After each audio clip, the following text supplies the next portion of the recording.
Hello, everyone. I'm joined today with Aurondarklord. He was a Hello. supporter of the GamerGate movement. How are you doing today, Auron? All good. Ready to rock. Ready to rock as well. All right, man. Well, anything you want to say? Introduce yourself. Who are you? I go by Auron because I'm afraid of getting doxxed by crazy people. I am a GamerGate supporter since 2015 and a criminal defense attorney and gamer all my life. Oh, nice. I actually got involved with GamerGate in 2015 as well. We have that in common. Very, very, very early 2015 around stuff. I was tangentially aware of it and sort of like, yeah, I think those guys have a good point. But when the stuff started, like those comic book covers getting canceled because of feminist outrage and stuff, that was when I really got active in it. You know what? For me, it wasn't the change the cover. I believe before change the cover, we had the Lionhead Studios controversy. I believe that's the Yeah, one I got involved with. around that same stuff, like early spring 2015. All right, all right. Well, what got you involved with GamerGate? What made this passionate for you? This change the cover, save the cover kind of thing. Well, I've hated censorship all of my life. Do you remember? Oh God, I have to remember the name of the game now. It was back in like the mid 90s. It was this sort of dungeon crawler game, and it was famously hard. I remember that. And there were two characters. One was a barbarian, and the other was this sort of Amazon character who had literally just pasties and a thong as her outfit. Do you remember that game, Dungeon something? I'm afraid not.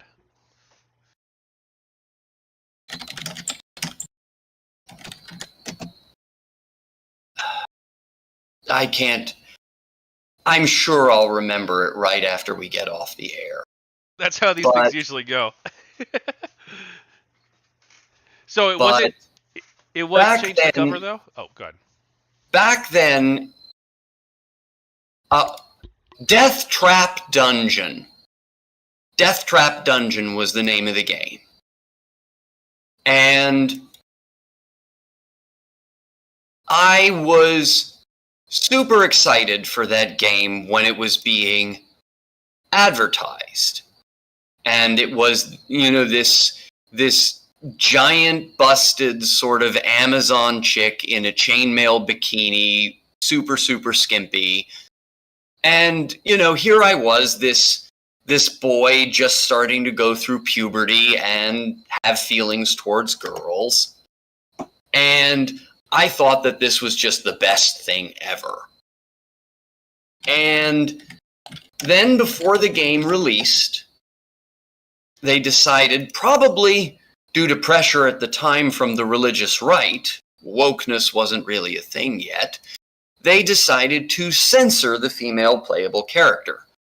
Ironically, the sort of leotard they put her in would still be considered much too sexy today, but at the time it was a huge nerf compared to what she was in before.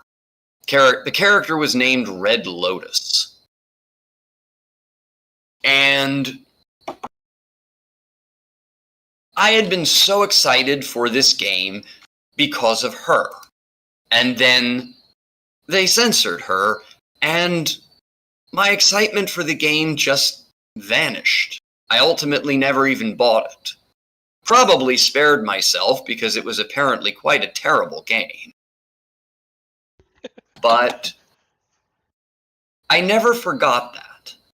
I never forgot the way that censorship just makes something lesser.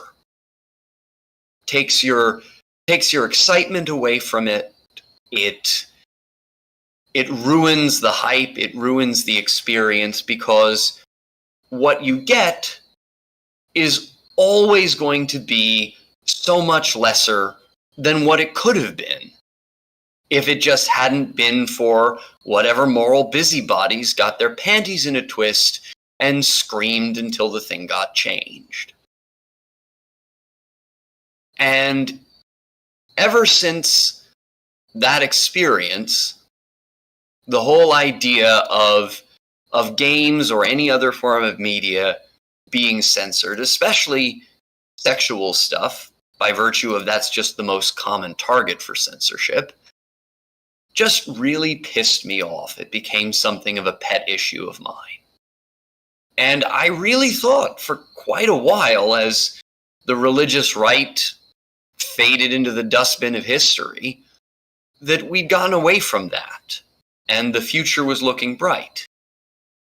And then woke feminism showed up and brought it all back in spades. They achieved more censorship than the Bible-thumping Puritans of my childhood ever managed, and so much faster. And opposing that just became my personal cause. And ultimately, that led me to GamerGate. It's interesting because we both have very similar stories with GamerGate to an extent. We both very much cared about the artistic freedom side of GamerGate. And we both also sort of cut our teeth in the GamerGate debate subreddits. Yep, I moderated one for a while. Was it GGDiscussion or? Yes, GGDiscussion. I'm still technically a moderator there, but the sub's not really active anymore. Yeah. Well, this gives a good branching off point to talk about. Obviously, there were multiple attempts at GamerGate debate subreddits. The against GamerGate one in the beginning, and then there was GGDiscussion, which then sort of had two spin-offs, if you recall. GamerGate Oh, I After recall. Dark and GamerGate Free for All. Oh, I remember GamerGate Free for All very well. What are your thoughts on? Well, to provide some context, GamerGate Free for All was this idea, I believe, after the After Dark project launched, where people would go and have no holds barred conversations about the topic. All the normal subreddits about Gamergate debates were, rules requiring civility and politeness and no bad faith. All of that was thrown out the window. Well, my main interaction with GG Free for All was the fact that they ended up essentially my stalkers for several years. There are probably hundreds of threads at this point. The subreddit went private because of the API changes and never opened back up. So all of those archives are lost at this point. Not that there's anything to lose. But before that, there were probably hundreds of threads on GG Free for All entirely about me, posted by maybe half a dozen anti-GamerGate nutjobs. And for a while there, basically any subreddit I went to, one of them would follow me there and start trying to initiate some kind of argument until they ended up getting themselves banned. And they would just collect, archives of everything that I said anywhere on Reddit that they considered stupid, which was pretty much anything that I said, and post threads fuming about how terrible I am. And they were at this for a few years. And I wasn't going to mention that until later, but if we're talking about it now, but that's really something I'm going to want to talk about when we get into the harassment-related questions. Well, that's interesting. I know that the Free for All brand was sort of this idea of let's all just sling mud at each other and put aside the civility. But when you're Well, if making it outside of the people want to subreddit, do that, that's is that if something people else want to then? do that, that's their business. But once you're just sort of following somebody around and archiving everything they say to sneer at them and circle jerk about how evil they are, I get that when someone is a public figure. When they're, a political candidate or a major partisan talking head or something like that. That comes with the territory and it comes with the fame. And if you are famous like that, you're going to have fans who'll go argue with those people and defend you and that sort of thing, and it's fair. But when you're doing it to other random Redditors, maybe you're a little weird. Okay. Well, we can definitely talk about that more when we get to the harassment portion of the conversation. Did you want to talk at all about this? There was an attempt by, I believe it was Paladin Lost and Lilith Adjet, one person from Pro Gamergate, one person from Anti Gamergate, to create a new community, GG After Dark, where people could set aside their differences, get along with one another, and not talk about Gamergate. Just talk about video games, talk about cooking, talk about whatever it is on their mind. And I vaguely remember that existing, but I don't think I really participated in it. okay, all right. Well, hey, tell me about your Gamergate experience. Well, my Gamergate experience was mostly on KotakuInAction. It still is. I've never really liked the chans and things like that. They have their place, but that's sort of just, sling slurs and vulgarities at each other, and everyone is completely anonymous, and all that is just not for me. So I mostly stayed on KIA, where things were kept a little more reasonable. And it was a good community. It's still a good community. I just wish that the moderators allowed a more open range of topics. I was a moderator there for a while. I ended up getting in an argument with other moderators over exactly that, what was allowed to be posted on the subreddit, and that was how I ended up losing my modship. But, these things come and go. What kind of posts do you want to post on KotakuInAction that you can't today? Well, more general sort of wokeness in media type stuff. They have this rule that it's only allowed if it directly pertains to nerd culture, but I think the problem has metastasized beyond that. Like, we should be allowed to talk about the same problems with things like woke casting and anti-fan baiting narratives in stuff like the Little Mermaid movie as in a Marvel movie.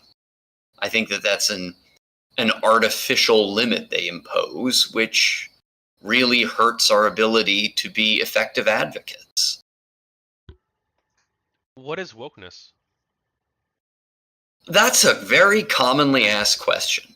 The definition that I give is that wokeness is Marxism repurposed to be about identity instead of class. It's taking the ideas of class struggle and oppressor versus oppressed class binaries that is core to Marxism, but instead of making it about economics, it becomes about immutable identity characteristics, race, sex, orientation, gender identity, things like that, which are outside of people's control, unlike being rich, where you at least theoretically can give your money away. I'm not sure a lot of people would agree that being rich or poor is entirely within one's control. While being rich is within one's control, you can't help being poor, but if you're rich, you can choose to give your money to charity. Why is wokeness bad? Because it's entirely group identity-based politics that leaves no room for individuality. For example, I think most reasonable people would agree that as a statistical average, you're going to have an easier time in America if you're white than if you're black. But there are always exceptions to the rule. For example, Eminem, the rapper, grew up a poor white kid in a very black area, and he faced a lot of discrimination from black people. He recounts stories of having been beaten up as a child because of his race. Now, his story may not be the most common story of racism in America, but it's real. It happened. It is a valid form of discrimination, and it sucks to have been in his situation, and I'm happy for him that he made good as an adult. But wokeness doesn't allow for those kinds of nuances. If you are born as part of the oppressor class in some way because you're white or because you're male or what have you, then there is a preset narrative about what you are like, what your life and your experiences will be like, and it essentially says that everything was handed to you, you didn't earn anything, and wherever you got on the backs of less privileged people. And there's definitely people for whom that is true, but it's not a fair generalization. And that's what wokeness or social justice or any number of other names people have for the same philosophy is fundamentally about. These generalized group-based narratives about the relationships between different identity categories of people. And I find those disturbingly reductive, often mean-spirited, and absolutely riddled with hypocrisies and double standards. And that's what I think is just a generally bad idea about that philosophy. So you want to criticize what you perceive as being wokeness in video games and other media. What does that look like? Well, mostly, for me personally, it looks like pointing out how unacceptable most of what they do would be if they were doing it to anybody else. For example, let's look at many of the narratives that woke media companies spin when fans complain that we're toxic and entitled and bigoted and what have you, because we don't like it when they take a property that previously was targeted at our demographics and instead retool it to be targeted at a different demographic. Let's imagine instead that were happening with something like Twilight or what have you, with properties traditionally targeted at women. That suddenly some company decided they wanted to court a more male audience. So they retool the IP and they take out a lot of the stuff that women enjoy about it, and they make it all action and blood and guns and boobs. And the original female audience complains about that, and the company just goes, oh, well, you're just a bunch of man-hating rad femmes. You stupid bitches. That would be seen as horrible behavior by that corporation, and rightly so. It would be considered bigoted. It would be considered ungrateful to their longtime customers. It would be considered general corporate scumbaggery. But when it's being done to a male audience, suddenly that's okay and it's noble and it's woke. I mean, what does this look like, though, in practice? You mean in terms of activist tactics? Well, in terms of, like, They make, you mentioned The Little Mermaid. They make The Little Mermaid black. Can't you just not watch the movie? You don't like it? Well, yes, but when a whole bunch of people decide together to not watch the movie and advocate not watching the movie, that becomes a boycott. Do you consider yourself boycotting these woke products? A great many of them, yes. Is that very different from social justice people boycotting the Batgirl cover that you got involved with GamerGate to stop? Well, I think that there are two core differences. First of all, a lot of the social justice arguments rely on moral castigation of the media based on claims that it causes real world harm, claims they can't prove, and that likely aren't true.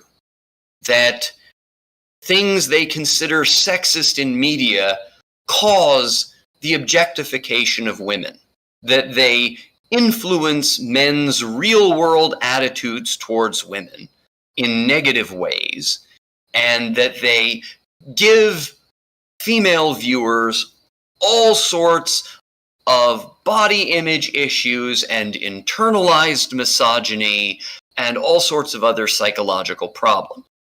It's not very different in spirit from the claims of someone like Jack Thompson or Friedrich Wertham, who blamed, say, video games for causing crime, or blamed comic books for causing juvenile delinquency.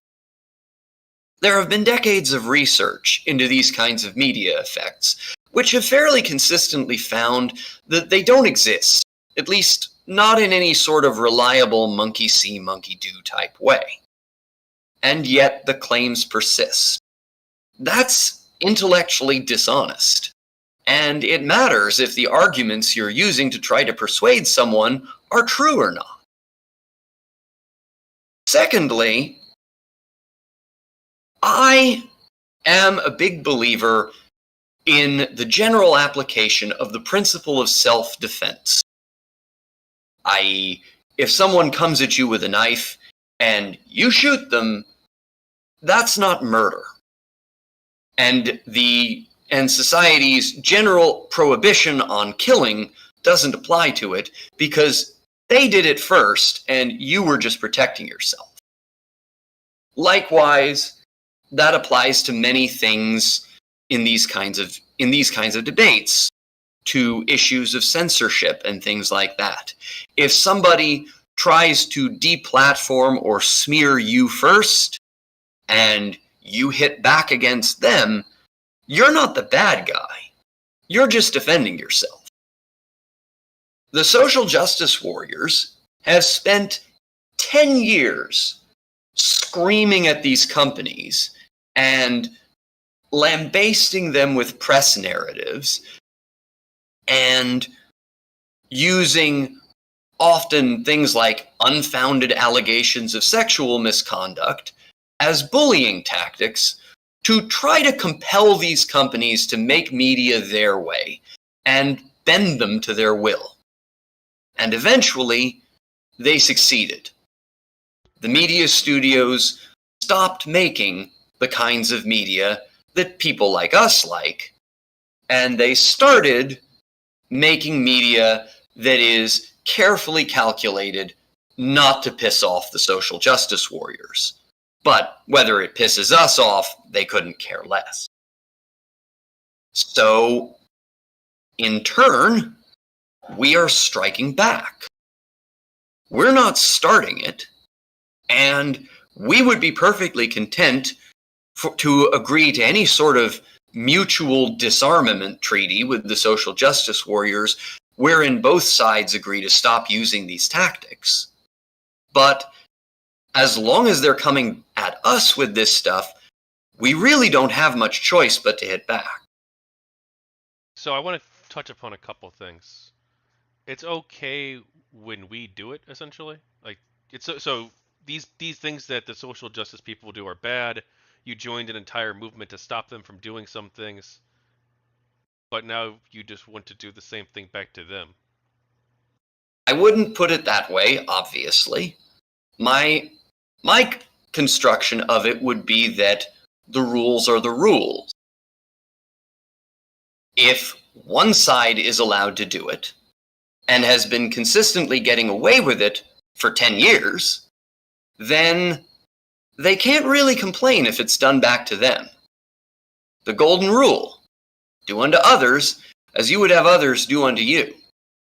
They've been doing unto us, so in what position are they to complain when they're hit back? Who's they? The social justice warriors. Now, obviously, I fully concede these are very loose political factions, and it can be difficult to place a specific person, especially when they're unwilling to place themselves. I don't advocate being a douche to particular individuals over this stuff. But these major media corporations, they've really made their bed with their marketing narratives. A lot of what you talk about sounds like criticism. They're writing these articles that are saying these games are sexist, we don't like these games, and this is, in your eyes, bad because it makes developers less likely to make games with sexy characters in them or other types of content that you like. But some of that just sounds like criticism. Like if a developer takes that feedback and is like, you know what, actually, I do think that was kind of sexist. Let's take that out of the game. What's wrong with that? Some of it is. Some of it is. But, like I said, a lot of their claims are based in spurious science. If you tell somebody that the media that they're creating is hurting people in real life, physically hurting them in some way, or causing other people to hurt them, and that isn't true, then you're just emotionally blackmailing the developer to give you your way. There's also the issue of cancel culture, wherein when people don't give these activists their way, the activists often start campaigns to get them personally fired from their jobs, or otherwise make them radioactive to associate with, to ruin their reputations. Sometimes this goes as far as finding people who will make false accusations against such a person to try to tar their reputation. And that's just over the line. I don't even think that kind of stuff is okay to do on the basis of, well, we were provoked, so gloves are off. There have to be some limit. You say not in a monkey see, monkey do way, and I think that you're right. The studies do show that there's no reason to think that video games do cause people to become violent, and there have been some studies that show that video games don't cause people to be sexist. But if we want to steelman their argument, wouldn't some of these people say that if you consume large amounts of media that portray, let's say, women in a certain way, then that could, at least in theory, change the perceptions unconsciously of the person playing the games to make them view women in a more negative light, potentially? In theory, maybe. But I don't think theory is good enough. You have to have some actual evidence to support that theory. And most studies have found that there isn't a practical real-world effect to this kind of media consumption. In the few that have, what that effect is not reliable. For example, they did a study on the news, which led to the creation of cultivation theory. Now, the news is different from fiction, because the news claims to be real.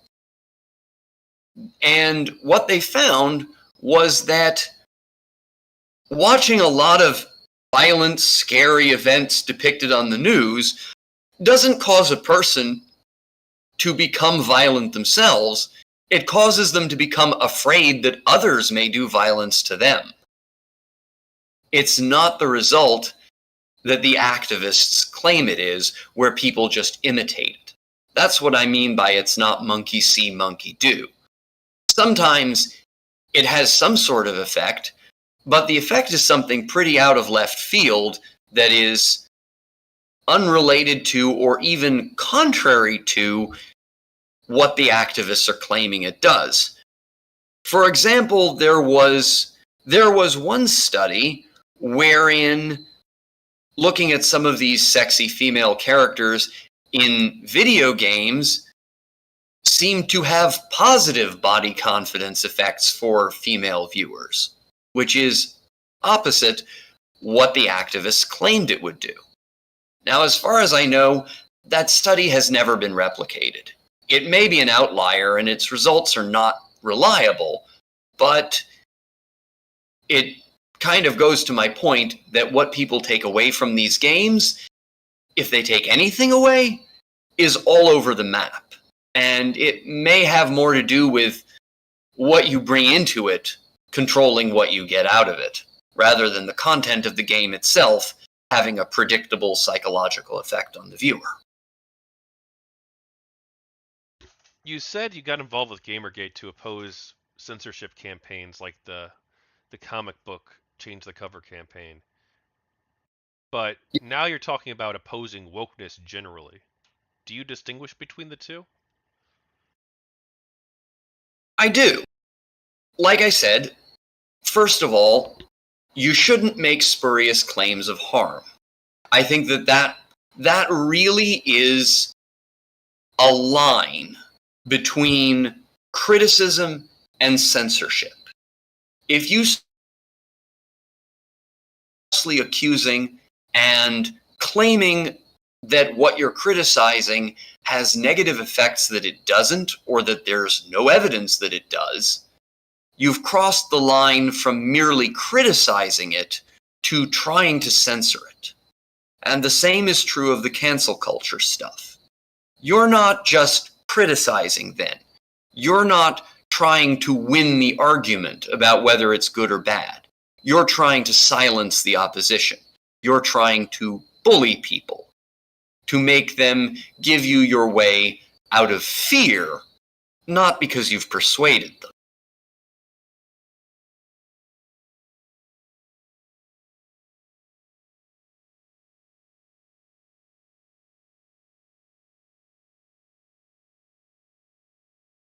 We good? Yeah, you did cut out slightly at the very start of that, but I can edit a little bit for the book, so it's fine.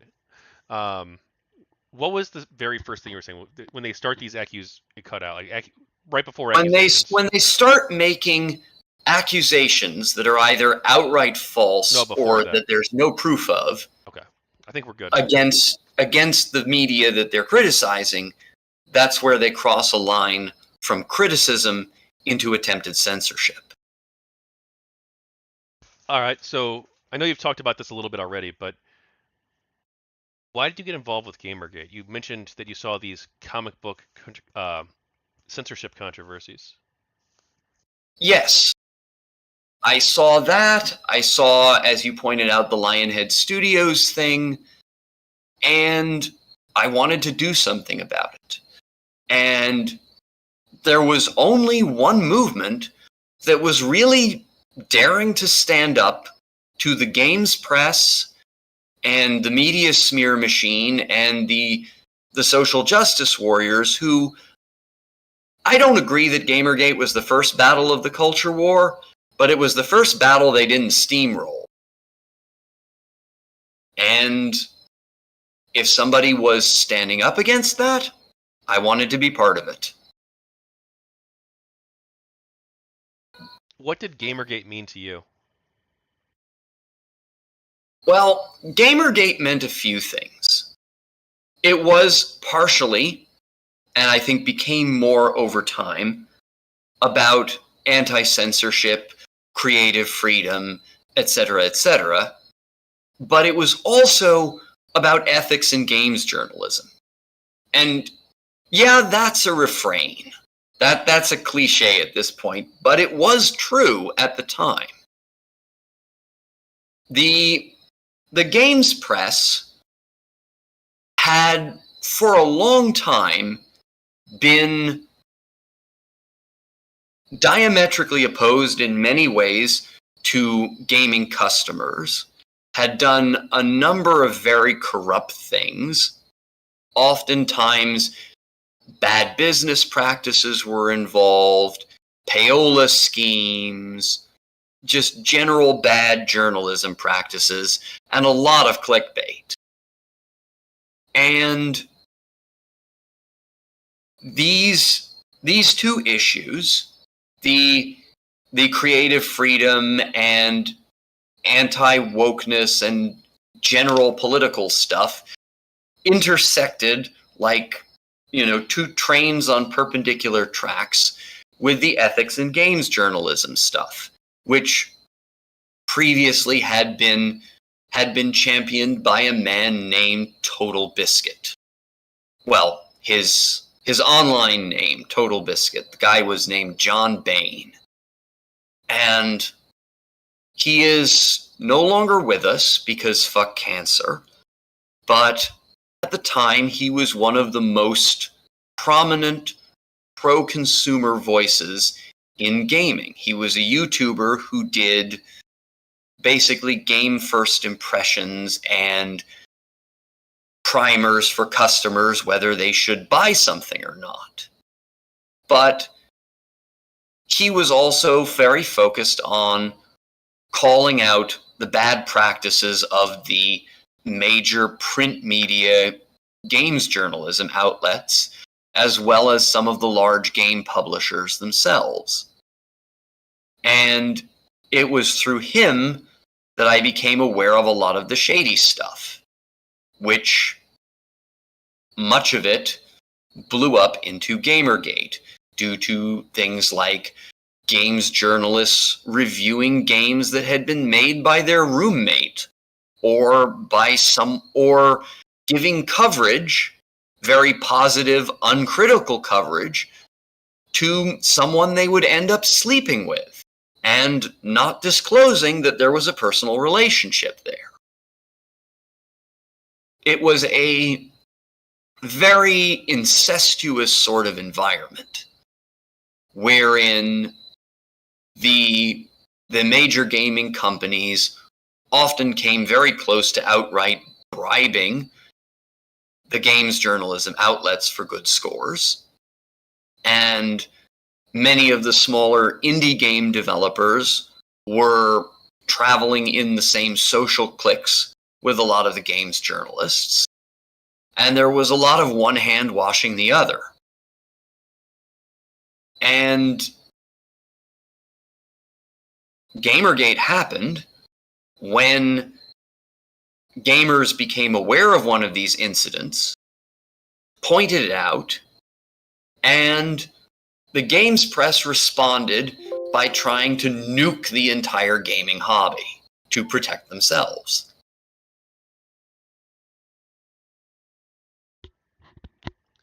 Sorry, I was looking up something real quick. You mentioned we're not going to mention names if you don't want to, but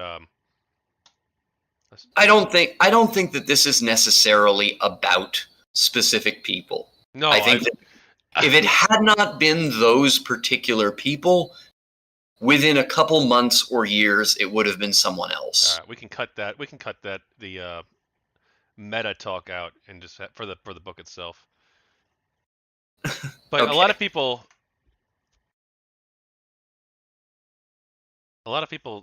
think about games journalism, think about what you consider wokeness and creative freedom, and they view these as like completely separate issues. Like, why would they be intersecting, as you say?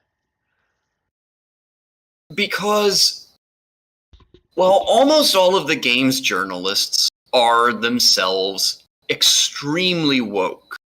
Like they are true believers of this ideology, or at least that's how they present themselves. Some of them are probably doing it for clickbait, to a point that is just well outside the mainstream Overton window of American politics. Your average person on the street, Republican or Democrat, does not think of things in nearly the same extreme identity-based lens that dominates gaming journalism, to the point that it has pushed out almost every other perspective. Like you go on Kotaku, Polygon, The Gamer, any sites like that, and you're probably not going to find one single reporter there who is not a lock, stock, and barrel believer in woke ideology, to the point that if anyone were hired at that publication who were not a true believer in woke ideology, those people would hound them out of the job. And we've seen that happen quite a few times. And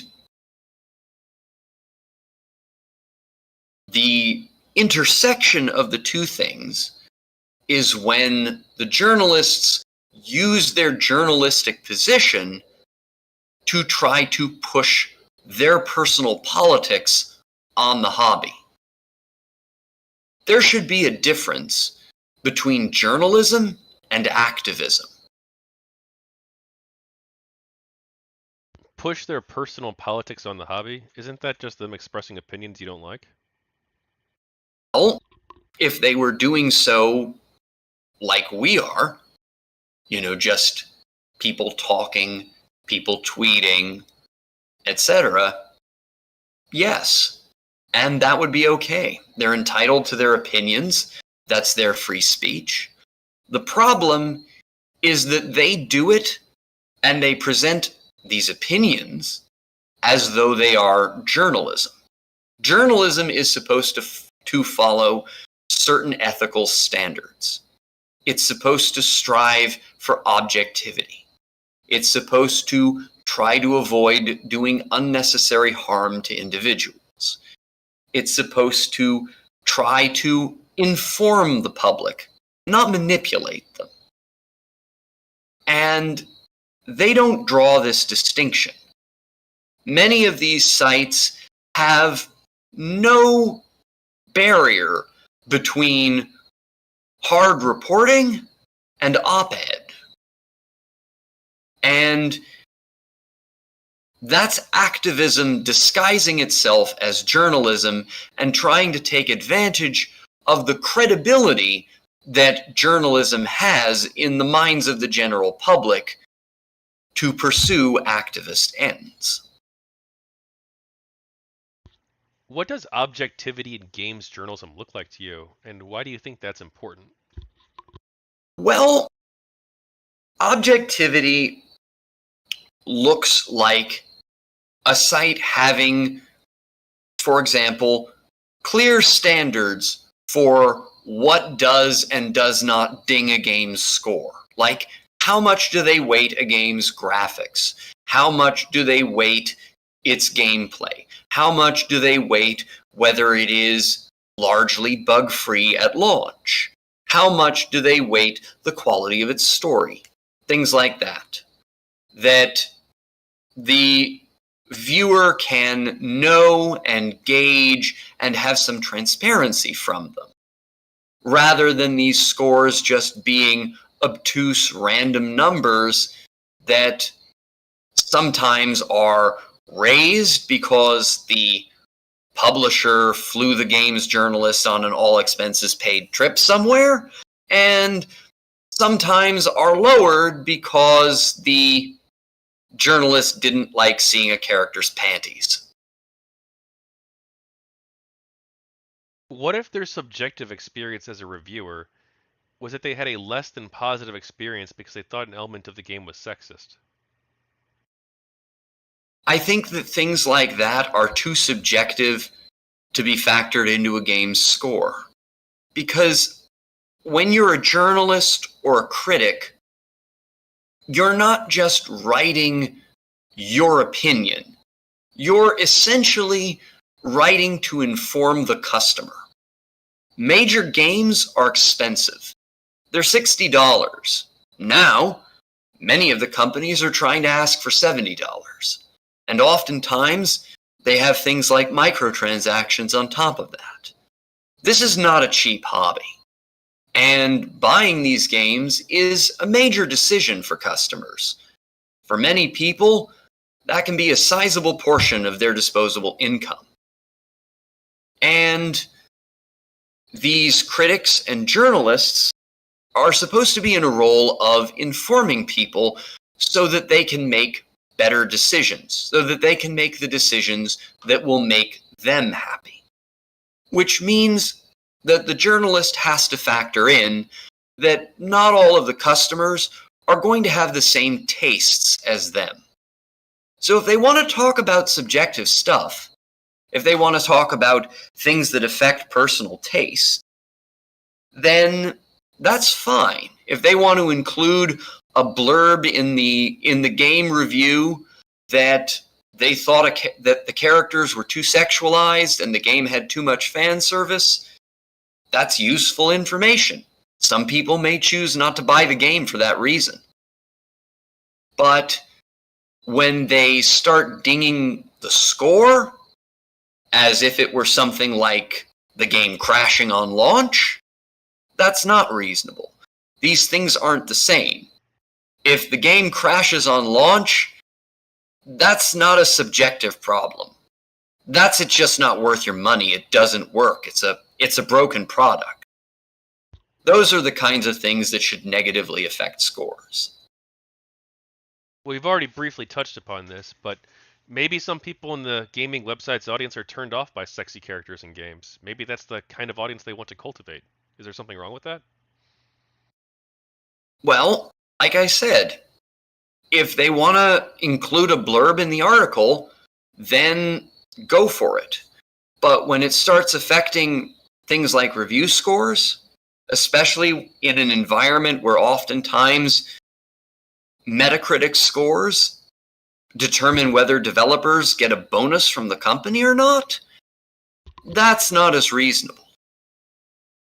See, if you look on sites like Metacritic or Rotten Tomatoes, they don't have one aggregate score. They have two. They have a critic score and an audience score. The score that matters, that determines things like whether a movie is rated fresh or not, or oftentimes whether developers get a bonus from their publisher at Christmas or not, is the critic score. It's placed on a pedestal above the audience score. It's seen as more credible, more professional, more objective. It's the score given by trained professional journalists who know how to review something and how to look at it from that technical perspective in a way that the average audience member doesn't. If it were all one score, I probably wouldn't care that much about things like what factors into a critic's score. But the fact that they are given this extra platform, this extra pedestal, where their scores are apart from everyone else's, confers on them an extra duty to objectivity. As they say, with great power comes great responsibility. Do you think it's a good thing if reviewers take the financial circumstances of developers into account when reviewing a game? In the sense that should they artificially go easy on the game because they don't want to be responsible for costing someone their livelihood? Sure. No, I don't think so. I think that their primary duty is to the customer and to accurately informing the customer. But in the sense that they should have goalposts for their score which are, to what degree is possible, objective and not just based on personal taste, yes, I think that they should factor in that responsibility. If they review a game and their honest opinion is, I don't like this game, does it really matter why they came to that conclusion? As long as they write down the reasons. Yes, I think it does. Because, like I said, when they're professional journalists, it's about more than whether they personally liked it. A friend of mine has a good analogy for this. She calls it the werewolf cookbook problem, wherein somebody orders a cookbook off of Amazon, and then they leave a negative review because they wanted a book about werewolves. This is a cookbook. There are no werewolves in it, 1 star. It's entirely valid that their personal taste is towards werewolf fiction. But blaming a cookbook for not being a werewolf story isn't really reasonable. And if you're a professional journalist, it's really unprofessional and possibly even unethical to behave like that. You should be trying to inform people, not just vent about your personal feelings towards the game. Is there room in the games journalism industry for different types of reviews? Room enough for both what you consider objective reviews and also for those that base their critiques on their personal preferences or political philosophy? Yes, but I think that in traditional news, that kind of thing would essentially be the difference between the reporting sections of a newspaper and the op-ed section. And I think that if those kinds of opinion pieces were more clearly marked as op-ed rather than a review score that goes in the critic score and affects things like bonuses, tomato meter, stuff like that, it would be more reasonable. And that's not entirely on the journalists. It's also on sites like Metacritic and Rotten Tomatoes to better curate what they allow to be considered part of the critic score. But I think that the end result is a problem where too much bias is leaking into media scoring. Why aren't reviews more equivalent to an op-ed? Well, I mean, that's a good question. It just seems to be how the industry developed. When these scoring metrics started becoming a thing, which I guess was all the way back when there were actual print games journalism magazines that you got sent every month. They started taking on less of the role of an opinion piece and more an objective rating system. And I think they have to try to live up to that veneer of objectivity that came into it with the scoring system. If video games are a work of art, aren't these, as you call them, subjective critiques good? Isn't that how other works of art are treated? Well, I've never gone to an art gallery and seen 5 stars under a painting.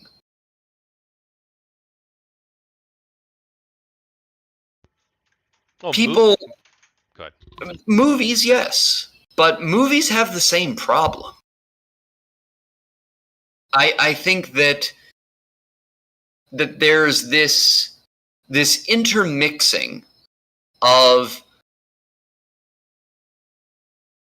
essentially art critique with buyer's guides when the two don't really fill the same role. It sounds like the main issue you have is the fact that they're putting ratings on these. Is that right? In large part. And I think that in many cases, this results in activists using journalistic platforms to essentially try to weaponize their audiences as a means of bullying companies into giving them what they want politically. Wherein I think they will go so far as to misinform the buying public and deliberately try to bias them one way or another towards whether they purchase a game, to use that as a reward-punishment system to get the developers to change content and give them their way politically.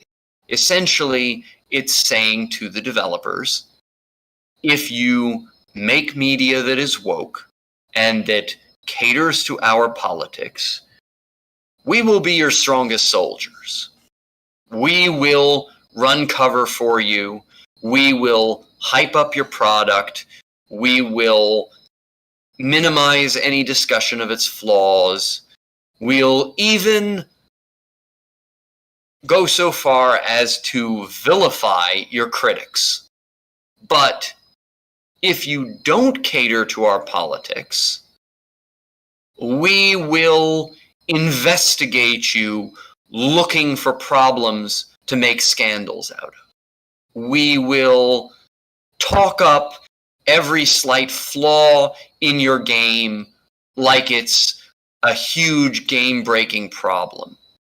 We will try to find ways to smear your corporate culture or developers who work at your company with various sorts of accusations. We will generally make your lives difficult until you give us your way. To give a good example, there is a games journalist named Jason Schreier. And when he wants to be, this man is a stunningly skilled investigative reporter. But he is also incredibly politically biased. And that influences how he covers stories that are presented as hard news.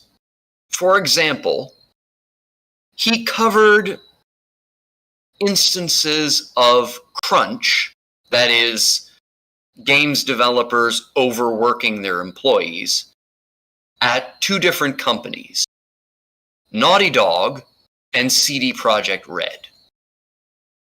Now, Naughty Dog is a very woke games studio, or at least has become so in recent years under the leadership of Neil Druckmann. And when he wrote about the crunch conditions at Naughty Dog, he was fairly forgiving, even-handed, covered the story in a reasonably objective and non-sensational manner. On the other hand, there's CD Projekt Red, which is not that woke a game studio, or at least wasn't at the time. They make games that are full of blood and boobs and sexy women and so forth. And consequently, they're a big target to a lot of these woke games journalists. And when crunch was uncovered going on their Cyberpunk 2077 game, Schreier covered it with article after article after article, vilifying the practice and vilifying the studio in the strongest possible term. And that's just a double standard, and pretty clearly one that he's applying through his journalistic position on the basis of the studio's politics. And it's that kind of unfairness that's such a problem. It's essentially them making trouble for these companies and trying to make consumers mad at them until the companies cave and give the journalists their way politically. In many ways, it resembles the behavior of a protection racket. Do you consider yourself a gamer? What does that mean to you? A gamer, to me, is someone who sees video games as one of their primary lifelong hobbies. Not just something they have a passing interest in or do occasionally, but something that really takes up a very significant amount of their free time, has for probably most of their life, and they cannot see themselves ever giving it up, at least not until old age takes away their reflexes, and they're very emotionally invested in it. Just like, essentially, almost everyone rides trains at some point, but that doesn't mean they're those kinds of hardcore rail fans who line up at the tracks to see a rare sort of train go by. And apparently that's a thing that people sometimes do. What do you think the value is of having this somewhat more limited definition of gamer? Well, I think it's important to differentiate serious hobbyists from, passing occasional customers. In large part because the serious hobbyists often know what they're talking about and have much more informed opinions. And I think that has value in terms of who the companies making the games listen to. I think it has value in terms of gaming communities having dedicated, passionate leadership who are willing to give the time and the energy to foster healthy hobbyist spaces. I think that it's about energy and passion and really caring about the hobby and having skin in the game. And people who care to that degree won't do things that they think are going to be bad for the hobby in the long term. You don't shit where you live. Is the term gamer gendered to you? No, not at all. So you're perfectly fine with women being gamers and loving and engaging in this hobby as well? Absolutely. On August 28th, 2014, 10 competing publications, or technically 9 plus a blog. I'm still not sure how I should phrase that. We can go meta for a second, since this is not going to, this specific meta stuff I'm going to take out. But 9 publications plus a blog. I feel comfortable calling that 10 publications for the sake of ease of conversation. Do you think that's fair? I think that's reasonable, and if necessary, there can be an asterisk with a more technical definition in the fine print somewhere. Okay. All right. So on August 28th, 10. Oh, by the way, thank you. I appreciate the feedback on that. No problem. On August 28th, 2014, 10 competing publications all published articles on the same day calling for an end to the gamer identity. These 10 articles were followed by 9 additional articles on other mostly gaming sites over the next few days, also calling for an end to the gamer identity. How do these articles make you feel? Very angry. I remember seeing that. That was before I was heavily involved with the movement, but I don't remember if it was covered in a Total Biscuit video or if someone in the comments section on his channel was talking about it, but I definitely heard about it through that. And I'd also recently seen the whole comment graveyard incident on r/games. And I really remember thinking, those fucking ingrates, if it weren't for gamers, they wouldn't have a job. So you viewed this as an attack on gamers?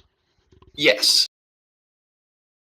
I mean, I don't see how it can reasonably be construed otherwise. I've heard arguments that, oh, they put gamers in scare quotes, and that makes it completely different. But I don't think that would fly in any other context. If, if, let's say, for the sake of argument, Donald Trump tweeted out that he hated, scare quotes, black people, would anybody say that excuses him from being racist? Of course not. Do you think that gamers and black people are comparable? I mean, not in the sense that they're immutable identities, no. Gaming is a hobby, being a gamer is a choice. But in terms of the epistemology of, does putting scare quotes around a term for a group of people mean that you are not talking about that group of people generally? No, I don't think it's different. I think that epistemology remains the same regardless of what group designation is put in the scare quotes. I don't think that it is a normal parlance thing to say that scare quotes change the meaning of speech in that way.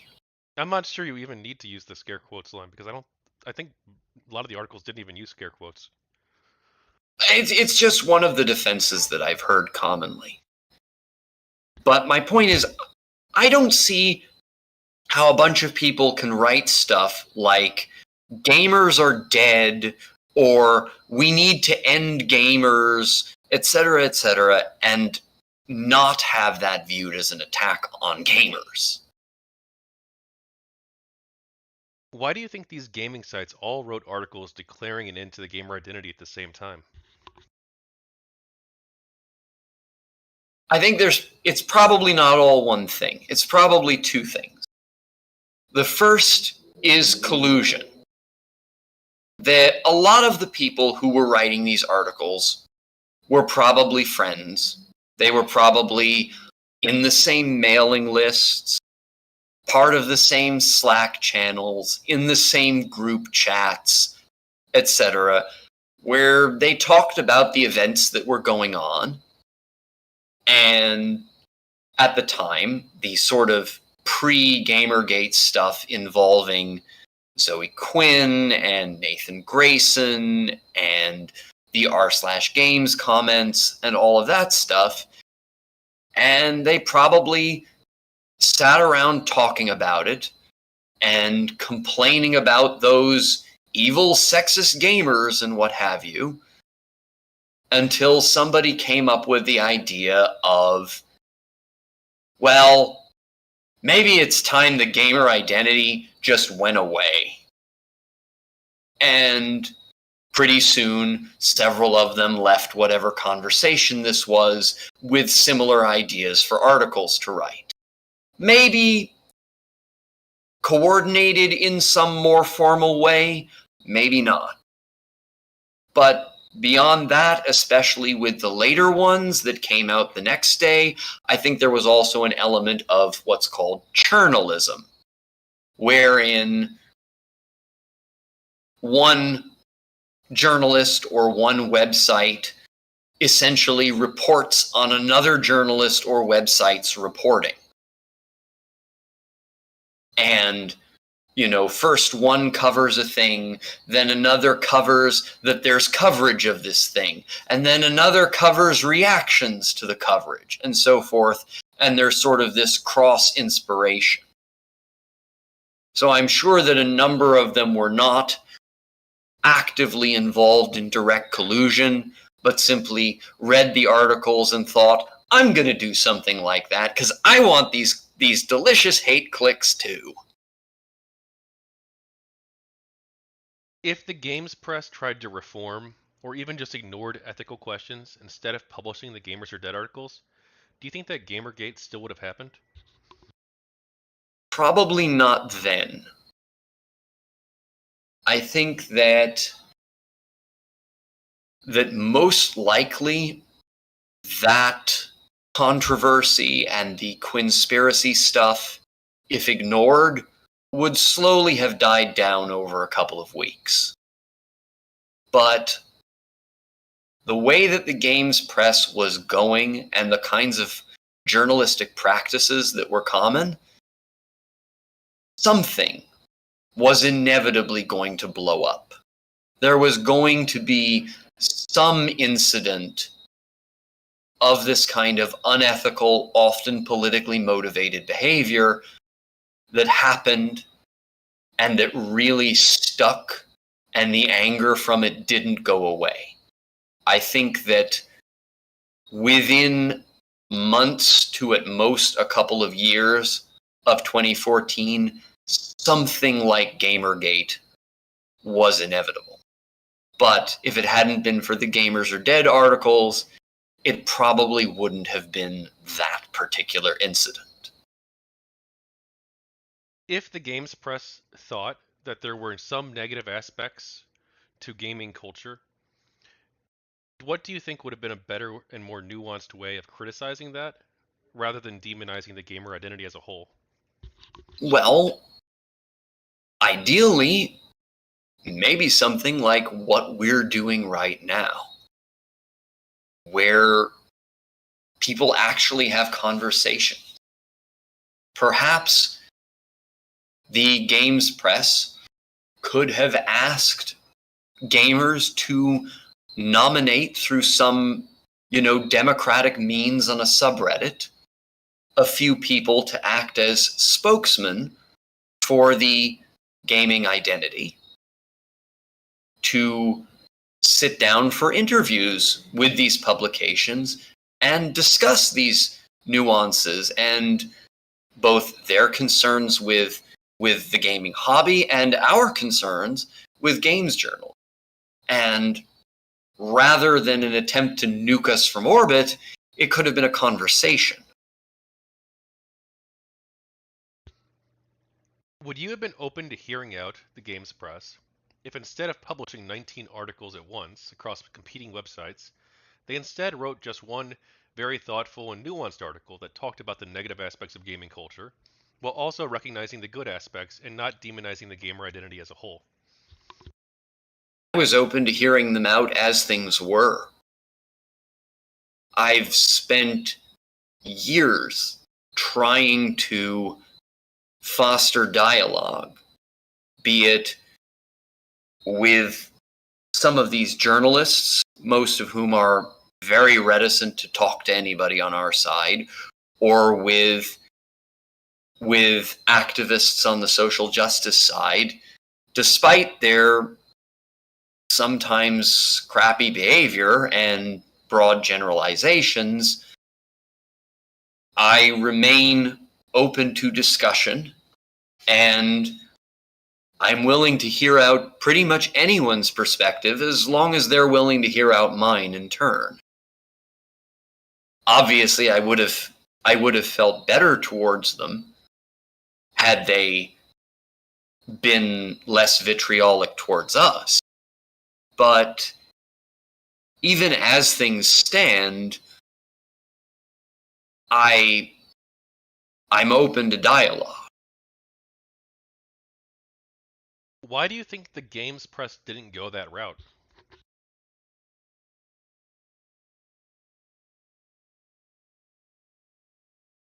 Oh, did I close the door? Because they were mad.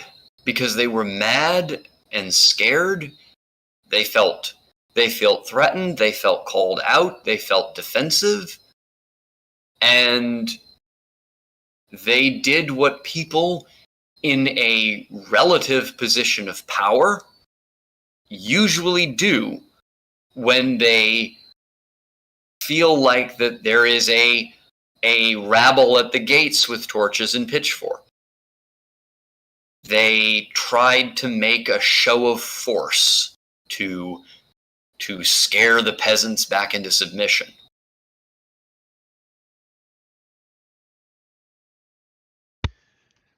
We've already kind of talked about this, but what do you think about games journalism?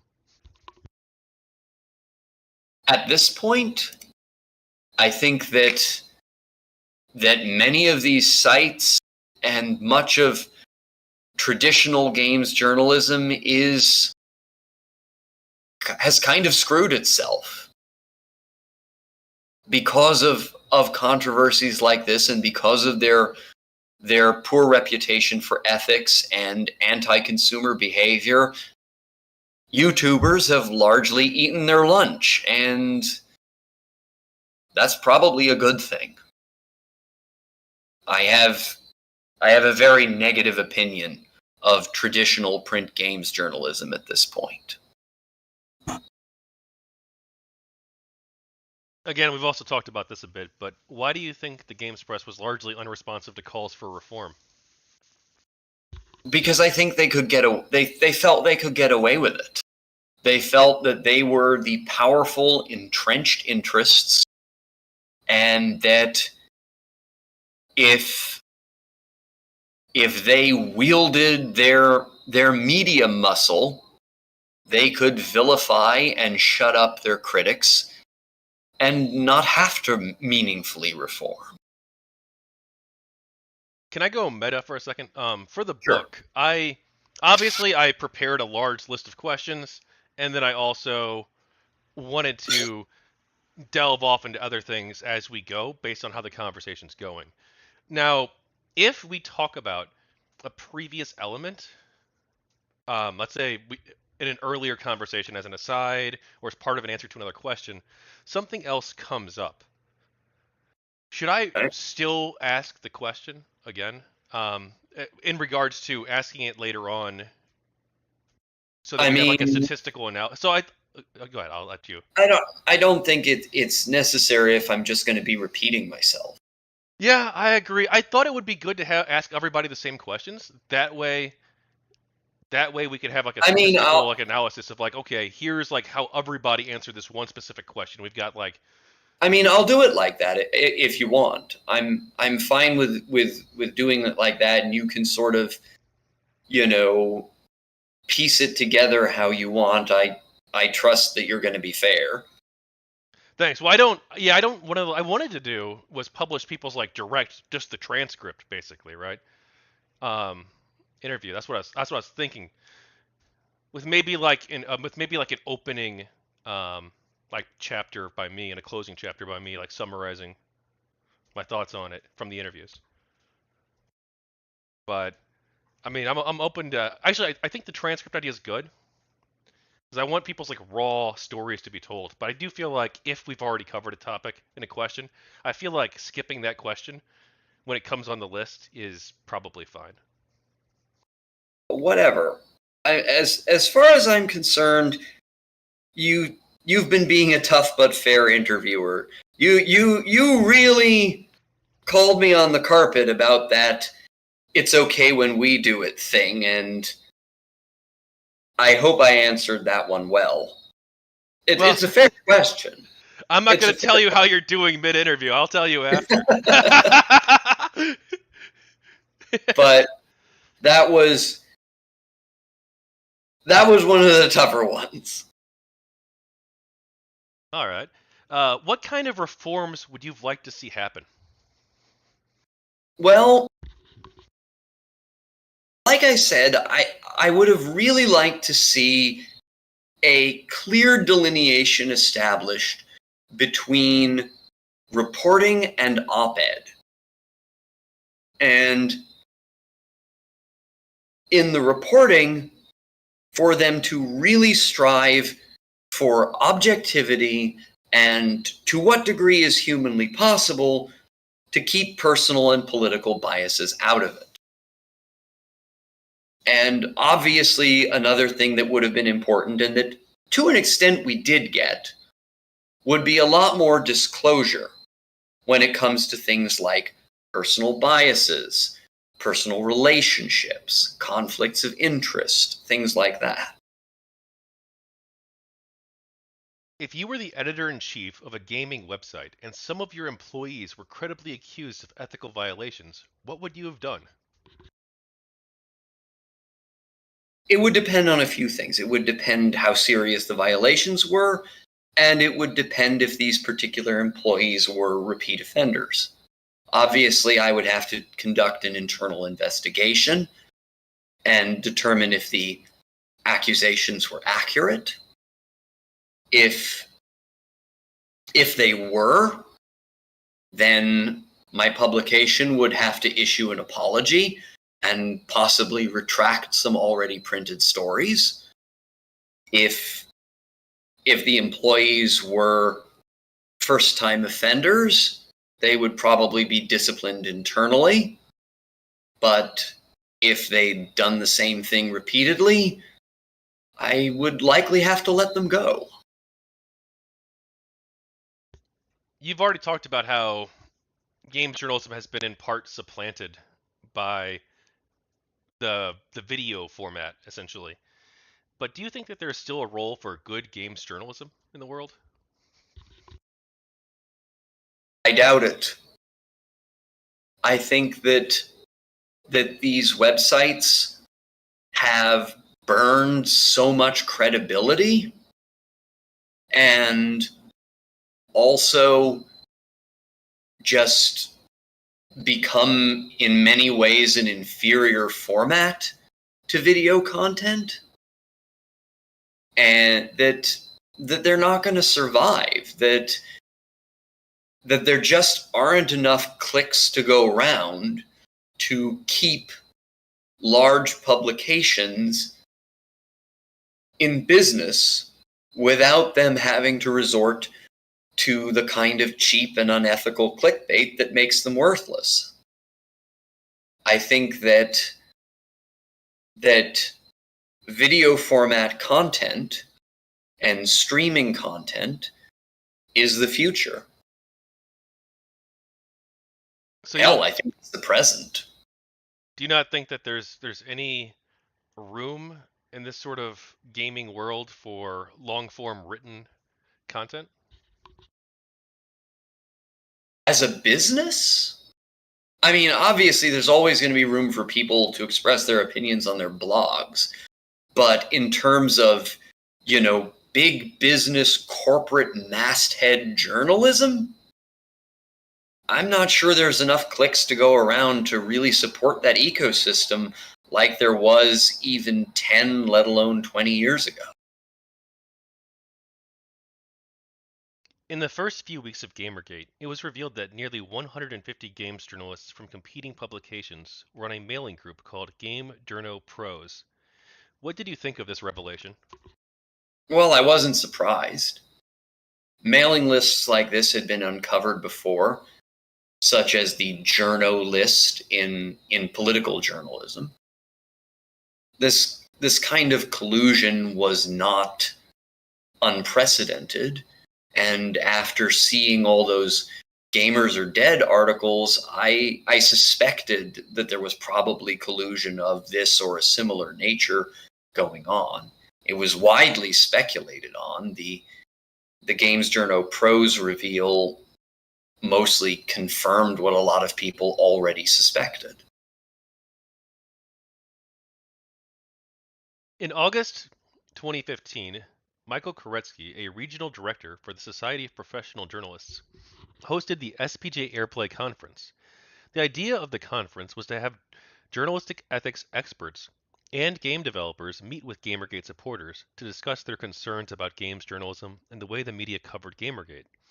The second half of the conference was interrupted by terrorist bomb threats, forcing the convention center to be evacuated. Do you have any thoughts on this event? Well, first of all, one thing that I would like to say is that I don't think that the bomb threat incident there can reasonably be described as terrorism. It was never credible. There was no bomb. Nobody believed that there was a bomb. The people doing it didn't believe that we would believe that there was a bomb. It was a disruption tactic, not something done to try to frighten people. It was essentially the equivalent of pulling a fire alarm. Just a way to activate the way that the system responds reliably to certain perceived dangers and is basically required to evacuate a building. Everybody was outside the convention center laughing and joking and continuing to have fun and to discuss the issues and things like that. They weren't terrified that it was about to blow up. The intent of that was to troll and to disrupt. It was not 9/11. Do you think it was more? Oh, go ahead. I remember during Gamergate, a lot of stuff that we did was falsely likened to terrorism and to things like that. And it was always hyperbole then, and I think we have to be equally fair to the other side. And whoever did that was just an asshole troll. They weren't Osama bin Laden. Okay, well, let's go meta for a second. Was using the word terroristic loaded language I should take out? In my opinion, yes. Okay, I'll take it out. I don't think there was ever a real danger, or that anyone believed there was a real danger. Obviously, I'll include it for when I asked you, but like for future interviews, I'll probably try to avoid that unless I accidentally slip and say it because it was part of the old script. Yeah. But anyway, I think describing that as terrorism is a little far. It was the equivalent of pulling a fire alarm. But back in character for a second, or for the interview, do you think that this was likely trolls and not people opposing Gamergate? It could have been either, but I think that the intent behind it was to disrupt the meeting, to annoy us. It wasn't to leave anyone in fear for their lives. Why do you think the convention center ordered the evacuation? I think that's just standard protocol if they get any kind of bomb threat or anything similar. Why do you think just like when a fire alarm is pulled, there's almost always an evacuation. Why do you think the media largely didn't cover SPJ Airplay? Well, I do want to get back to what I thought of the event itself, not just please do. The bomb threat. I thought that the event was in itself a very good idea, and that the morning panel was very informed and very reasonable, and probably got a lot of good done. But the afternoon panel was not going as well, because Gamergaters ourselves had made a really terrible mistake. We chose the absolute wrong person to send to that event. Someone we never should have allied with, who did not have Gamergate's best interest or gaming's best interest at heart, and was not acting in good faith. A man named Milo Yiannopoulos, who was a conservative activist and political provocateur who had serious ulterior motives to co-opt GamerGate towards totally unrelated conservative political ends. And because for a lot of us, this was our first experience with serious activism, and we didn't know all the ins and outs of how to vet people and stuff, we trusted him when we really shouldn't have. And he was kind of making a clown of himself at that event, and in many ways, the people who called in that bomb threat were kind of saving us from a significant embarrassment and might have unintentionally done us a favor. Yeah, I mean, I condemned Milo too. I went That along was with what a him for a disaster. while. I went along with him for a while because I honestly thought he was joking. When he would say stuff like that he wanted to raise funds to send a particular GamerGate opponent a gold-plated dildo, I assumed that that was a joke because it sounded too insane to be serious. But ultimately, he would reveal that he seriously believed some things that were that insane or more insane. And we should have recognized a lot earlier than we did that this was a mentally unstable attention whore. Yeah, well, I mean, a lot of people did recognize that he was. Yeah, but when people feel like they're being vilified by everyone and someone appears to reach out their hand in friendship, most will take it and not know better. At least not until it isn't too late. Some anti-Gamergate people might hear our conversation about this interview about this, your thoughts about this, about Milo. This guy who obviously ended up being like one of the worst actors, I guess you could say. Um, and say, well, look, your movement was bad because you let this guy speak at airplay, and some people supported him early on before he was widely condemned later. I would say that they live in glass houses and shouldn't throw stones.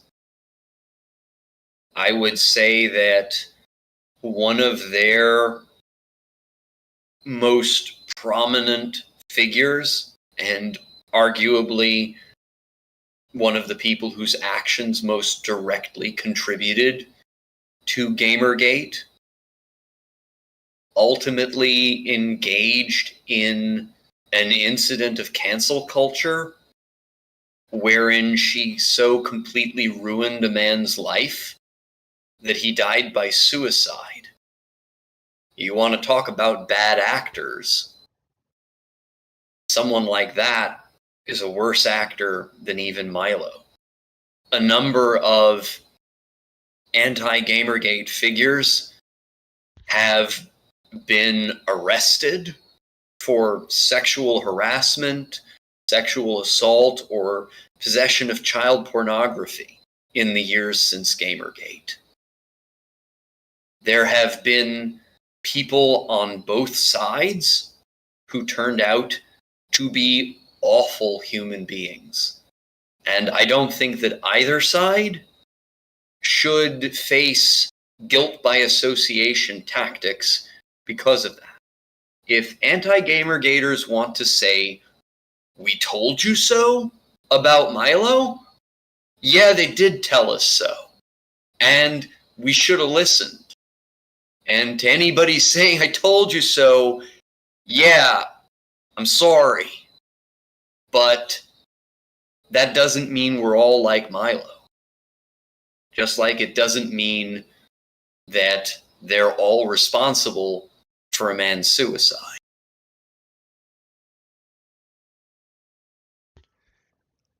Do you want to talk about why SPJ Airplay didn't get more coverage? well, why would these media institutions cover their own critics and their own failures? They didn't cover it out of self-interest. I mean, the SPJ hosted the event, though. They did, but the people who would be covering this gaming-related news, for the most part, would be the gaming journalism sites. And they were the topics of most of the criticism. Off topic, I do want to nerd out on this for a second. Do you remember when Polygon actually covered SPJ Airplay fairly, and like everyone was blown away, and the journalist who wrote the article got a ton of flack from anti-GamerGate people? I vaguely remember it. I reached out to him because I thought he'd be a good faith person to talk with, but I don't think he ever replied. I'm sorry. I was He was reminded of this probably incident, and I'm like, oh my gosh! Like I remember, like this was like. Anyway, he this is was not going to book, of probably course. Or maybe it's not. getting so much crap from his own team that he just wanted to go hide under the bed and not make it worse for himself. Yeah, which is, I mean, I don't know. I mean, he seemed like he was fair-minded, right? I mean, the way he approached it. I mean, I don't Every know if every he's on his once in a side. while We they shouldn't assume were. people are on sides, right? We should, we should treat these people as individuals. these people were not Hannibal Lecter for the most part. You know, they had their biases, and sometimes they were assholes, but they weren't all a bunch of monstrous psychopaths. They tried to be fair sometimes. Yeah. Well, anyway, maybe I shouldn't put that in the book. I don't even know if it was a Polygon guy. I think it was a Polygon guy. If you find who it was specifically, it would probably be an interesting note, and a sort of asterisk bit that, just in fairness, some of them did cover it. True. Don't tar with a broad brush when they weren't all guilty.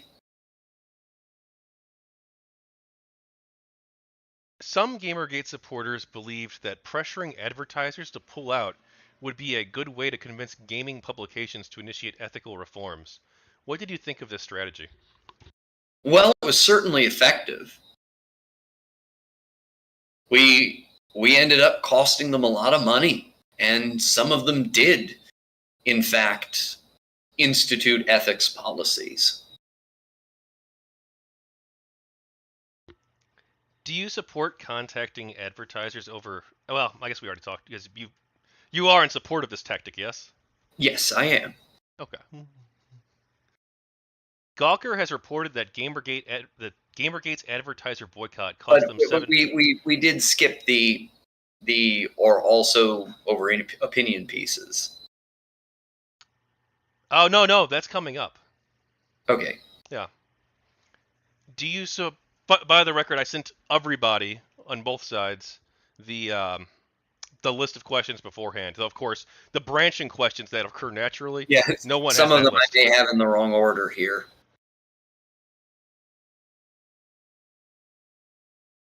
Oh yeah, this is it here. Sorry. Yeah, you're right. I did skip it. Do you support contacting advertisers over ethical violations only, or would you also support using the tactic over opinion pieces you don't agree with too? I think that very much depends on the content of the opinion piece. If the opinion piece is, for example, it's my opinion that all Chinese people are rapists, that's probably the kind of opinion that you should tell their advertisers about, because what the hell? If it's somebody's just, opinion that they like or don't like a video game and you disagree with it, don't go there. But this is something that goes back to my principle of self-defense. If they're weaponizing their press platform to try to smear you, and you respond by telling on them to their advertisers, well, they started it. I believe that if somebody hits at you, then hitting back with proportional force to try to get them to stop, that's justifiable in most cases. But what really defines whether it's okay or not is whether the people doing it are the aggressors or the defenders. If you go after a gaming publication and cost them money because they express opinions, even awful opinions, including hateful opinions, even hateful towards gamers or hateful towards minorities or whatever it happens to be, don't you think that's anti-free speech?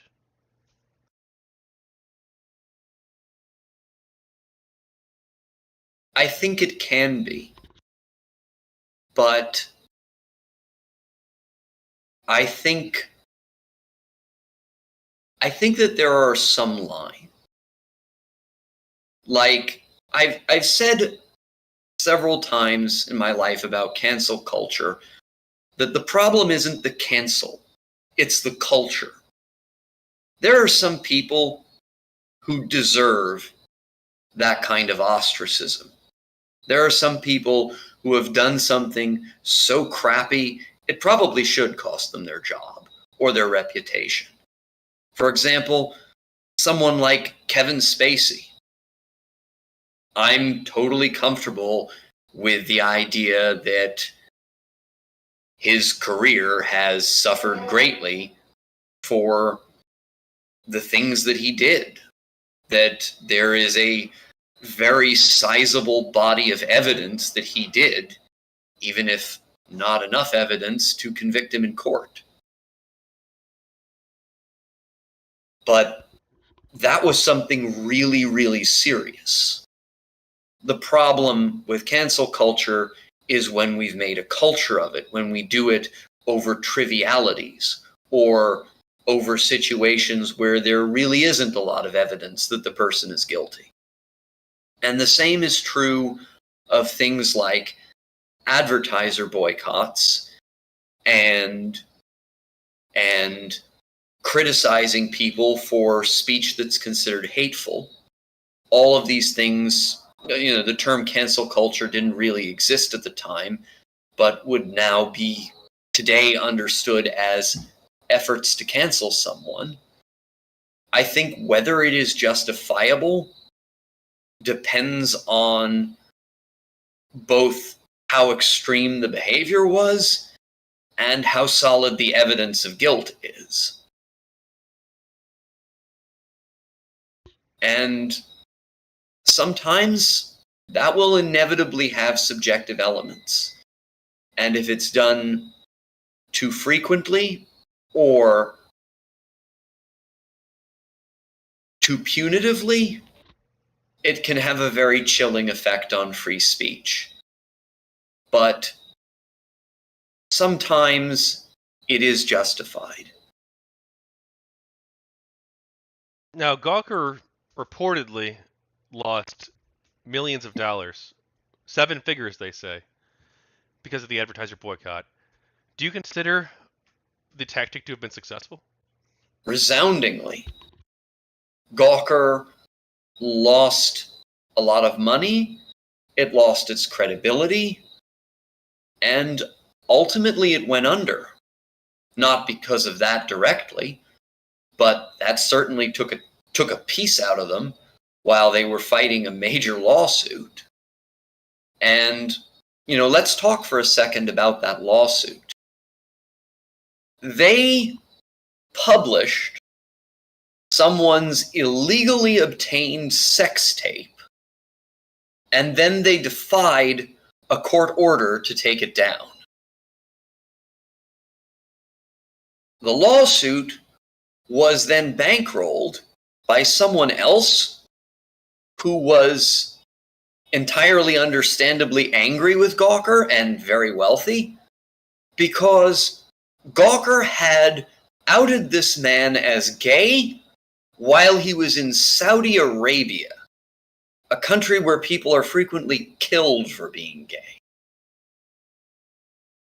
That's the kind of stuff that I consider to justify those sorts of boycotts, not just over direct ethical violations, but over things like opinions. You know, believing that the world should know this man is gay may be someone's vindictive, spiteful, homophobic opinion. But it doesn't give them a license to endanger someone's life.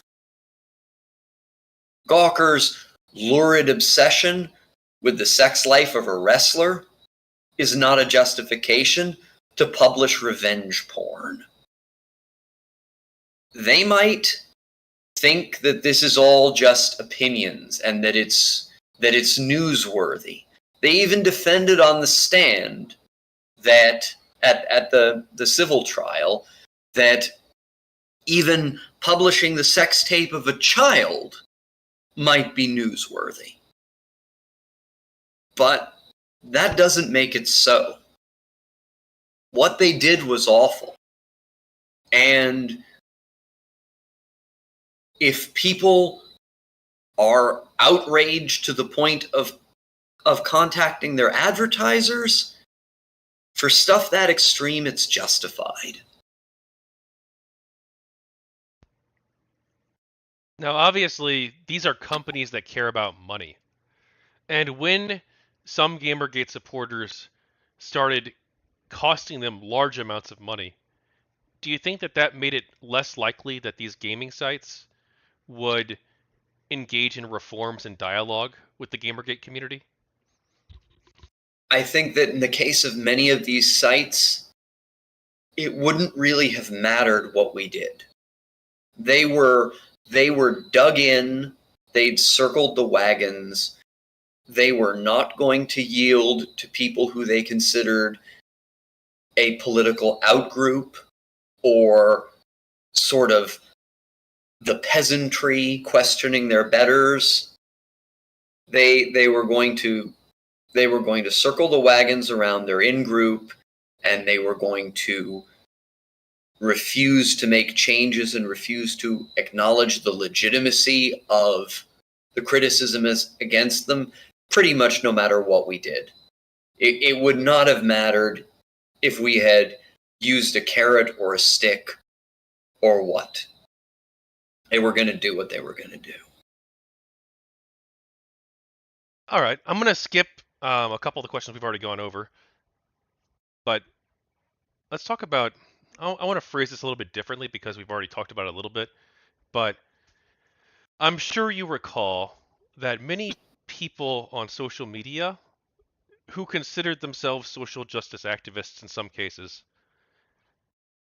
engaged in campaigns on social media to deliberately change works of art and pressure developers or artists to change their works. Do you remember this? I do. The spring of 2015. We all remember. And on to this day. They're just doing it now, screaming over Azure Lane. It's interesting. We might have different perceptions of this. I view the summer of 2015 as perhaps the most insane and wild time during the whole Gamergate affair. It was every single week. It was every some goddamn. New, it was like every 3 days. It was every 3 days. It was the covers. It was that Samus design. It was the goddamn Beachbody Ready thing. It was something every goddamn week. But then something happened. In my perception, and we might disagree, and that could be interesting to explore. In my perception, once the summer hit, it all kind of mostly went away. There was this massive push towards censorship in the spring of 2015, but by summer, it had pretty much dwindled down. And it was the Beachbody Ready thing. The Beachbody Ready people stood up to them. They refused to give in, and they really kind of at the time broke that big push because they showed the other companies and other artists that if you resist these people, they have no real power over you. And in many ways, I think the whole thing might have been on the downswing after that if it hadn't been for the 2016 presidential election and its run-up. I don't recall there being really any censorship controversies after the Protein World situation. No, sorry, correction. I don't recall there being social media campaigns aimed at pressuring developers and artists into censoring themselves after really the summer of 2015. I don't remember any such incidents. Well, do you remember Armika? No. In Street Fighter V, they had a very sexy design for the character Armika. And that caused a lot of kerfluffle, and they ended up censoring it and removing camera angles where she could be seen slapping her butt. There was also then the character Tracer in Overwatch. And there was a big controversy about her butt and whether her butt was being shown to the camera too much, and that resulted in Blizzard censoring the pose. There were a number of things like that. Okay. There were a number of things like that. It continued, but it dwindled below that every goddamn week pace that it had been for a while. And I think that it was for a while on the downswing. And then Donald Trump happened. And that just messed up everything. Auron, do you remember my take on the Tracer controversy? Not offhand. It was so long ago I had to Google which pose was the one they took out and which one was the one they replaced it with. I very much supported the controversy, which is to say, I thought it was kind of a dumb criticism, but this is exactly what I advocated that the people who are angry about games do. I specifically said for months, my argument was, look, engaging in campaigns to pressure developers into censorship is bad. If you disagree, give them feedback, give them criticism, convince them the ideas that you have are better. And that's what the poster did. He didn't engage in a campaign. He didn't engage in a call for censorship. He said, hey, I think this is sexist. I would prefer that you not have this. One person made one opinion, expressed it on a forum, and the developer said, you know what? I agree. Let's go ahead and take that out. That's exactly the kind of thing that I want them to do in the future. Not pressure people, but I was happy. I defended that guy. I think that I would have to ask the guy, in a game where you can pick your character's victory pose from a wide array of options, most of which are not sexual in any way, why don't you just pick a different pose? That was much the same as with the comic book covers and things like that. A lot of these things were not even the issue's official cover. They were a variant cover that was of limited availability for people who really wanted it. And if you don't like it, why don't you just buy a different cover? Why don't you just use a different victory pose?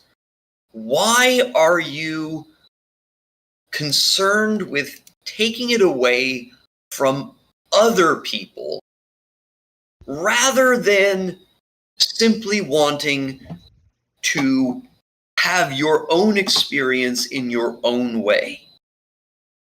That's why when it's stuff like the current nonsense about pronouns in Starfield and mods to remove them, it seems insane to me to try to take away people's ability to access mods that remove the pronoun.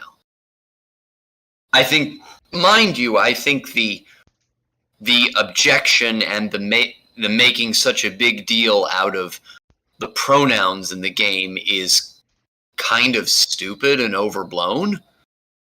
But if somebody really cares that much and goes so far as to want to mod their copy of the game to remove it, why is that your business?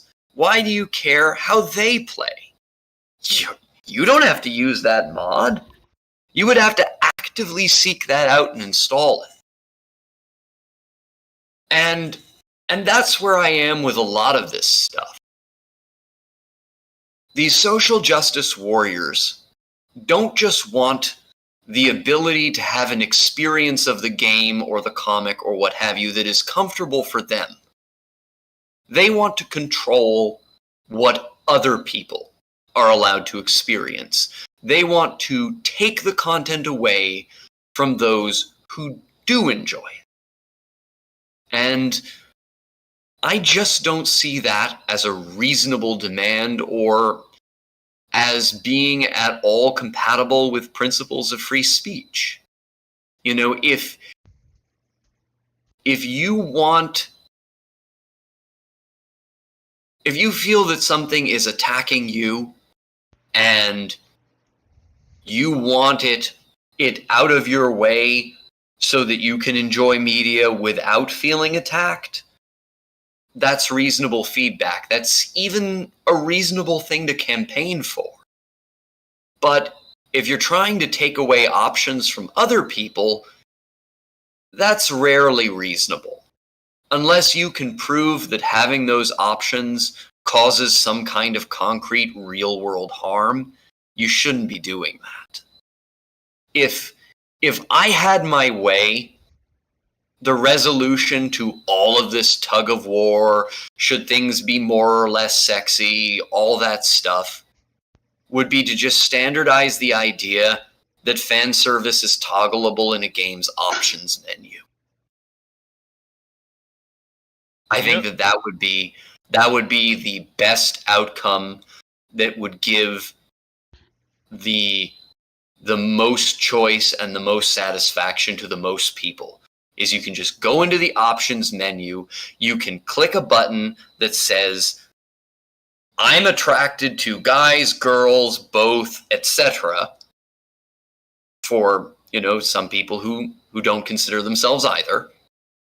And I want fan service up to PG, PG-13, R, X, or none. And the game experience is toggled to represent what you like. If you want all the guys in loincloths because that's what you're into, you can have that. If you want all the chicks in bikinis because that's what you're into, you can have that. If you want full nudity and it's an M-rated game, you can have that. If you think the whole fan service thing is trite and distracting or kind of sexist and you don't like it, you can just shut it off. Auron, why is the guy making a post on the forum saying, hey, I think this is sexist, I don't like this? Why is that censorship? I said, because why is he trying to take it away from other people if he already has the option in the game not to have to view it himself? Look, I think it's stupid too, but isn't that better than having people engage in censorship campaigns? I mean, it's better.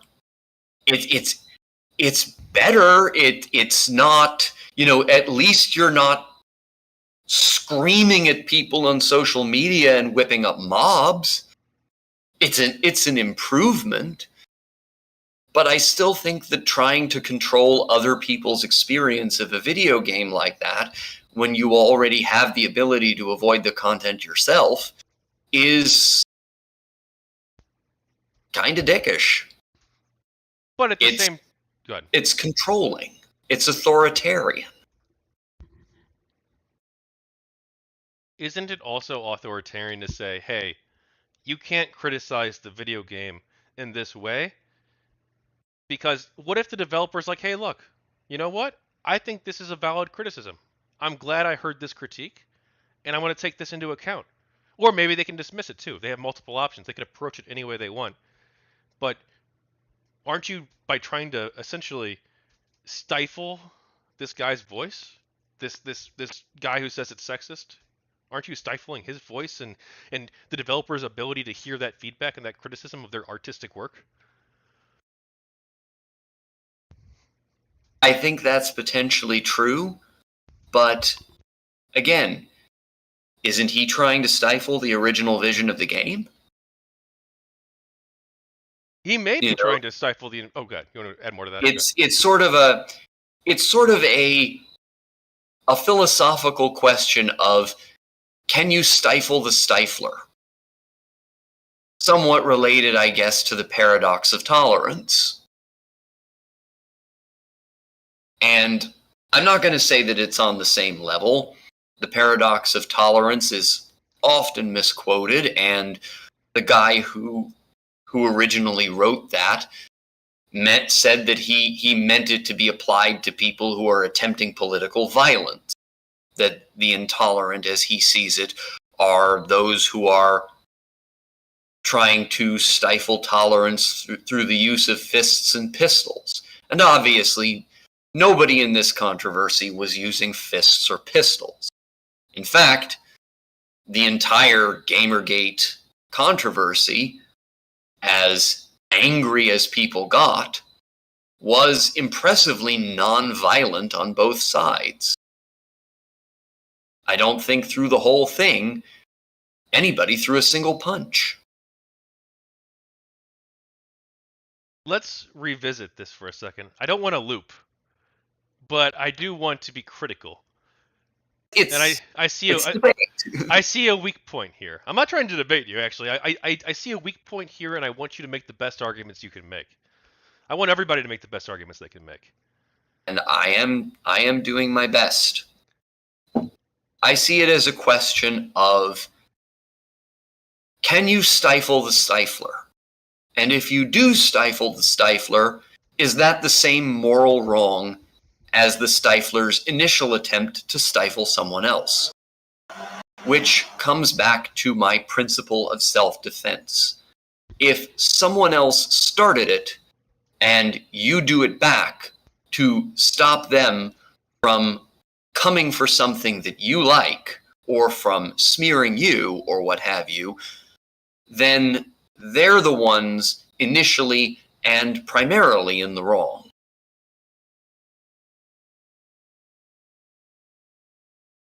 Auron, I want to ask a hypothetical. Shoot. Let's say you create a painting. Someone approaches you. They say, hey, that's a pretty good painting, but I don't like this one aspect of it here. And you said, you know what? You're right. Let me change that. Did they stifle that person's creative freedom?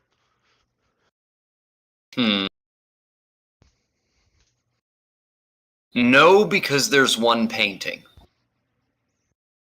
The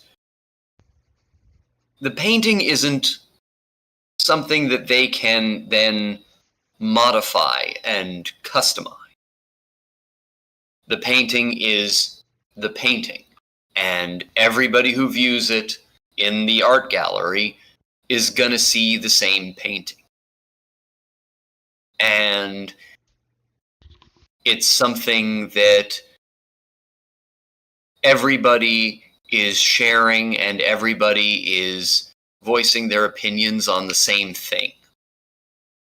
And that's not really true when it comes to many of these things in games and comic books, because games are an interactive medium where you have a lot of ability to customize your own experience.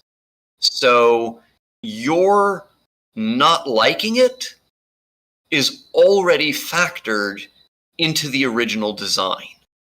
As I've said with the Tracer pose, she had several different victory poses that a player could use. And you could pick the one that suited your tastes. So if you didn't like the butt shot one, you didn't have to use it. But if someone else did like it, they still could. And I don't think that it's reasonable to complain that someone else is allowed to do something that you don't have to do and you don't have to experience and that really doesn't affect you, and you're just trying to control that other person's experience rather than enhance your own.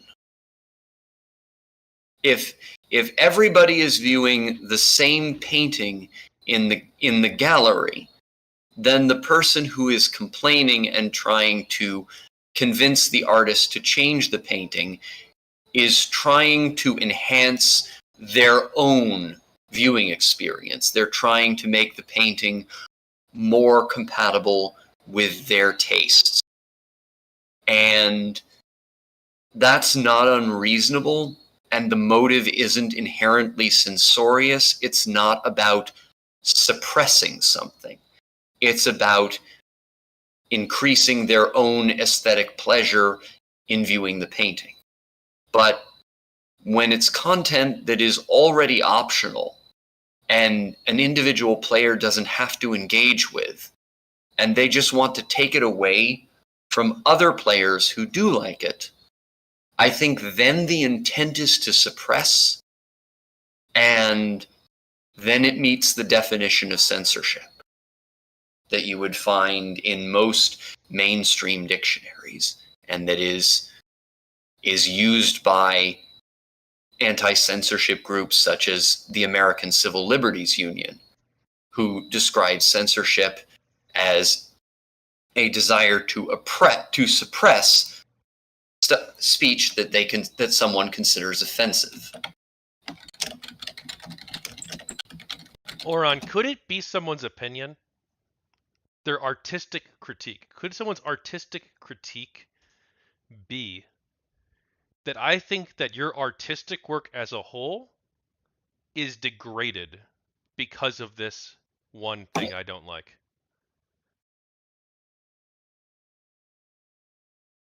I mean, I suppose it's theoretically possible, but when that thing is already optional and you don't have to engage with it at all in your copy, you don't have to use it, you have other options, it can not be a part of your experience, that frankly sounds like emotional blackmail. All right, well, hey man, dude, I'm having fun with this. I want to keep going. I have to hit the restroom. I don't know about you. I should probably do the same. Oh, hey, but out of character, obviously. Do you want to actually set up like a formal debate on the tracer thing? I can probably get us a moderator who'd be interested in doing it too. I might. I mean, the tracer thing specifically is at this point such an old controversy. Well, like on the more general topic of where exactly the lines are for censorship, it's an interesting topic, and I've debated it with a lot of people, especially a lot of anti-GamerGaters, for years. And I acknowledge that there are some subjectivities to it, and there are some points where it's hard to draw a bright, clear line. But my sort of aggressor-defender paradigm is the best I've come up with to try to find a line that's fair to everyone. All right, well, dude, we can If definitely. if you're interested in doing a formal debate on where the lines between feedback and censorship are, I would totally be up for that. Oh, 1,000%, 1,000%. I want to do this. But let's hit the restroom, and then we'll come back and we'll finish the interview. Okay? We will be right back after these messages from our bladders. All right. Don't go anywhere, chat. Don't go anywhere. Let me post in the chat so everybody knows.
I'm back, by the way, when we're ready to reconvene.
All right, I'm back.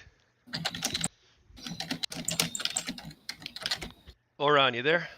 Yeah, I'm back. I've been back for a while. Oh, we got Angela Knight, Captain Carbine, Paulo, JT Vega, Ralph Daly in the chat. What's up, everybody?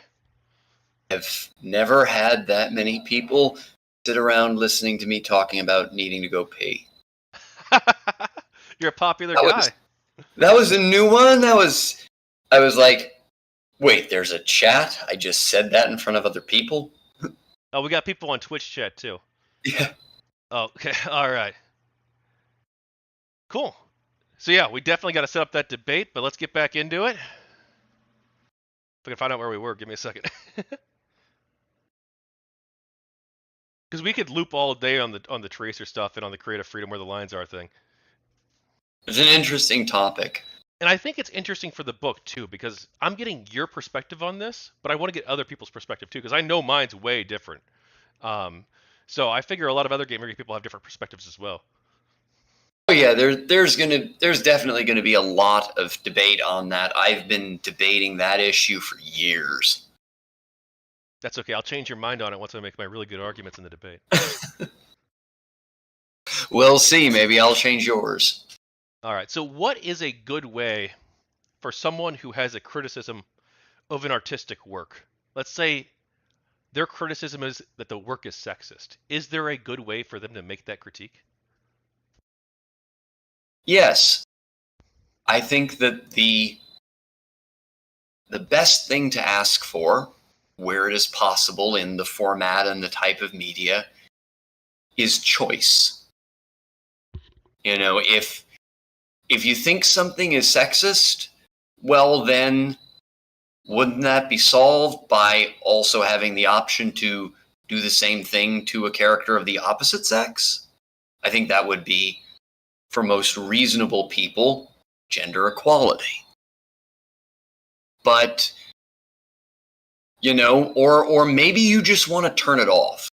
You know, maybe you just want an options menu with an off button that you don't have to deal with that anymore. And I think that that's the best approach to it, is to want more control of your experience, not control of other people's experience, especially in things like interactive media, where it's really easy for every user to have a completely different experience customized to their tastes and preferences. And beyond that, I would just have to ask, why are you so concerned with controlling what other people can see? And I think that if you want to do that, if you want to control for others as well as yourself, then you have to meet a higher bar than mere preference-based criticism. You have to have proof that the thing as it is somehow harmful. Otherwise, who the hell are you to try to take it away from other people who like it as it is? Well, is there value in preference-based criticism? Yes. But if the criticism is preference-based, then why aren't you satisfied if it is worked in such a way where you can have the experience you want? Why is your happiness, your preferences, contingent on controlling what other people experience? Do you have any thoughts on the removal of content from foreign games when they are localized? And did you support Operation Torrential Downpour? I did. I hate that kind of localization stuff. I mean, for all that we can talk about criticism and persuading the creator to change their mind on what they want in their art and so forth, these localizers are not the creators. They are not the artists. They are just glorified translators who have decided to set themselves up as middlemen controlling what people in the West can see. Frankly, in many ways, I think it can be argued that the attitudes behind these localizations are racist, even imperialist, that they want to impose their cultural norms over the works of a foreign country that created art that is reflective of their culture. Why shouldn't we see their culture and their norms represented accurately? All right. Some critics of GamerGate argue that GamerGate was mostly or entirely right-wing. Do you think this was accurate? No, I don't think it was. I think that a great deal of polling was done on the political leanings of GamerGaters, and it found that most GamerGaters were left-wing libertarians. And most of the accusations that GamerGate is entirely or predominantly right-wing are based on either assuming that all of these GamerGaters are lying about their political affiliations, or that, the people who are making the accusation just have a view of left and right that definitely does not correspond to the mainstream American Overton window. It might be what's left and right in the artsy hipster scene in San Francisco, but it's not where the bar of left and right are for the country as a whole, let alone the world. Do you want to talk about your political views or philosophy? Okay, sure. I actually took one of these tests once, and it told me that I'm a social libertarian. And I think that's about an accurate summation of me. Most of my views are sort of boilerplate DemSoc.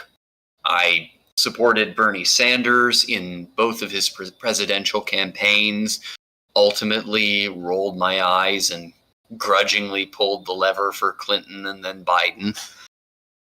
I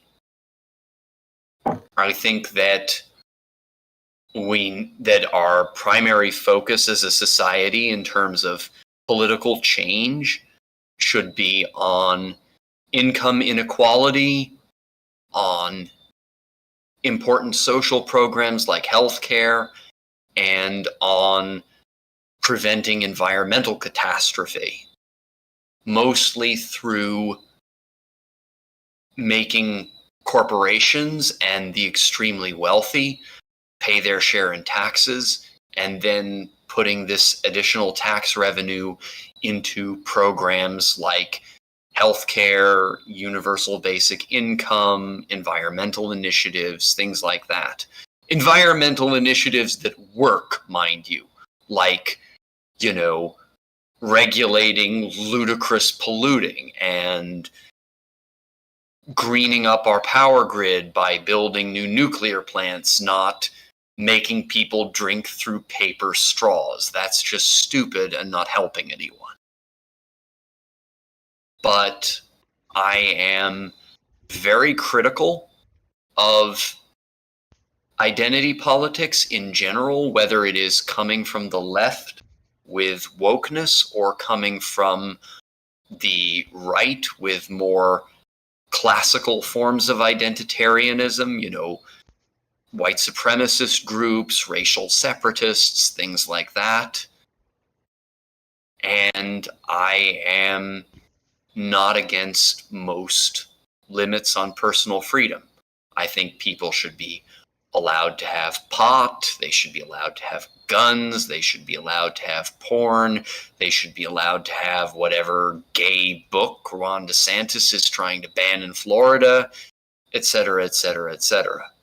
I think that where feasible, we should we should have maximized individual freedom, including definitely freedom of speech. And the government should be acting as the guarantor of rights, not the grantor of those rights. And I think oftentimes that means that the role of government is as the defender of the rights of the individual from very powerful non-state actors such as major corporations. And sometimes that puts me in conflict with other elements of the left who want to make exceptions to some of those principles when it's convenient, such as wanting to put legal restrictions on speech where they consider it to be hate speech. And, like I've said, I think it's sometimes okay to say that certain speech is over the line to the point that going to someone's advertisers or something is justified. But I don't think that even the most overtly hateful speech should be outright illegal. I think that's too far. But I think that my views are definitely within the left of center mainstream. Do you think your views are pretty similar to most people involved with GamerGate? I think my views are pretty similar to the people who were involved with GamerGate around 2014 to 2016. I think that since then, there was a slow overall drift rightwards. I would say that on average, the remaining GamerGate communities today could probably fairly be described as center-right in terms of the majority of the people who frequent them. And this is in large part, I think, a self-fulfilling prophecy that many of these people, these anti-GamerGate critics, repeated the idea that GamerGate is right-wing so many times that a lot of right-wing people decided to join GamerGate, and it affected the overall political leanings of the movement. You don't think it was the case that large numbers of people went from being left-wing to right-wing? I think that happened in the cases of some people, but I also think that some people just stayed put in their politics while the goalposts moved around them. Like, compared to the games journalists, if you're not in favor of it being okay to, I don't know, surgically transition a 4-year-old, then you're right-wing. But that would definitely not be the center point of the broader transgender debate for the country as a whole.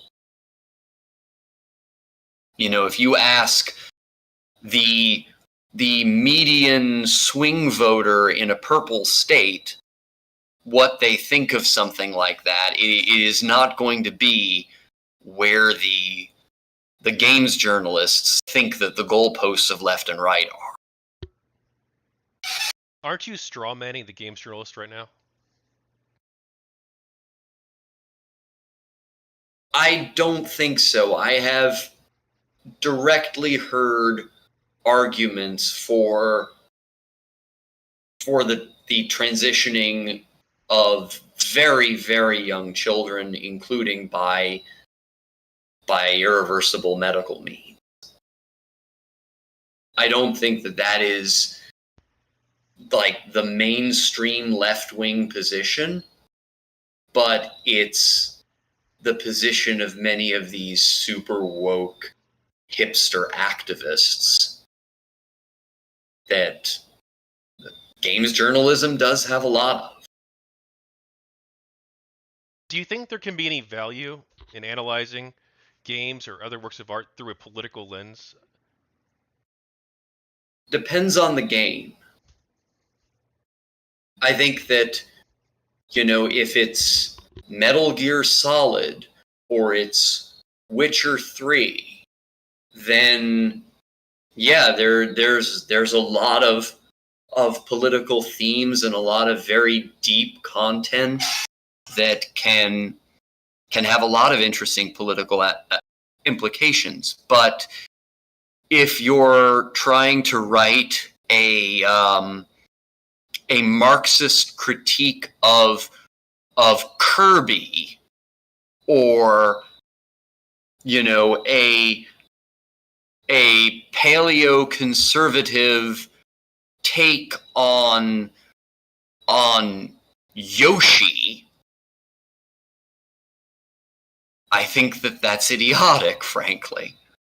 I think that it just ain't that deep, bro. It just ain't that deep. Let's explore that. Really, do you think everything's political? No, not. Let me put it this way. Do you think everything is radioactive? Probably to some extent, or at least everything that I am aware of on our planet, I guess. When somebody says to you, stay away from that, it's radioactive, you know what they mean, right? But could it be political in a way that's actually important, right? Like, I buy a new pair of shoes. You might say, well, that's not political, you just bought shoes. Well, is it political, though? Because, like, what am I doing by buying shoes? I'm doing a couple of different things, right? One, I'm, I guess, de yes, facto you're engaging supporting... with labor and monetary systems and all of that, but that gets back to my radiation metaphor. Just like in the most technical sense, everything is radioactive. Everything emits some tiny trace minute amount of radiation. But when we talk about radioactive materials, we mean things like plutonium. We don't mean a banana. Nobody is going to swat a banana out of your hand and say, "Don't touch that! It's radioactive!" Even though, technically, a banana does have a tiny amount of radioactive potassium in it. But it's not enough to be meaningful. It's not enough that the radiation can harm you. Likewise, if you want to play 6 Degrees of Kevin Bacon, you can link pretty much anything that anyone does to politics in some indirect, tangential way.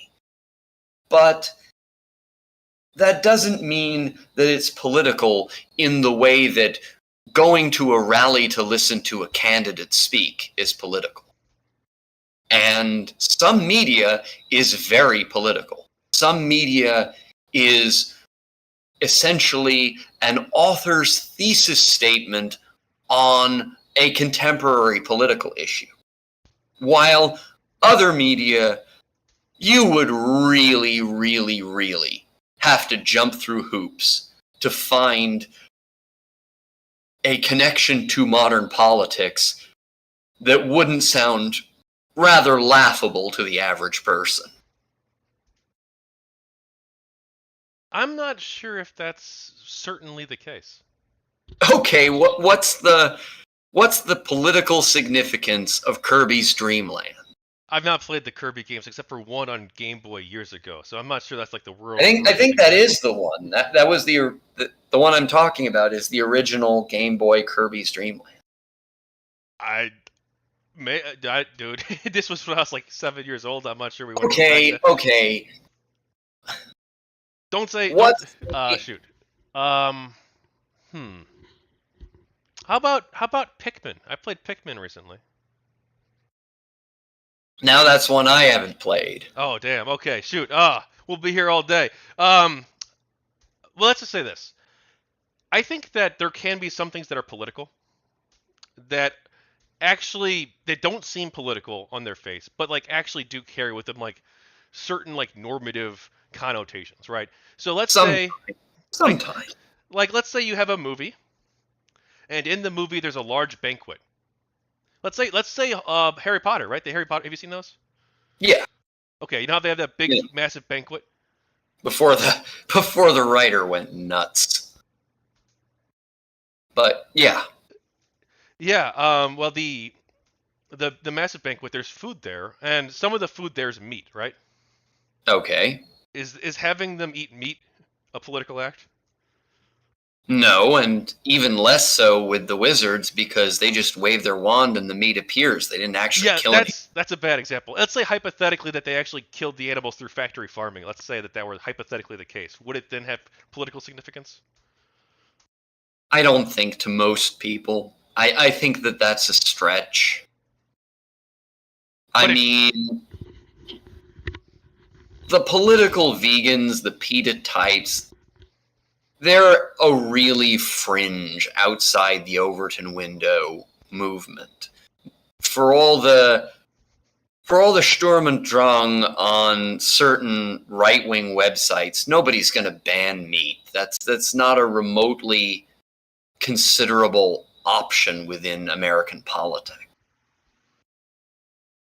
but the I think, decision to portray eating meat as normal is, I think, like kind of political. but it is normal. It's simply reflecting reality. Now, somebody may not like that that's normal, but it factually is. The vast majority of people eat at least some meat in their diets. Now, maybe the average person, if pressed, will look at some of these factory farming tactics and go, yeesh. Maybe it's reasonable to say, if you can, shell out that extra dollar for free range. But no, you're not going to convince the average person to be vegan. And if you're just reflecting the reality of the world as it is in fiction, I don't think that that's a political act. You're not endorsing it by depicting it. You're just showing what people typically do. Okay. What about games like Call of Duty, especially the ones set in modern settings, where you're fighting terrorists? Are they political? I think a more reasonable argument can be made that they're political, yes. I think that some of them, in fact, have even worked hand in glove with the U.S. Defense Department and been deliberately designed for recruiting purposes. I think that can reasonably be called political. But if instead of setting it in a modern real-world war with a real-world country fighting its real-world enemy and essentially having it function as war propaganda, it's set in space and you're fighting, bug monsters or hell demons or what have you, then you're much more reaching to call the content political. One of the most political works out there, perhaps, involves fighting bug monsters. Do you know what I'm talking about? Starship Troopers? Yeah. But I'm trolling. Starship Troopers is also satirical. Only the It's movie not. is. It's. I haven't actually read the books, honestly. I have not read the books. The book's good. I saw the movies because boobs, and I was like a teenager at the time. They were never good, but they were funny. Yeah. But People are You gonna know, give me so much shit for saying that the book's good. I feel like the book is actually a very interesting no, work. I And that haven't, I haven't, I haven't read the book. I don't know if it's good. I know the guy who wrote it has some weird views. he's not even so. People perceive we are, dude. I don't want. Maybe we should cut this part out of the book, dude. If people think that I'm camping for Robert Heinlein, they're gonna, which I am actually. I'm defending Robert Heinlein to an extent. Like I don't.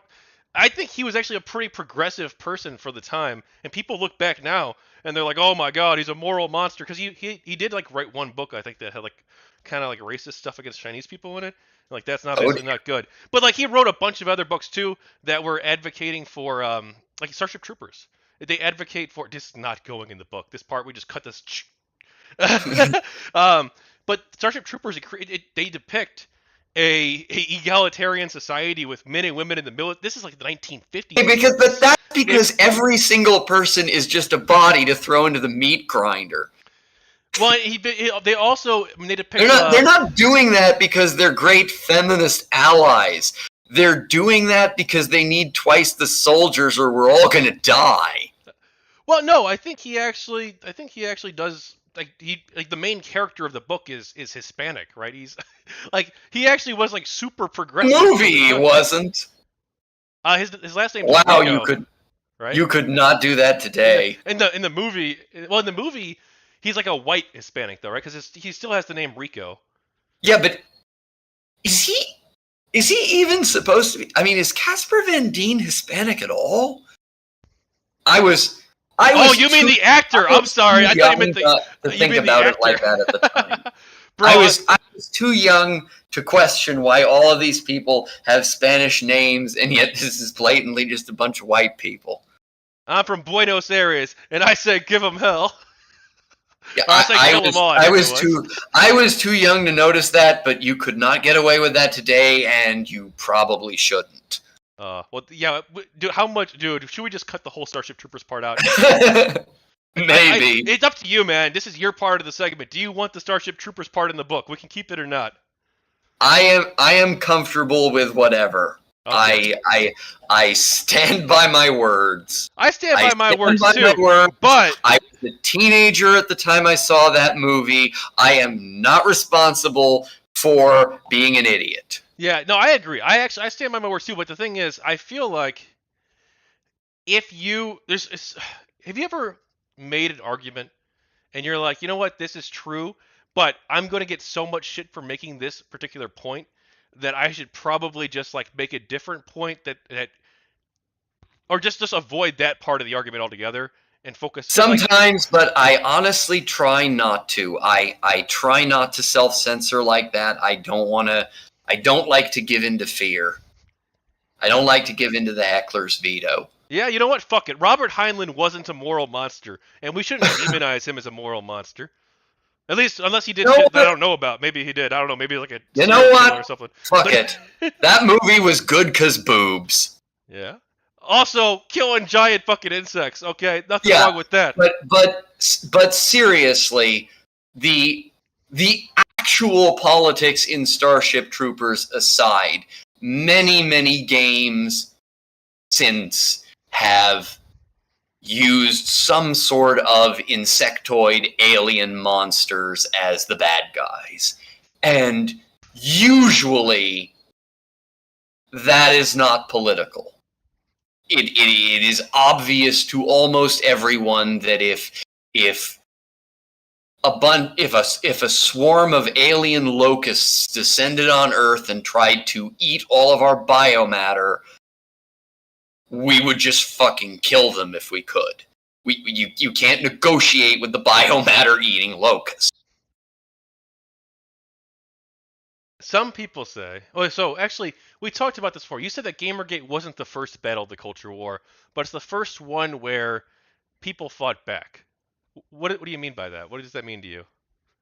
Before GamerGate, there were a number of incidents involving the social justice warriors screaming people into submission and sometimes ruining lives.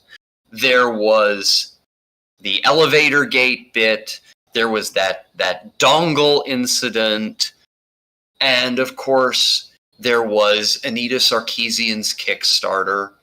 and the harassment of women narrative around that 2 years prior, and going all the way back to probably the first battle that I recall was that Penny Arcade Dick Wolves comic.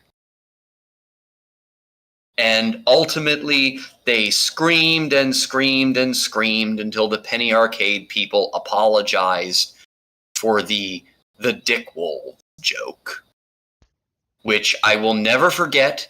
Every time I watch an episode of a Law and Order show, and at the end it says, made by Dick Wolf. You keep using the phrase, well, maybe not keep using, you've brought it up a couple times. The phrase social justice warriors. Do you think using terminology like that is useful? I do.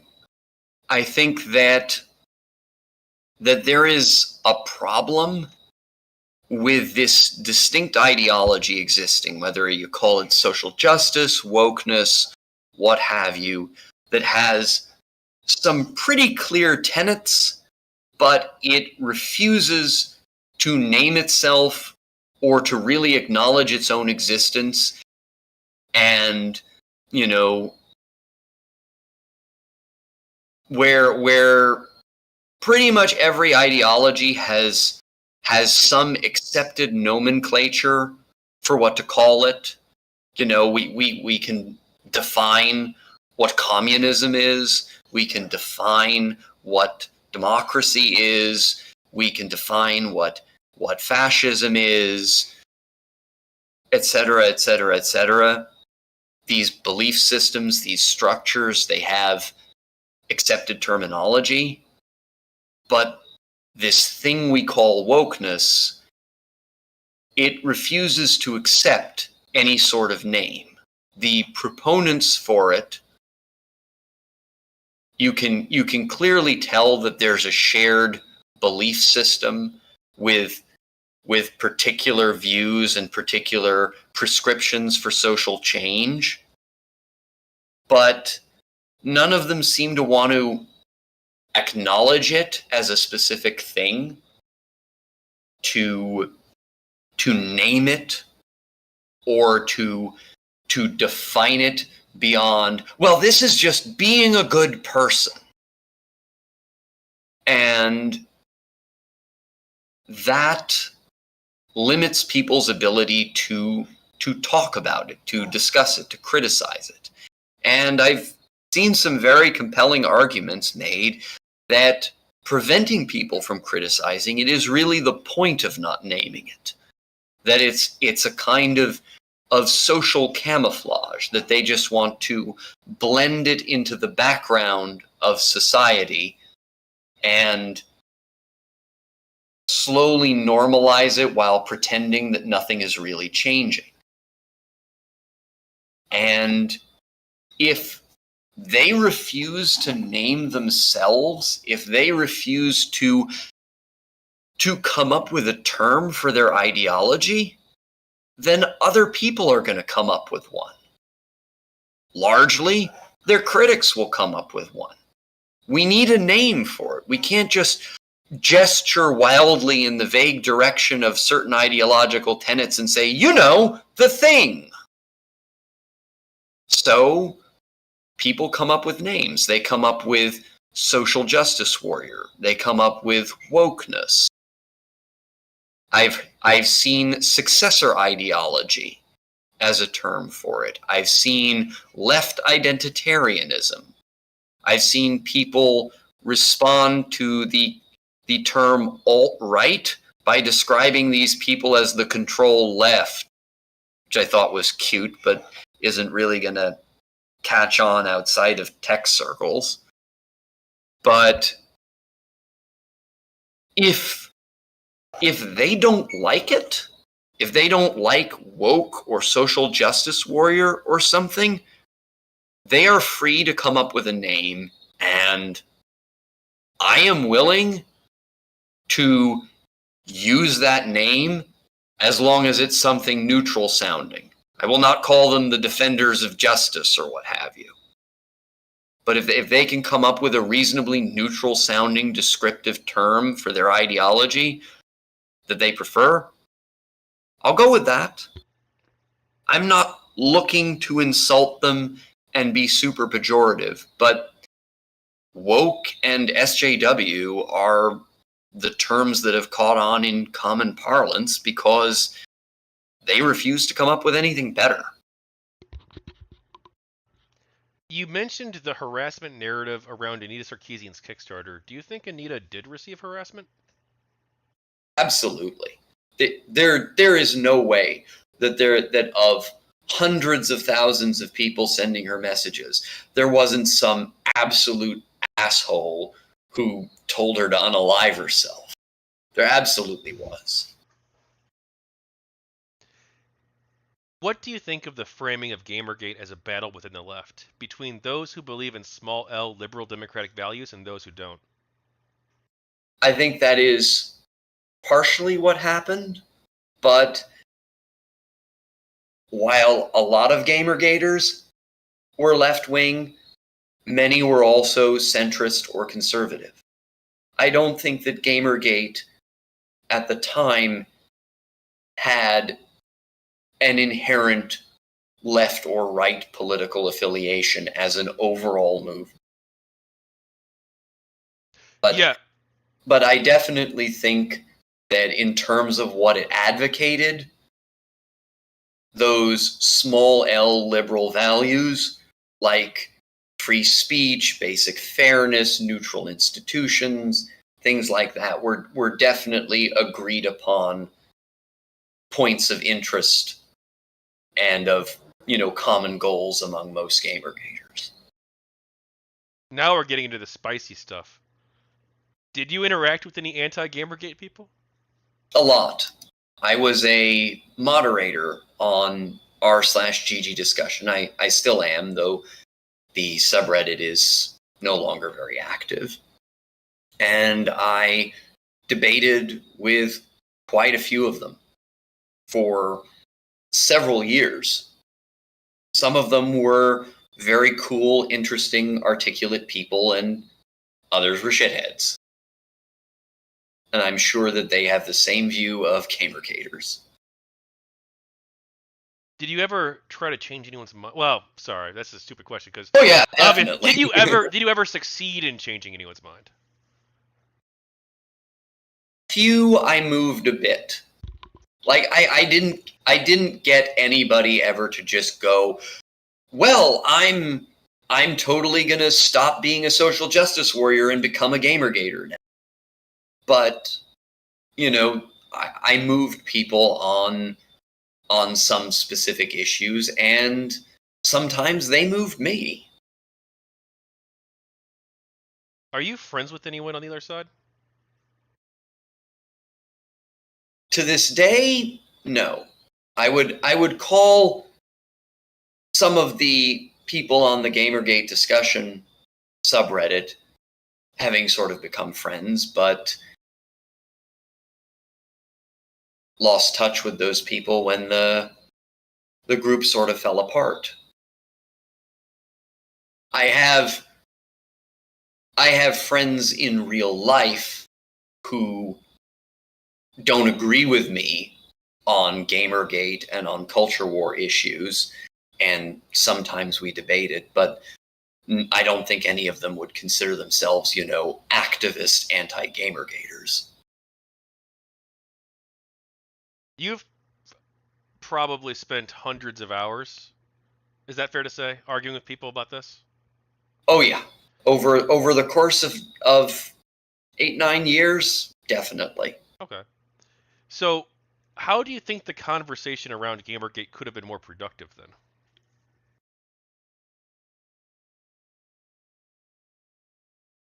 I think that, for one thing, I'm going back to Milo Yiannopoulos. We should not have made alliances with people like that. They were absolutely poisonous to discussion. They were incredibly detrimental to our credibility. And they just made a lot of stuff worse. And at the same time, on the other side, a lot of their people were very unwilling to debate, were very unwilling to really talk across the aisle in any way, because they felt that they had the media platform and the power, and they didn't really need to debate. And obviously things would have gone much better without that arrogant and Machiavellian attitude from them. When some critics claimed that GamerGate supporters were only straight white men, women and minorities who supported GamerGate created Not Your Shield in response. Do you have any thoughts on that? Well, I never entirely understood the need for a separate hashtag. I think that the fact that they were present and prevalent was self-evident. I mean, at the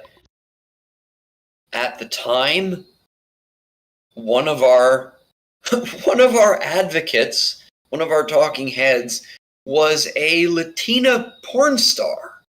Now, later, don't bring her up because she did like some bad stuff later on.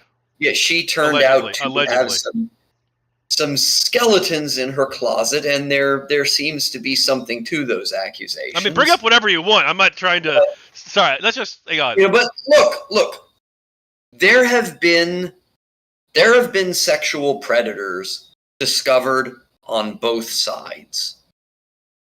There have been these are large groups of people, and there have been some real weirdos who got outed in the years after GamerGate doing some fucked up shit.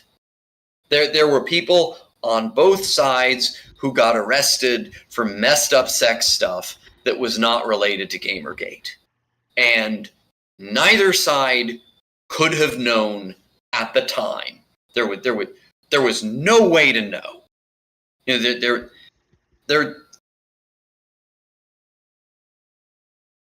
I mean, what were we supposed to just assume she's bad because she's a porn star? 99% of porn stars don't do that. And what happened to sex workers' rights, for that matter? No, she just turned out to be a crappy person. Yeah. No, sorry. I shouldn't have said. Don't say that. I can. Nevertheless, I just meant like. Oh, wait, hang on. I do want to clear this up real quick. I said don't say that, which could be seen as me like steering the discussion in a way that's like trying to like make GamerGate look good, which I don't really. That wasn't the intention of me saying don't say that. I just don't want to talk. I didn't want you to talk about someone like that and have her name show up in my book, because I don't want my book associated with her in any way, shape, or form, dude. Like that. Like I don't. I don't want her name mentioned. I didn't know if things were going to go in that direction. That's fair. If you don't want to put that in the book, well, that's fine. No, I mean, I can put it in the book because you legit said it, and it's legit fair to put in there. I was worried you were going to say her name. I'm not going to say her name. I'm just going to say that there were highly visible people who were obviously not straight white men. And yes, one or two of those highly visible people turned out in later years to be terrible in ways that at the time we could not have known. Yeah. And if anti-GamerGate wants to make a thing about that, I invite them to check their own glass house for pedos. All the examples though you could have used, like why the fuck did you pick her? Like out of character. She was so visible at the time. She was such a prominent talking head in Not Your Shield. Do you remember the time that football guy who turned out to be a groomer himself, so his hands weren't clean? Don't say his name either. That guy was in a debate stream over Not Your Shield. Also, hang on, Called. Hang on, dude. We got to be careful with allegations. Okay, this isn't a book. Like you can get sued and shit. Yeah, I don't. but Was he actually a groomer, or did he just not say anything? I think the accusation was that he allowed it to he happen. he was right? part of a cover-up. Or he was part of the cover-up, right? He didn't. That's complicity. Yeah, That's I know. I'm complicity. not saying it's good. I'm just saying, like, if we're making But- accusations, we got to be like And 10,000%. by the way, you can't get sued. You can't get sued for saying that football guy. Dude, it's so obvious in the context, though, because anyone who point knows about being- this conversation Point knows. being, I bring her up because if you want to talk about Not Your Shield, then we can't avoid the time that one of their talking heads called one of our talking heads a nacho shield because she was Mexican. I mean, these are the people who call themselves the champions of racial justice, and he decided that the best way to respond to being debated against by her was to make a bunch of Mexican jokes. Dude, I completely cucked this whole Not Your Shield discussion. Like, I'm sorry. I should have just let you go on. I am so sorry. Dude, No, you wanna... it is fine. I was knew I was worried. stepping on a landmine there, but it had to be said. Okay, you know it had what? to be said. You want me to just cut out all the interruptions I did and let's have your piece there as it was? That way, because I interrupted you like 4 times under. I'm so sorry. If you want. Okay. It's fine with me either way. Okay, I'm sorry, man. But all right, let's move on to the next question, please. I just think that we probably would have been better off if we had just kept it all within the sort of brand name of GamerGate and just said, no, this is obviously not true. You can plainly see all of the people among us who are not straight white men.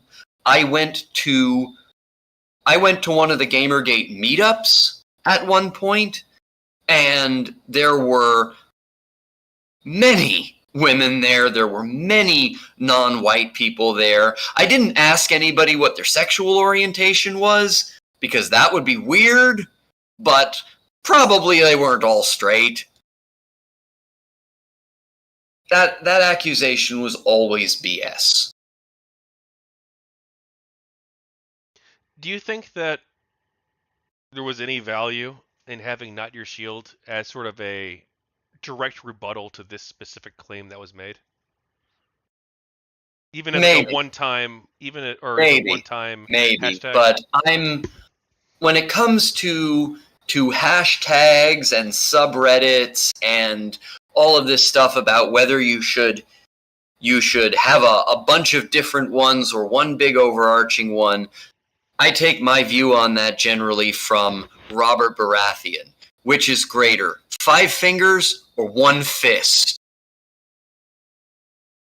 Do you think there was no value in having GamerGate Twitter, GamerGate HQ, KotakuInAction, V, like all these completely different... There was definitely value in having a lot of different platforms, especially with all of the attempts by the anti-GamerGaters to take away our platforms. We always needed backups. But I'm talking in terms of having several different hashtags, or having, instead of, all of the discussion of these types of issues on KotakuInAction, people have made subreddits like WorthemInAction to be specific to comic books, and Social Justice in Action that spun off because of arguments on KotakuInAction over what topics we were allowed to talk about and stuff like that. I think that in a lot of ways, presenting a more united front is better. Now, I'm not saying that about we shouldn't be on different platforms. We should be on every platform that we can. But on each platform, it should be, one main hub subreddit, one main hub hashtag, because That's just better for getting traffic, for reaching front pages, for getting on trending, things like that. Just purely from a tactical perspective. What if somebody only cares about video games, they don't care about the comic side, or they only care about comics, but it's getting drowned out by by the gaming stuff? I think that is a great reason that Reddit allows the tagging system, where you put a flare on a post and you can search a subreddit by tag, so you can find the content that appeals to your particular interests. You talked about this a little bit earlier, but some websites banned GamerGate discussion. You talked about some subreddits doing that. Why do you think that it was censored? Well, because the people in charge of those websites were on the other side, and they knew that if they allowed open discussion, it was not going to go the way that they wanted. They were not going to win this democratically. We were always the majority. And by every metric of public participation, by whether our hashtags or their hashtags had more participation, by how many subscribers were on KotakuInAction versus how many were on GamerGazi, by every metric of public participation, we were the democratic majority. And so our opponents couldn't win by majoritarian means. They had to fight by going top down, by getting themselves into moderator positions and silencing us. All right. Why do you think some people claimed that GamerGate was about harassment or hating women? Well, it was very convenient as a way to dismiss our arguments. Now, look, we're talking about a movement online, largely on Twitter, and Twitter has no ban function except that which is used by the Twitter admins. You cannot mechanically ban a user from a hashtag. It's not like a subreddit. You can't do that. So there was no way to gatekeep who could use the GamerGate hashtag. And you're talking about a movement that at its peak probably amounted to 100,000 dedicated activists or more. Of course, on that kind of scale, there are going to be some people who do bad shit. There are going to be some people who take it too far. There are going to be some people who send others horrible messages. That's going to happen. It's inevitable in any angry political movement at that scale. It happened on both sides. It's happened in almost every similar controversy since GamerGate. On both sides. Hell, this kind of stuff happens in internet debates about shipping drama in television shows. You know, one melodramatic cheerleader on a CW high school drama bangs another melodramatic cheerleader's boyfriend, and a bunch of teenage girls send the writers death threats. That's happened a million times. And it's never treated the same way that it was with GamerGate.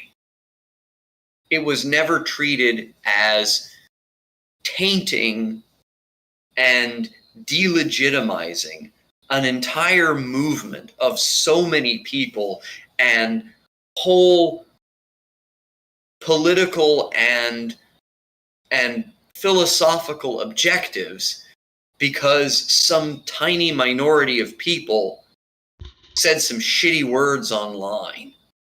That was just a tactic used to try to dismiss GamerGate. How important to you was it that bad actors were condemned? That's pretty important. I think that the reasonable standard of behavior for online movements should be that they are willing to denounce and to distance themselves from known bad actors. But that if they do this, and they do so in apparent good faith, that is accepted as good enough. And I will admit, sometimes we failed, but we sure as shit tried a lot harder than our opponents did. Well, I want to ask, do you think GamerGate largely did a good job at condemning bad actors? Mostly. Definitely, if you look at things by the standards of these loose internet political movements, we were certainly well above average in terms of trying to self-police that kind of behavior. There were things like GamerGate harassment patrols. We found a friggin' troll in Brazil or something who was sending Anita death threats, and we sent his info to the cops. And that is not a common thing in these kinds of internet movements. That degree of self-policing is rare, and we achieved that, and it's something to be proud of. I actually agree. I think that fuck, I can't express my. Well, actually, you know what? Fuck it. I always say I'm informal. I actually think that we did like way above like what the standard. We probably were should well be. above average. Like if you We look were at not- online discussions online Yeah. now, like holy shit, Holy shit! people are toxic as fuck. But like we actually really did try. We tried so hard. We did. We were not perfect, and No, we weren't perfect. the expectation that we should be perfect was never reasonable and never put on us in good faith, because the people who were putting that on us were so much worse themselves. But by any metric, we were well above the average in terms of behavior for movements, online political movements that are structurally similar to us. But you said that you think that the anti-GamerGate side didn't do as good of a job. No, they didn't. I honestly can't recall any of their major talking heads actually acknowledging and making any effort to deal with harassment from their supporters. Like, Anita, Zoe, Brianna, they were always going on about harassment that they got, but many of their supporters were so fucking toxic, and they were never willing to talk about that. I mean, and sometimes they were toxic as fuck. Anita blasted Sargon in real life. He was just friggin' sitting there, and she just, points to him while she's doing a panel, points to him in the audience and goes, "You're a garbage human." And she's got the nerve to go to the UN and say that it's harassment when people say to her, "You're a liar and you suck"? Come on! Lady, practice what you preach. Well, did Gamer Ghazi not condemn the Zek Attack doxers, though? They did. Gamer Ghazi was actually one of the better ones. They were a censorious as hell circle jerk, but they at least did make an effort to be consistent. And I believe, to be fair, they also didn't want to get booted off Reddit for hosting blatant doc. Well, and I think Zoe Quinn did fire Izzy Galvez for participating in the doxing group. Yeah, she did. For the most part, both sides accepted doxing as a line that you don't cross. I agree. I think most people on both sides were absolutely opposed. But in terms of just, spewing toxic internet verbiage at people, we were so much better at keeping some level of discipline in the ranks than they were. You could say, if you were anti-GamerGate, you could say fucking anything to GamerGaters or about GamerGaters, no matter how vile, and they would be cool with it. I mean, do you remember some of the stuff that Movie Bob came up with? Only vaguely. Where, he was just going on these rants that sounded like eugenics about how we were inferiors and we had no place on the planet, and it was practically Hitlerish. And they were cool with it. He never got treated by them like the toxic motherfucker or the absolute lol cow that he was. But okay, sorry. But we were expected to be so much better. And most of our guys, be it Total Biscuit or Sargon or any of them, at least made the effort to tell their audiences, hey, guys, don't go harass these people. We have don't touch the poop rules on KotakuInAction that are much stricter than what GamerGazi had. Meta, but I should and anytime I mention an allegation like the Izzy thing, I should probably say allegedly, even though we do have the logs, but just for legal purposes. For legal purposes, yes. Yeah. All right.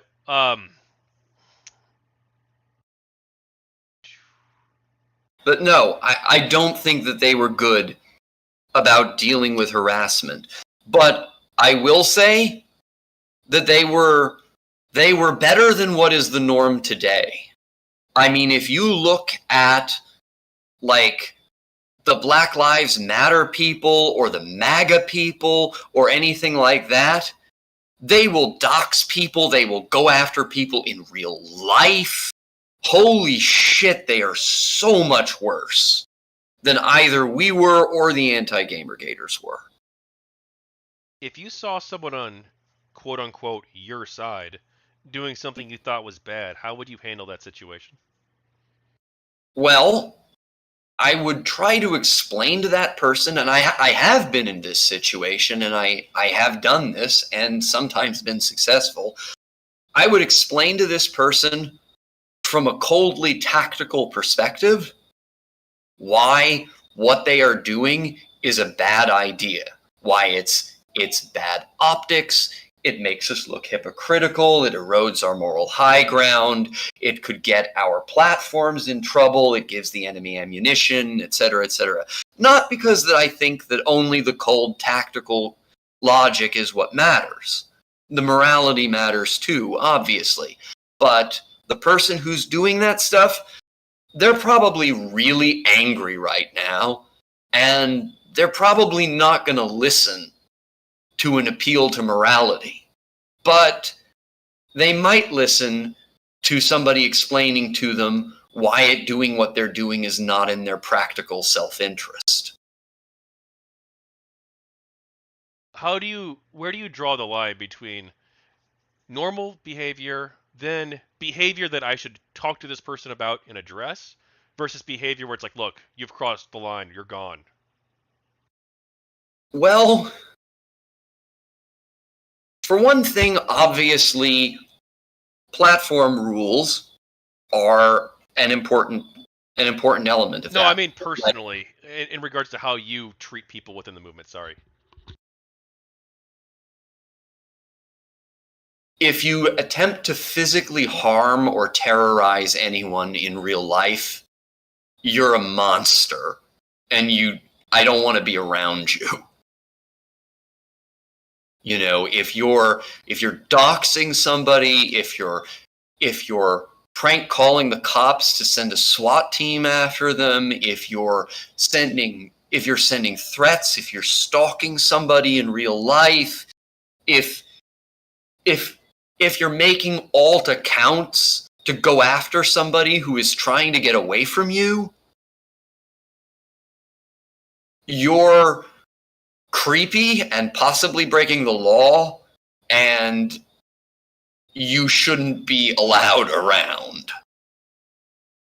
Whereas if somebody is just being toxic, you know, being insulting, name calling, saying slurs, things like that, maybe I can talk this person down. Maybe they'll listen to reason. Maybe they're just having a bad day. But somebody should try to reason with them and calm them down, not just cancel them. So if you that should be reserved for people who do really serious stuff. So if you saw someone using a racial slur, you would try to convince them that what they did was bad, but you wouldn't condemn them entirely? Yeah. And I mean, also when it comes to things like racial slurs, the use-mention distinction is important. You know, if somebody is singing along to rap lyrics, that's not the same as just yelling it at some black person. Yeah, no, I agree. Context definitely matters. I'm 1,000% with you. But the racial slurs thing, like if somebody did say, you know what, let's say it was some famous person, let's say Total Biscuit, hypothetically, tweeted out, I hate, the N-word people or whatever. Like, or let's say you didn't even have to use a racial slur. Let's say I hate black people. Do you? Well, how would that's you not approach about that? the word. That's not about the word itself. That's about them saying that they hate an entire racial group. And I mean, you can't reason somebody out of a position they didn't reason themselves into. I guess Daryl Davis can, that guy who talks down Klansmen. But, if somebody is really in a place where they're just overtly hateful towards an entire identity group for a facet of their identity that's not within their control, that's just damaging to political discourse, to our social fabric, to race relations. And, maybe that person is just being an edgelord or something. Maybe they don't mean it. But if they really fucking mean it, I don't particularly want to be around them. Now, I know you said, normally I would preface this next question by saying you don't have to talk about it or answer, but I know you've said publicly that you do want to talk about this, but you received harassment during GamerGate. I did. Do you want to tell us about that? I would...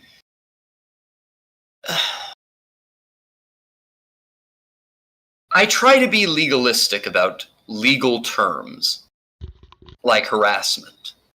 And I'm not sure that it rises to that level because it didn't cross over into real life. So I just want to have that as a caveat. But I had about a half dozen people who decided that I was a lolcat and that they were just going to run a small subreddit called GG Free For All like it was their private kiwi farms to chronicle all of the allegedly stupid stuff that I said and circle jerk about how bad I am and how much they hate me. And sometimes they followed me around to other subreddits to try to re-engage with me, or they bypassed bans by making new accounts to try to continue the argument and to try to egg me on into saying something that they could then circle jerk about how terrible it is. And once or twice, a few of them expressed the position that I should not be alive, including one of them who talked about the idea that I should get the wall, as in a Soviet-style firing squad.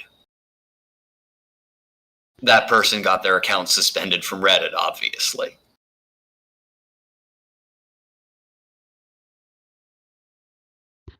So these were trolls, or were they anti-GamerGate people? They were anti-GamerGate people. A lot of them were, I think all of them, were people who I had argued with on GGDiscussion, and either they had gotten fed up with arguing with me, or they had gotten banned and been mad about it. And I should preference by saying I didn't ban them.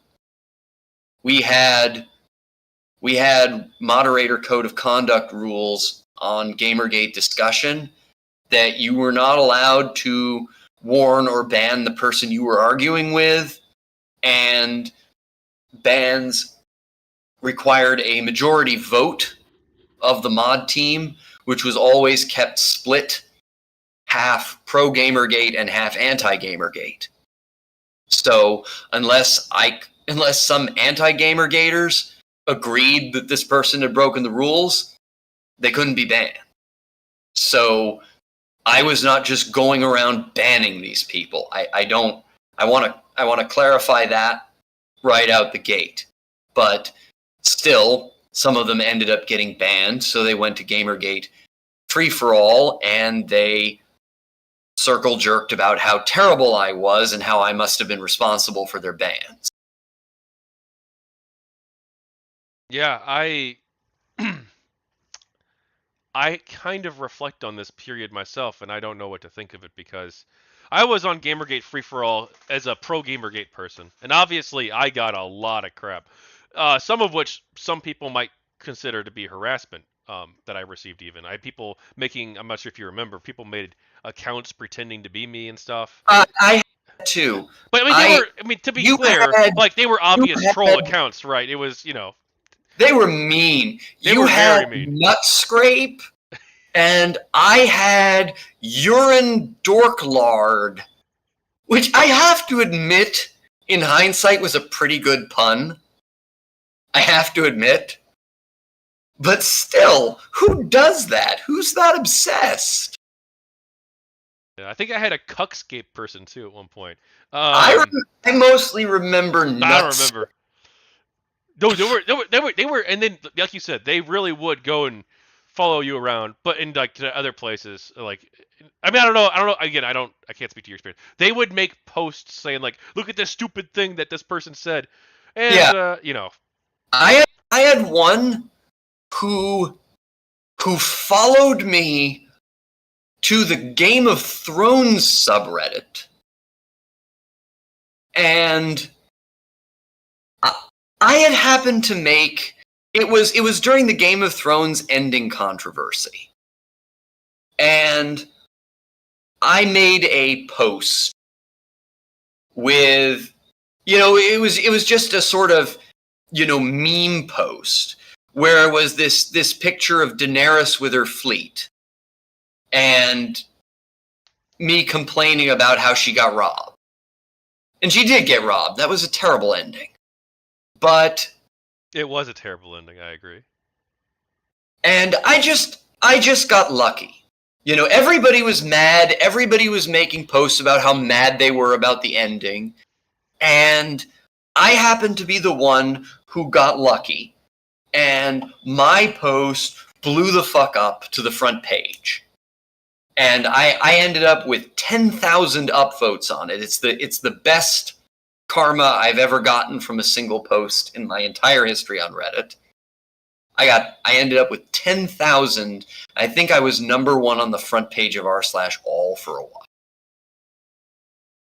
And I don't know if one of these people didn't like that I was having a little moment or something, because this guy followed me to the Game of Thrones subreddit, and he started accusing me of being Emilia Clarke's psycho stalker and being in love with her and being obsessed with her. And, you know, I'm a fan of the character, and obviously I think she's an extremely attractive woman, but who doesn't?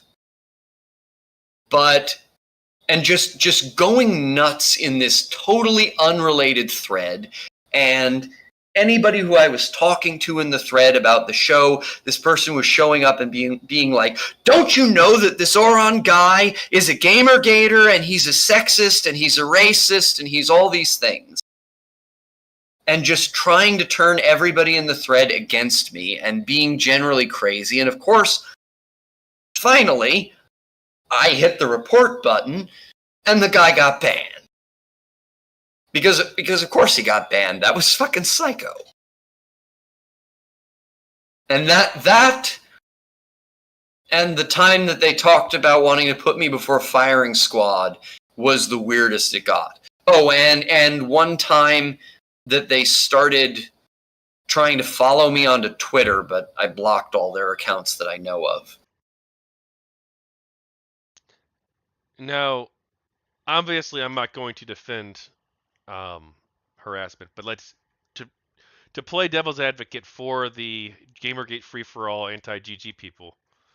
I would their perception probably would be their argument in their defense would be that if you post on this specific subreddit, the free for all subreddit, even once, which I'm not sure if you did or not, but like then you're opening yourself up your fair game because you know what this subreddit is. This is the cesspit of GamerGate. Like this is where the both sides go to duke it out and do a complete, bloodbath. I think if you wanna scream at me in a thread on GG Free for All while I'm posting on GG Free for All, screaming back, and I admit I took the bait. I posted there a couple times. I regret it. It was stupid. It was never going to get anything done, and I don't know why I saw an open sewer and I decided to wade into it. That was obviously a bad idea. But I did. And, you know, if I went on the name-calling subreddit and somebody called me names, what the hell did I expect? That's not harassment. That's what the community's about. But I don't think that it's reasonable to say that if you've posted there once, you are forever fair game for them to do whatever the hell they want on or off that subreddit. I think that going around stalking you to other subreddits, that acting like your private Kiwi farms and trying to keep an archive of every stupid thing you've ever said, I think that making a bunch of alt accounts and evading bans to try to engage with you elsewhere and creating accounts to impersonate you and things, that's not normal. And that's not a reasonable reaction to the fact that once or twice this person posted on an internet blood sports subreddit to call you names and be called names back.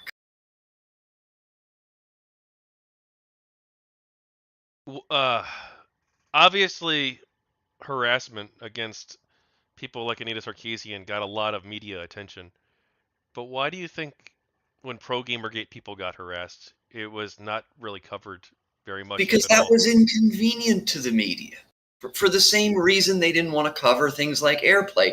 They didn't want to cover what was inconvenient to their narrative. I mean, look at all the people who told Total Biscuit to unalive himself, or threatened to do it to him, or celebrated when he got cancer. I mean, that wasn't even just kill yourself in the abstract. That was literally he had actual cancer and was actually for real dying of it, and they were celebrating. What do you think of the term sea lioning? I think it's ridiculous. I think the entire concept is ridiculous. I think if you read the original webcomic that it came from, the sea lion is in the right. I agree. Actually, I mean, aside from the aside from in the your part house, where it follows her home, yeah, aside from obviously that it part. should not stalk somebody. But literally, if you post something on a public space, yeah, and people criticize you for it. Like, holy cow! And especially if this woman is talking about how she hates sea lions. So she has just said that she hates this whole species for their species. That's like giga racism. So she's just made this ultra racist declaration that she hates all sea lions. And this sea lion shows up and he's like, "What did you mean by that?" I mean, could you imagine the same thing about instead of a parody identity like sea lion being about a real race? Could you imagine that comic where some white woman says, "Oh, I could do without black people," and some black person is like, "Can we unpack that for a second?" And the comic depicts him as the bad guy? Yeah. That would be absurd. I want to ask everybody this question. I want to see what everybody thinks, because, like, I swear, when I interview anti-GamerGate people, I wonder if any of them will actually defend the concept. I want to see what they say. If you say something, if you put an opinion out there in public, I think the best comic we ever had about that was the one where Anita Sarkeesian is shoveling into a mound of poop, and she flings the poop over the wall, and then other shovels fling poop back at her, and she goes, "Help, harassment!" Yeah. Have you seen that one? Well, I mean, people have. Anita Sarkeesian did receive real harassment too, though. She did, but she also received a lot of just negative feedback, where she would say something mean, and people would say something mean back to her, and she would go, "That's harassment." I think harassment has to be a pattern of behavior. I think, what those half a dozen people did on GG Free for All, where they went at it for years and years, just following me around, making alt accounts and stuff. I think a reasonable argument can be made that is close to the line or over the line of being actual harassment. But most people with Anita, they might just leave one or two nasty messages and then move on. There were a few who would go at her and at her and at her and at her. Were these GamerGate people or were they other people? I'm sure that some of them were affiliated with GamerGate. Just statistically, it's almost impossible that there weren't some. But it's pretty goddamn telling that if you actually ask anti-GamerGaters to provide an example of a death threat or something like that from a person who is verifiably a member of GamerGate, they can't even produce one example. And I'm sure once or twice it happened, but it was not prevalent if there isn't even one clear example that they can point to. The only one that they had turned out when we got the FBI report to have been an obvious troll job full of over 9,000 and Navy SEAL meme. Well, there was a death threat from, I'm not even sure I should say their name because they're not pro GamerGate. They were very much a third-party troll. But do you remember a Muppet avatar person? I don't remember a Muppet avatar person. I remember one guy who got arrested. They were a third-party troll, and they did send Brianna Wu a death threat.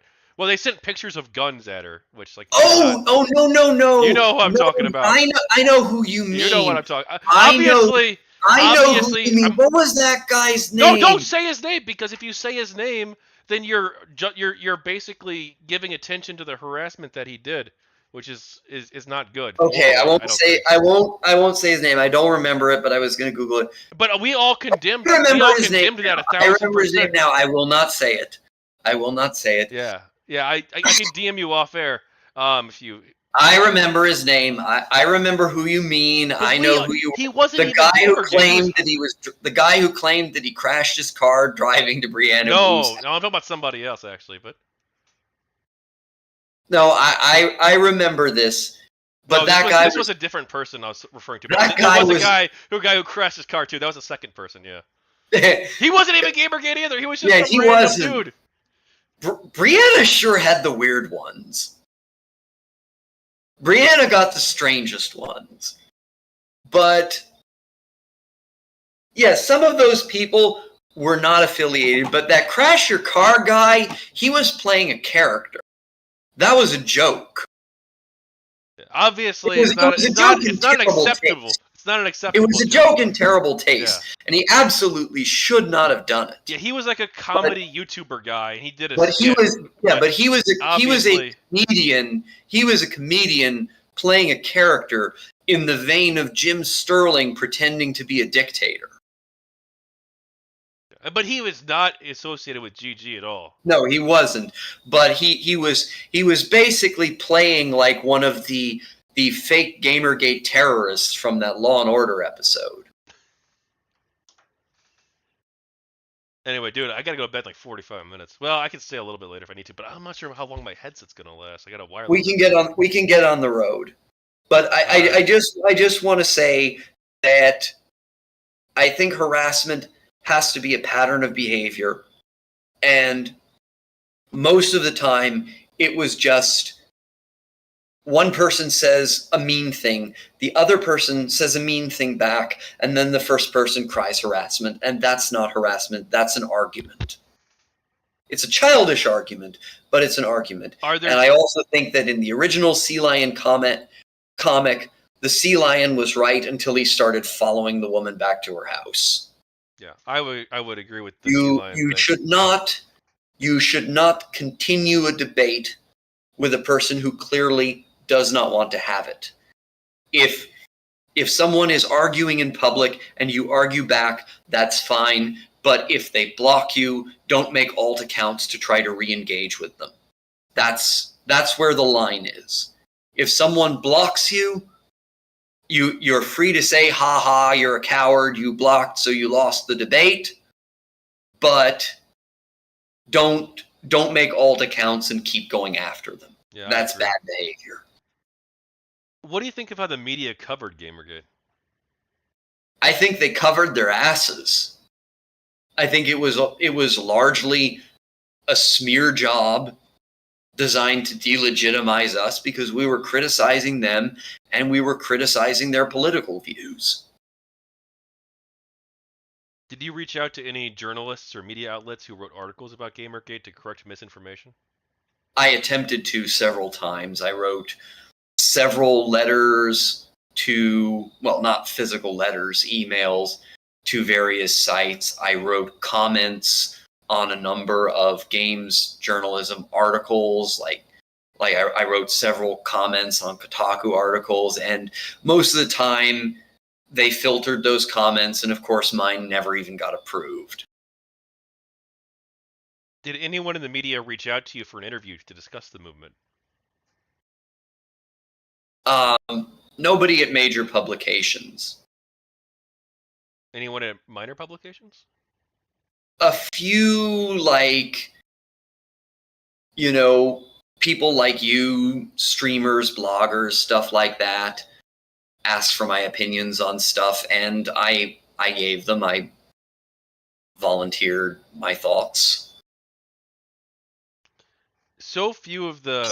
I actually had a discussion with the YouTuber Peter Coffin once that was pretty productive.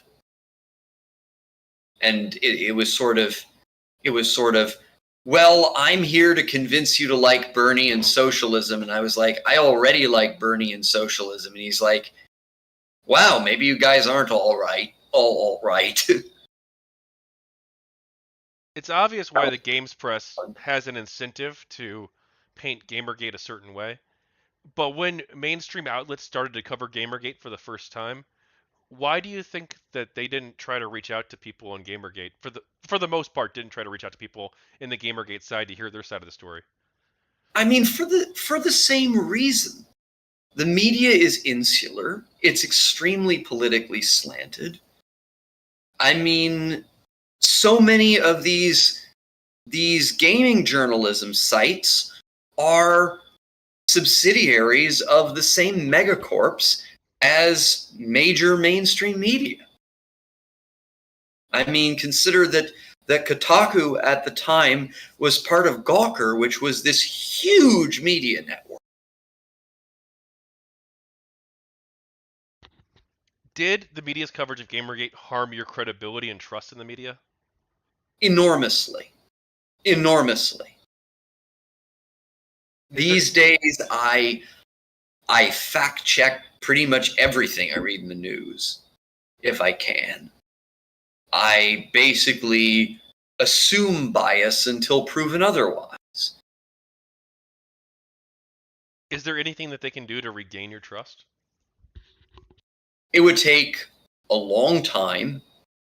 It would take a lot of effort, and it would take a lot of gestures of good faith.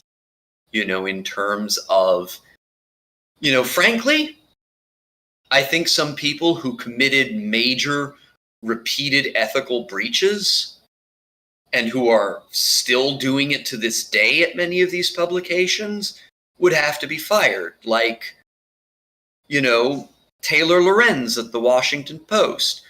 That woman literally goes around doxing people all the fucking time in one of the largest media platforms there is, and they just let her do it. People like that should be let go because that's horrible. What do you say? And if they took steps like that, I might start to trust them again. And they would obviously have to start, having more viewpoint diversity in the newsroom, more diversity of perspectives in how they cover these issues, a lot less sensationalism and clickbait. I don't think it's very likely to happen. If a journalist or games journalist who got Gamergate wrong is reading this right now, what do you want them to reconsider? I would ask that person to look at the course of our society over the last 10 years, to look at the presidency of Donald Trump, the rise of the alt-right, the rollbacks of certain legally enshrined rights, etc., etc. And I would ask them if they think our society has been on the right course or the wrong course since Gamergate happened. And I'm pretty sure that they would say the wrong course. So maybe they should consider what they could have done differently and what the media institutions they work for could have done differently over the past 10 years that might have prevented the course that we're currently on. And if maybe their bad behavior and the erosion of the credibility of their institutions had a role in people becoming so polarized, in so much radicalization happening, and in the media losing its ability to act as a check on dishonest politicians like Donald Trump, because they have lost so many people's trust that people just assume that they're lying as much as he is and don't know who to believe. That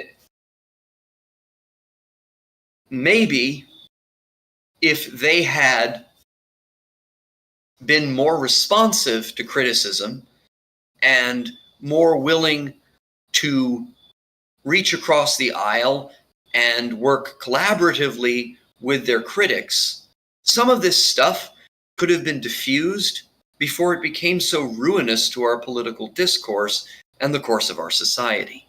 If the tactics that they've been using for the last 10 years had this result, then clearly those tactics don't work. Have you seen the Wikipedia article about GamerGate? Yes. What do you think of that? I think it's awful. I think it's obviously biased. I mean, what did they change it to just recently? They called it a harassment campaign in the title, even. Yeah, GamerGate harassment campaign. They changed it from GamerGate incident or whatever to GamerGate harassment campaign. Yeah, it used to be GamerGate controversy, I think, but I could be wrong. Yeah, it was GamerGate controversy before.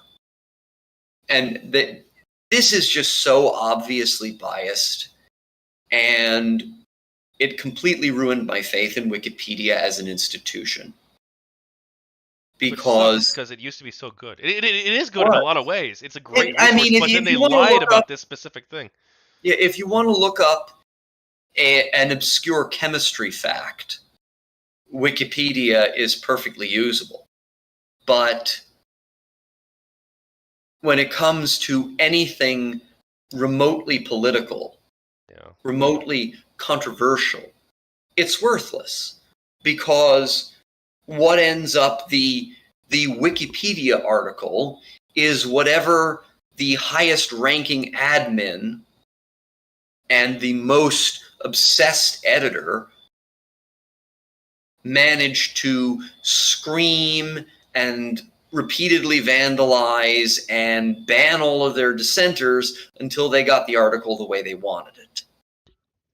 And it's a well-known fact that woke humanities departments in universities have run things like Wikipedia edit campaigns, where they mobilize students en masse to edit Wikipedia in particular ways to reinforce their political biases. It's very clear that Wikipedia does not actually stick to its neutral point of view rules. How important? They just there was no even pretense of democracy to how that article, or how many other articles on controversial topics on Wikipedia, was formed.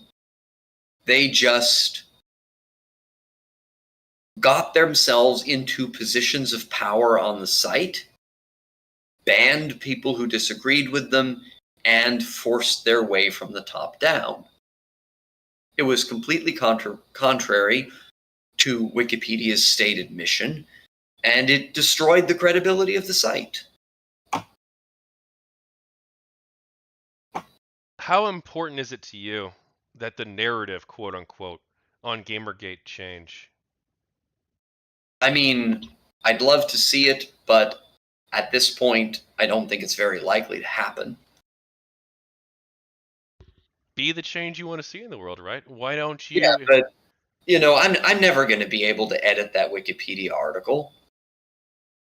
It's locked down tight by obsessive social justice warrior admins who make it their mission in life to make sure that it reflects their ideology. Have you considered writing a book? To the point that years later, they're still editing it to make it more biased and more obviously a smear. I mean, that's nuts. To be still editing the title to try to make it more hostile all of these years later. I'm not going to be able to change that. You can't. The one of the biggest problems with the structure of most internet websites is that they're completely top down. There's no real democracy. One person has the highest ranking admin account, and they have absolute power. and every admin below them has absolute power over everyone who's below them, and every moderator has absolute power over the normal users, etc., etc. And there's no way to vote these people out. So I don't think that can really be changed at this point. It's just a problem with the general structure of sites like that. What would a decentralized, or maybe not decentralized, what would a more democratic or more ideal in your eyes type of website look like? It would be possible to elect and remove moderators in similar positions. Have you ever considered writing a book or documentary or any other project relating to GamerGate to try and maybe correct the record on this? I would never have the level of free time necessary to produce a published book on this. Okay. And And I mean, in an ideal world, maybe, but I just don't have that kind of free time. this next question. But I'm helping your book. I mean, You we've are. been at this all night. It's been fun. Except I realized I have 2 of these scheduled back to back. On this weekend. Your Literally, I'm not your sure how this is gonna estimation work was because they're 24 hours. they're gonna overlap possibly. Yeah. Your estimation that these were going to be 2-hour interviews was wrong. It was very I wrong. figured it was wrong, but it was really wrong. Yeah. Oh my god, dude, how this is gonna be so much. Just the transcribing this. Now, YouTube might partially transcribe most of it, but I'll still have to go in and. Oh my god, Dude, this you're transcript's gonna fucked. be huge. You're fucked. I do not envy you having to do this. Here, I was starting to think it might be easy. No. You're going to be lucky if you get this out by the 10th anniversary of GamerGate. If it's all going to be like No, this. I'm not dedicating my life to this shit, dude. I'm gonna soldier through this and get through it in 3 months tops, ideally. Good luck, man. Good luck. Ideally. Um, Auron, has your conscious experience as a human been made worse to any degree because of the negative media narrative about Gamergate?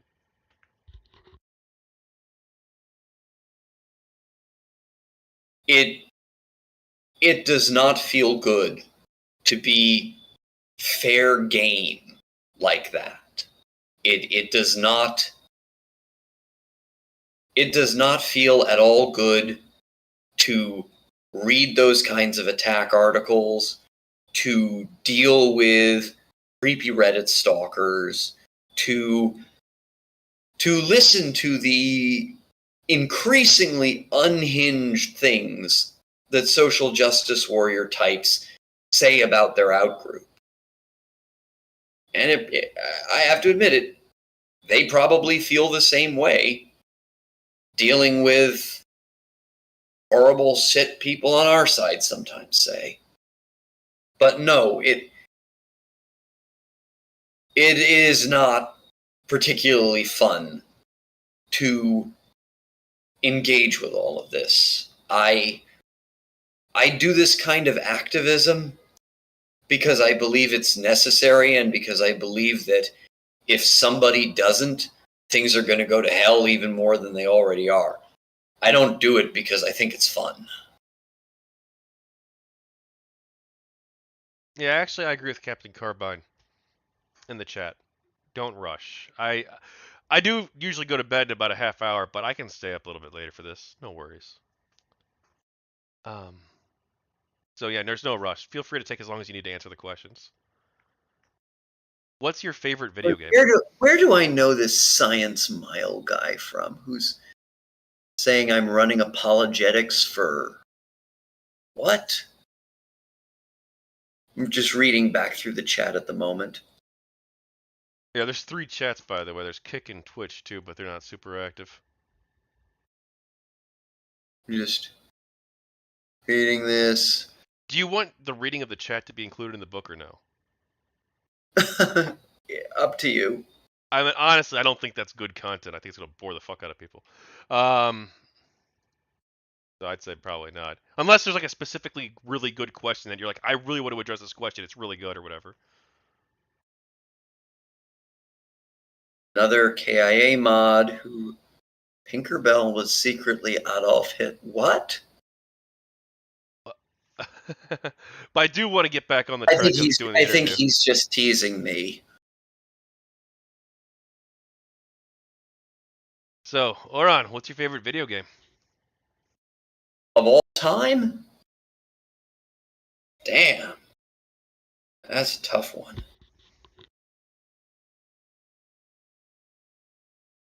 Hey, you knew it was coming. Yeah, it had to be.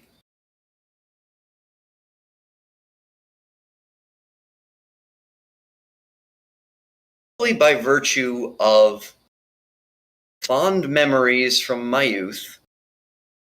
Do you remember a strategy game called Total Annihilation? Dude, I grew up with that. Yeah, 100%. Yeah. Same.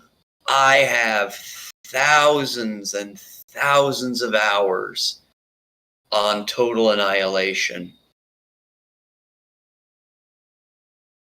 Did you play ARM or Core? I was core. I was ARM. I was you goddamn flesh bastard. Hey, at least I'm human. I don't know what you Traitorous rebel. Traitor! I'll crush you with my Krogoths! Though technically the Core were actually human. Well, some of them were, right? No, they were the patterned ones. Yeah, they were patterned humans. Though I'm not sure if you still consider them human at that point. They were, machine consciousness uploaded. Yeah, human. Well, some of them were AI too, right? Or no? No, they were. Though they patterned people repeatedly. And then the ARM was like, fuck you, we'll do cloning to do the same thing. Though no one really played Total Annihilation for the story, let's be honest. No, nobody did. But oh my god, the hundreds of units, and then people making modded units, and the gigantic maps. Yeah. That was the best. That was the best strategy game ever made.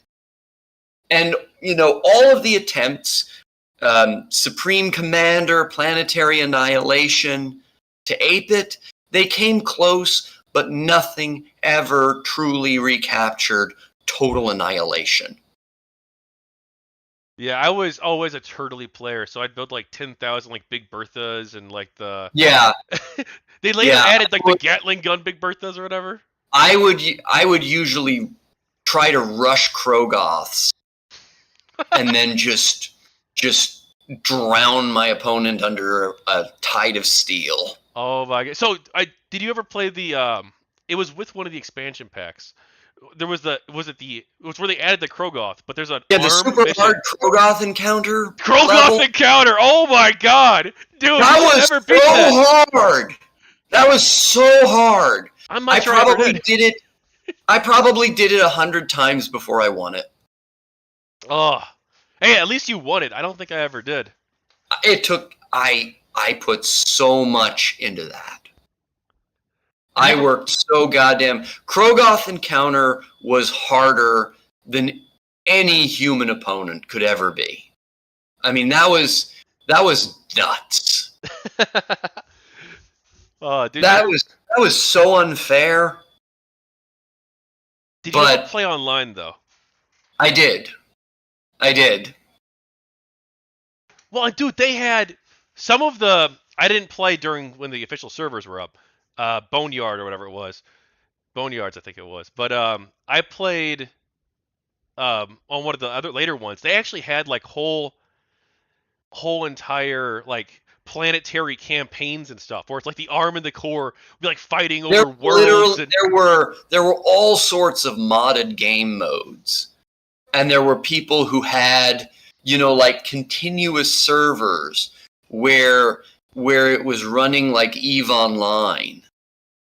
with, you know, factions and like people who had their own Rogue Trader game going in Total Annihilation and shit, and had modded it for 40K, and people did so much with that game.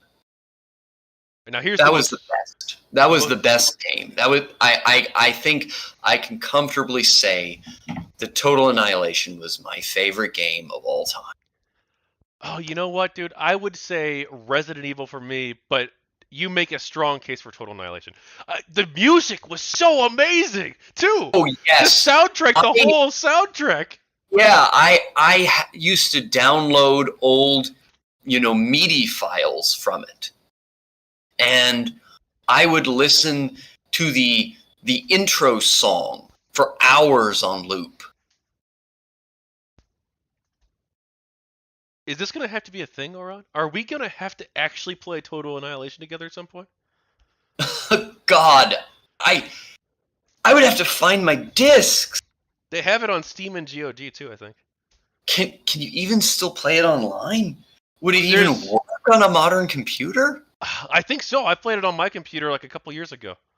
God. Actually, I'm going to get a little personal. I used to play, well, the plan was I was going to play like every year. Because my uncle who passed away was a big fan of the game. Actually, both of my uncles are big fans of the game. But he passed away. He was a huge fan. He loved Total Annihilation. So I was going to play it like once a year. I actually did this for a while, and like in honor of him. But I didn't do it last year, I don't think. But yeah, sometime we're gonna have to do it. I am so rusty. I haven't played in probably over a decade, if not 2 decades. I've got maybe not that long, but very controversial questions. Oh, sorry.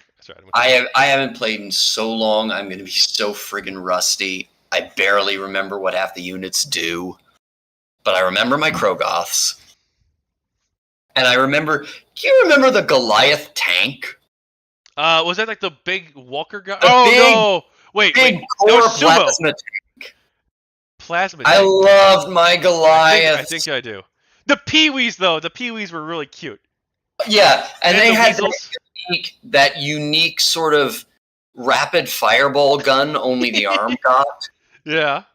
Yeah, that was really the arm's best weapon. I hated units that did that. I hated those planes that did that. I don't remember what they were called. Oh, yes. They would go back and forth, left and right. But I loved, those. But I loved my Guardian tank, or my Goliath tanks. They were like a mobile Guardian turret. Those things, and I loved. Which one? What? It was the Annihilation Machine for the core, right? The big laser. It's been so long, and I'm mostly familiar with ARMS, so. I loved my Annihilation Machines, or whatever the core version was called. Those huge, heavy lasers. I gotta convince my other uncle, the one who got me into the game to begin with, I gotta convince him to play with us too. Yeah, we gotta do that sometime. I gotta get Total Annihilation. There we go! And now the whole VOD's been taken down due to copyright strike, but it was worth it. Okay, I'll stop before you get copyright struck. Okay. All right. Okay. Two very controversial questions. Okay, the most controversial of all. First of all, what game speed do you play on in Total Annihilation? That was a thing, wasn't it? It was very much a thing. And if you played online, people would be like, "Whoa, hang on, put it on this, know that, know this." I am so rusty. I barely remember that mechanic. Okay, all right. I don't remember. I think most people just played on like normal-ish, but like some people would be like, that was so long ago. I just remember that I preferred huge maps and everybody starting with maximum metal and energy. Yeah. But dude, the AI sucked because like the AI would always get stuck on like river, like on water and Yeah, the cliffs AI and was stuff. terrible. The AI was garbage. I remember that I could very reliably trick the AI in such a way that I could rush out a bomber and wait for a specific moment where the AI would have built a particular spread of buildings where it would stay in the match even if its commander died, but it couldn't do anything. And then I could just send the bomber to kill the enemy commander and leave the AI, and the commander would never be able to do anything about this and never anticipate it. And it would leave the enemy AI with like one building, but still technically in the match. And I could just leave the game going like that and use it as practice, unopposed, to, figure out where to, how to optimize, where to put my defenses, how to build my dragon's teeth walls, stuff like that. Dude, I had no idea you were gonna say this game of all the games. Yeah, Holy cow! I basically figured out a way that the AI was so stupid that I could turn the game into an unopposed practice mode. That AI was bad. Now the other controversial question, and then we'll move on. What do you think of Kingdoms? Total Annihilation Kingdoms.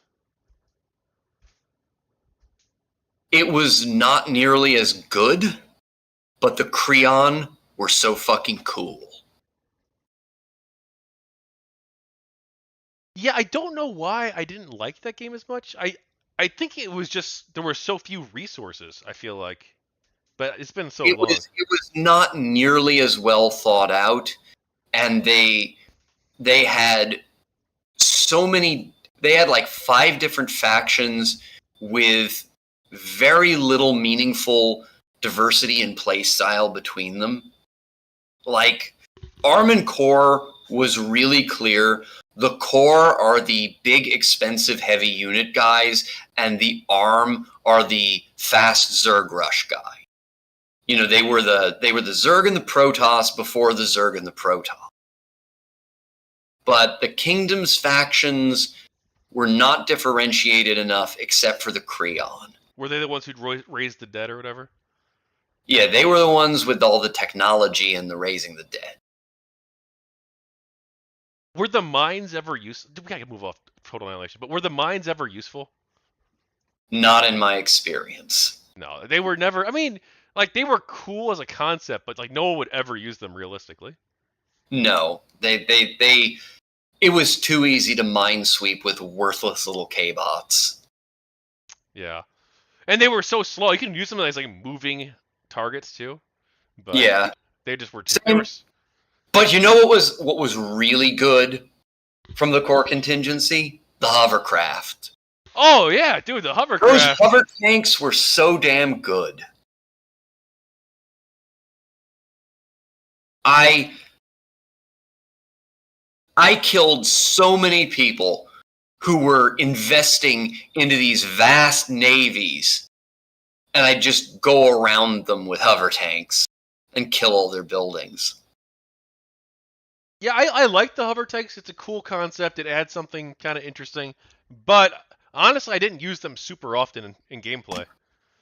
I loved them. They were that sort of medium to heavy hover tank, I don't remember its name, the Goliath and the Krogoth. Those were the backbones of my army.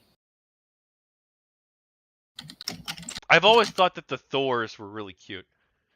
The Thuds too, or whatever they were. The ones who they could like walk up walls. Mm-hmm. And the spider bots. Mm-hmm. With the paralyzer. That was in the the second expansion, right?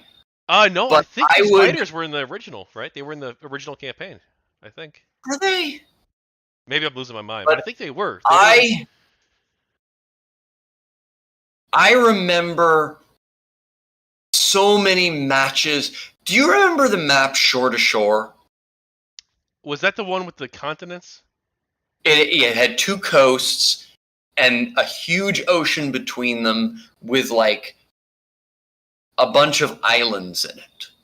Maybe. I always played this one, not always, but I usually played this one island one, or one of the later ones where they had the cities, the burnt out cities. Those were really cool. I just remember my hover tank tactics on Shore to Shore and people who would invest so much into navies that I would just go around.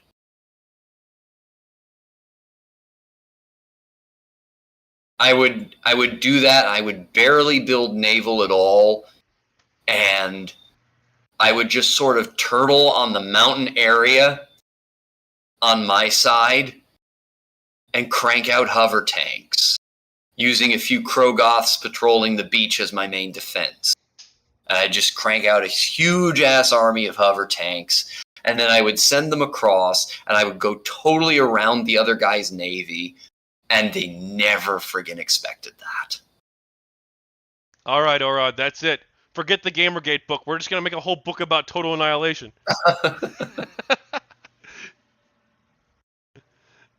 I would be down for that. Honestly, that could be a good idea too. No, it wouldn't. Okay. It would not. Let's move on. Unless there's anything else you want to say about TA. No, I am done with RTS reminiscing. Okay. We could play together sometime. We could just even stream it, dude. We could, but I would need to practice so much. I didn't even remember it had variable game speeds. That was so long ago. OBS hates old games though too, so it might be a huge pain in the ass to stream it. Yeah, that was so long ago. I would have to get good again. Did you make any friends during GamerGate? I did. Some GamerGaters, some neutrals, many of whom I'm still in contact with.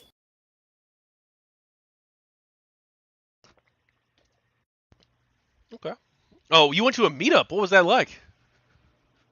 That was cool. It was a fun hangout, and obviously people did not exchange a lot of information because people were rightly afraid of doxing and things, of some anti showing up there and trying to get info on people. But everybody there was awesome. And I remember the theory crafting, trying to figure out which of the big anti-GamerGate talking heads really believed it and which ones were grifters.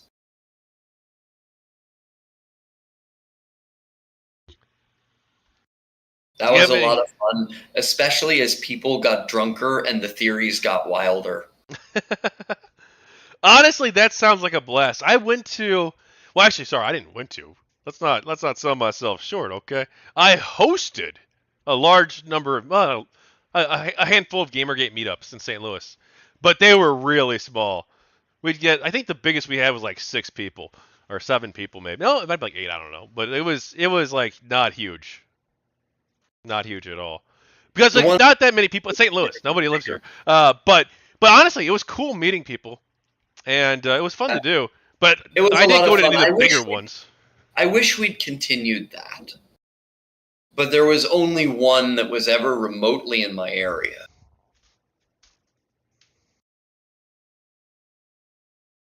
Do you have any thoughts on Vivian James or GamerGate related art projects? I thought Vivian was cute.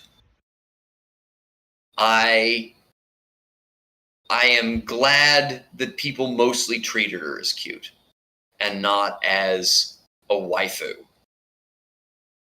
Like, there's the KotakuInAction banner with the sexy Vivian, but that's making fun of Kotaku's own banner. Usually people don't lewd Vivian. It was very much frowned upon to make sexualized Vivian stuff. I remember very Yeah. much so. But some people did Well, it she was anyway. supposed to be underage. She was supposed to be underage, so it Was would have she? been. Well, she was supposed to be sort of GamerGate's daughter. But I don't remember the name of it. But somebody was doing a sort of Mega Man style Vivian James game that actually was it called Project Sockjus? I don't know what it was. I looked into it recently. I'm trying to get Apple the Green. He did the music for the game or for a game, I think it's that one. I'm trying to get him on for an But interview. it was a Mega Man style game starring Vivian There's James. videos of it on YouTube. I can link you. I And think I it might have them. legitimately looked great. It did. It looked And then cool. it just got abandoned. And we never got to see it. We never even got to try an alpha build. I emailed. I think his email address is dead, but I emailed the guy who was working on it too, and or girl. I don't know their gender. I don't want to assume. Um, I emailed them, and but their email address is from a website that doesn't exist anymore, so I don't think they got the email. Yeah. I was very sad that that never went anywhere because that looked really good. Captain Carbine in the chat says, "Do you guys remember the Vivian James Flash games?" Yeah, Dude, I link me remember those. one of them where the final boss, the Dr. Wily, was Jonathan McIntosh as a giant anglerfish with Anita Sarkeesian as the light on his head. But the Vivian James game that the Project Sockjus one was the one that looked like it was really, really going to be good. And sadly, that never came out. And No Talent wants you to ask me about Mia Khalifa. I don't know Uh, what I'm supposed to say about Mia Khalifa. well, you can take the Hot, questions from the bro. chat if you want, but I. She's hot. Okay. What the hell else is there to say? She's a freaking porn star. Do you know what happened to Ethics the Sea Lion that Gamergate supporters adopted? Did not know that that was a thing until I read your questions.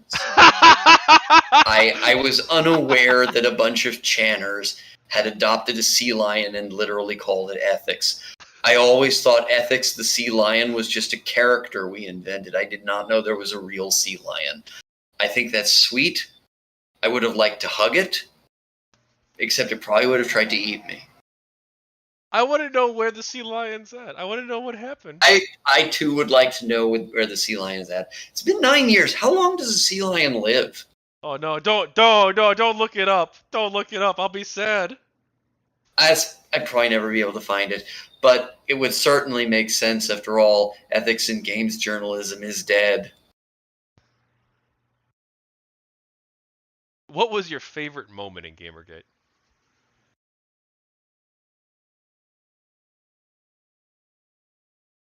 Probably was the Beachbody thing. That felt like the real hope spot when things were going to get better. And if it hadn't been for the whole damn Trump nonsense, they probably would have. So you think that if Trump didn't win, some of the quote unquote woke stuff would not be I as. think I think Trump caused the Great Awakening.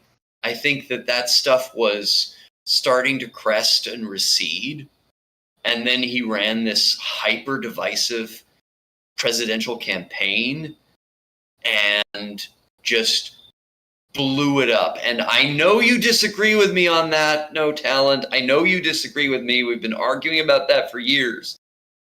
But no, he made things worse. He made things fucking worse. maybe responding. Um, so your favorite moment was when the Protein World Company stood up to them? Yeah, that really felt like a watershed at the time. Yeah, I You know, actually. like I said, this is something I do because I think it has to be done. It's not something I do for kicks. I don't have a ton of, you know, happy, goofy, fun moments from this activism. It's largely been a slog for the greater good. Obviously, it was a slog for me too in some ways, but I do look back fondly on a lot of the stuff, and also like not fondly on some things too. Like obviously there were sad moments and stuff like that, but including some like terrifying moments at parts, which I don't really want to get into. I enjoyed the sense of community, Yeah, I like the sense of community too. working towards a common goal, but a lot of it has really felt like banging my head against the wall. I guess maybe it was a bit different for me because I was involved in the streamer space, and I feel like the Yeah, GamerGate. I never really got into that. Yeah, I think I had you on like once or twice maybe. You came on, But but in terms of like being a streamer or trying to become an e-celeb myself, I never wanted that because I don't want the real life attention. I don't want the potential that this is going to bleed over into my real life and ruin my career or something, because they would absolutely try to get me fired or some shit. well, I do just want to say though, I think that the GamerGate streamer community was, well, I should probably qualify this statement. I think most of the GamerGate streaming community was like really cool. I feel like most of those people, Yeah, they but weren't they weren't e-celebs like in the traditional sense, right? These were my people with point like is worrying 2,000 subscribers. No, no, about I'm giving too much attention I'm not. and ending up with some anti-gamergator doxing me. No, no, no. I'm not. Don't worry. I'm not saying that like, oh, you should have done it or something. I'm just saying like from my perspective, it was fun because I'm most, sure that made things a lot more fun. well, not the people trying to dox you part, but like just like the fact that you can just like, hey, jump on and chill and have conversations with people, and yeah, like a community of people. It's like, hey, you guys do anything tonight? Like, no, let's stream. Let's stream. We'll talk about whatever the latest controversy of the week happens to be. Um, that's fun. But there's obviously like a couple of the streamers were like kind of crazy. I'm not gonna say any Yeah, names there's though. all of these things always have a lot of silly personality politics. But most of the people, I feel, and GamerGate at large, not just in the streamer space, but like most of the people were pretty chill. Most of them were pretty cool, yeah. Well, how do you feel about the fact that it seems like some people were like legit like not psycho, but like crazy? Sadly, it's inevitable. It was a large movement, and it was largely focused on things that we were angry about. And that's going to attract some odd personality types.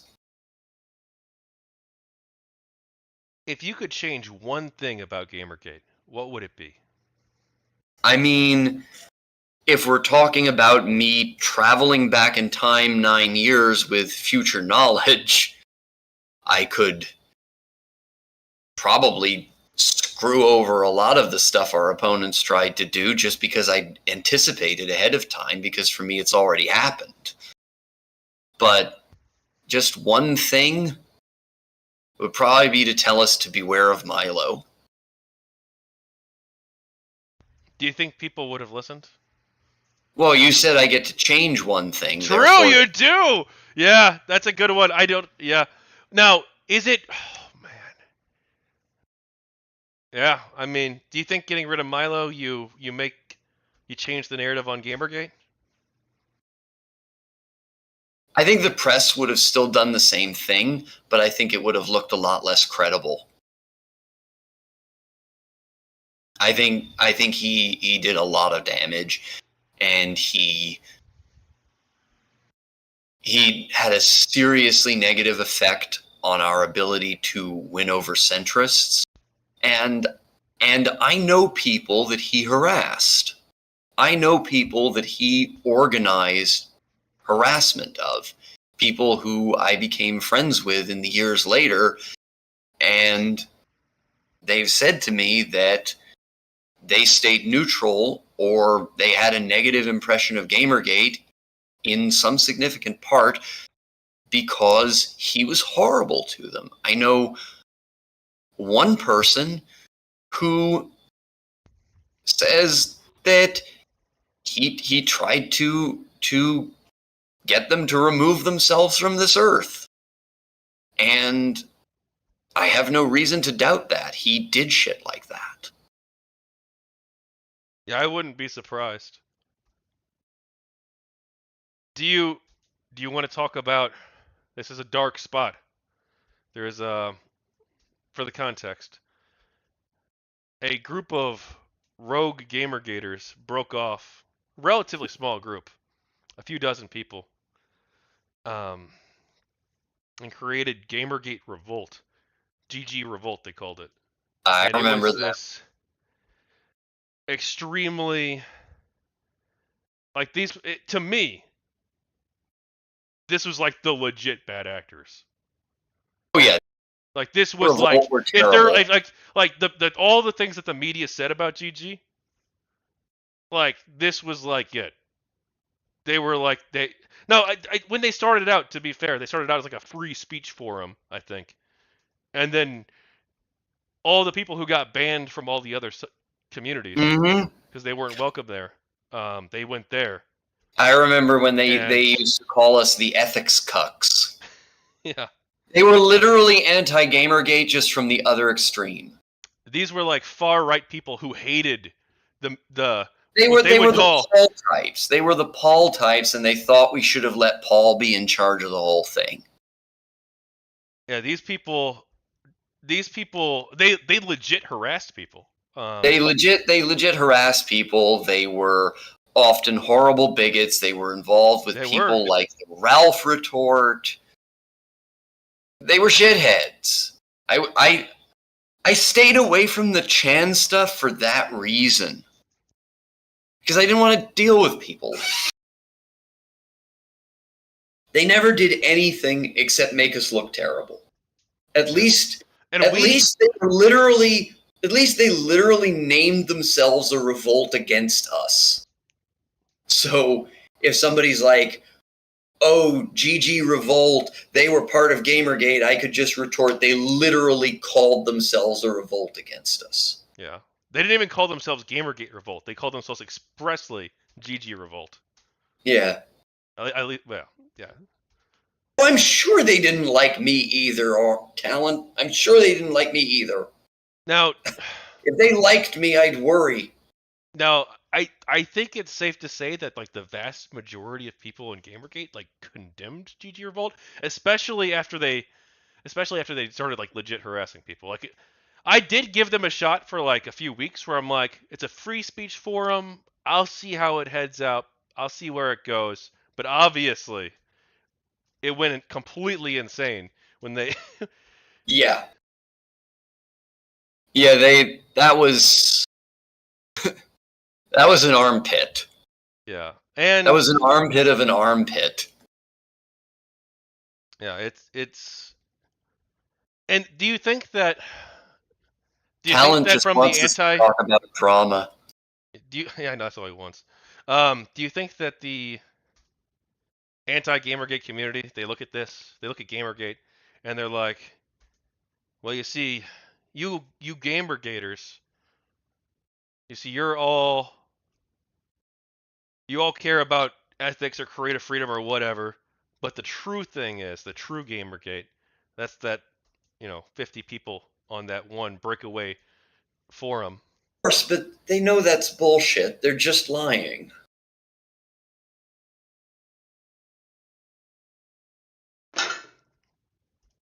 I mean, that's what they would say, though, right? They would say that the true Of course. GamerGate, the true gamer. I mean, I don't know if they would say that or not, but like I assume that they would say that like the true GamerGate was like these like literally a super small number of people um on this fucking forum who were legit It's bad the same actors. thing as that's the same thing as looking for whatever two people sent death threats to Anita Sarkeesian. It's just looking for the absolute worst of the worst and trying to tar the whole movement with that. And of course, it's completely hypocritical because they had people who were just as bad or worse, and they they just ignored that and acted like, oh well, they don't represent us, we don't have to do anything about them. And I mean, some of their guys, some of their crazy crappy assholes were the biggest, most platformed people. I mean, like, go back to Movie Bob, he was fucking insane. Do you think, out of character, um, do you think that I should include a question about GamerGate Revolt or GG Revolt or whatever in all the interviews? I mean, maybe. Most people didn't even know what GG Revolt was, though, Yeah, right? that's Like the it was thing. so It small. It was a was so fairly small that niche. like if I'm asking someone about it, they'll be like, "What the heck was GG Revolt?" And I remember there was something that was a splinter group, even of that splinter group, that was vague, that was called Baphomet. That was a completely separate group. But I don't They remember weren't what they. even they weren't even involved with GG. They were, but that was a very bad group of people too. But yeah, they weren't GG.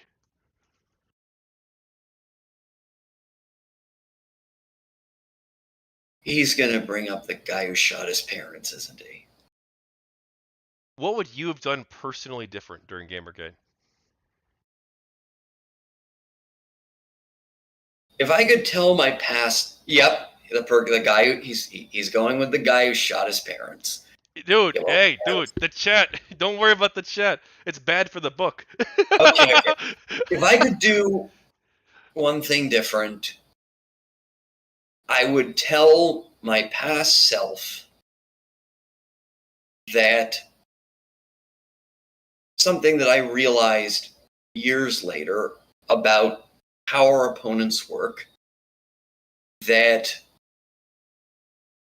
social justice warriors and their ideology is fundamentally based on spite. That most of what they say they want is not what they really want.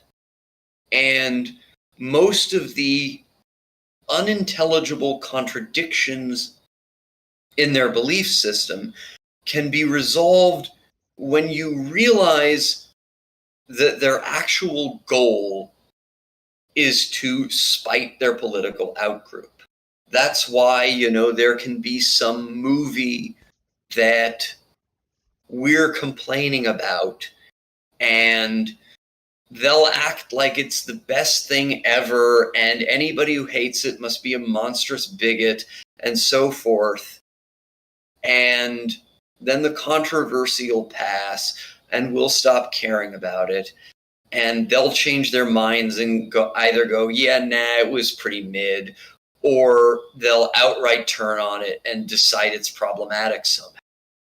Because the only reason they liked it to begin with is because we didn't. And I think if I'd realized that earlier, and maybe if I'd been able to persuade people in Gamergate of that earlier, it would have been a significant tactical advantage for us, because spite is predictable. And predictable opponents can be tricked into making some serious mistakes. Do you think that part of the problem is that you say like we didn't like this thing when I was a part of Gamergate and I always, even at the time, was like very much against like stuff like that. Like I was always like I think it's good that video games that are like social justicey exist, like Gone Home, and stuff like that. I think that that's fine. I think that's good. I want the industry to include all types of games. There's not like I think there are certain things that are just dickish when a piece of media markets itself based on trying to piss a certain group off, like the way they tried to market things like Ghostbusters, that reboot in 2016, where, it's fine, I guess, that the movie exists, but if you're going to try to sell it on a narrative based on who it pisses off and based on spiting someone, well, that's not different than, making a movie that's, based on crapping on black people. It's still about ultimately hating a group. And yeah, it may be free speech, but it's free speech for us to say, holy shit, that's awful, too. I guess where I might take issue is that I don't think, to me, Gamergate was never about disapproving of any specific game or movie or whatever. Like, I don't I think don't. that Gamergate is about that, but I think that Gamergate certainly has aggregate average opinion. I think it can be said that the average Gamergater does not have a high opinion of the Captain Marvel movie. I don't know if you It can say isn't stuff like that. somehow. No, I don't. I don't know if you can. Like maybe if you did like a poll and be like, oh Yeah. well, but even then, I don't see how this is completely ancillary. This is part of the problem with Gamergate, right? You guys want to throw all this stuff in here that's unrelated to Gamergate. See, I don't think it's necessarily like it's not a tenet of our activism. It's just a Venn diagram. The the Venn diagram between people who are in Gamergate and people who don't like the Captain Marvel movie is, a pretty big overlap. Like again, I don't even know like what's the value of being like, oh, Gamergaters don't like this movie? Like, what's the value in that statement? It's just a question of it being a fact.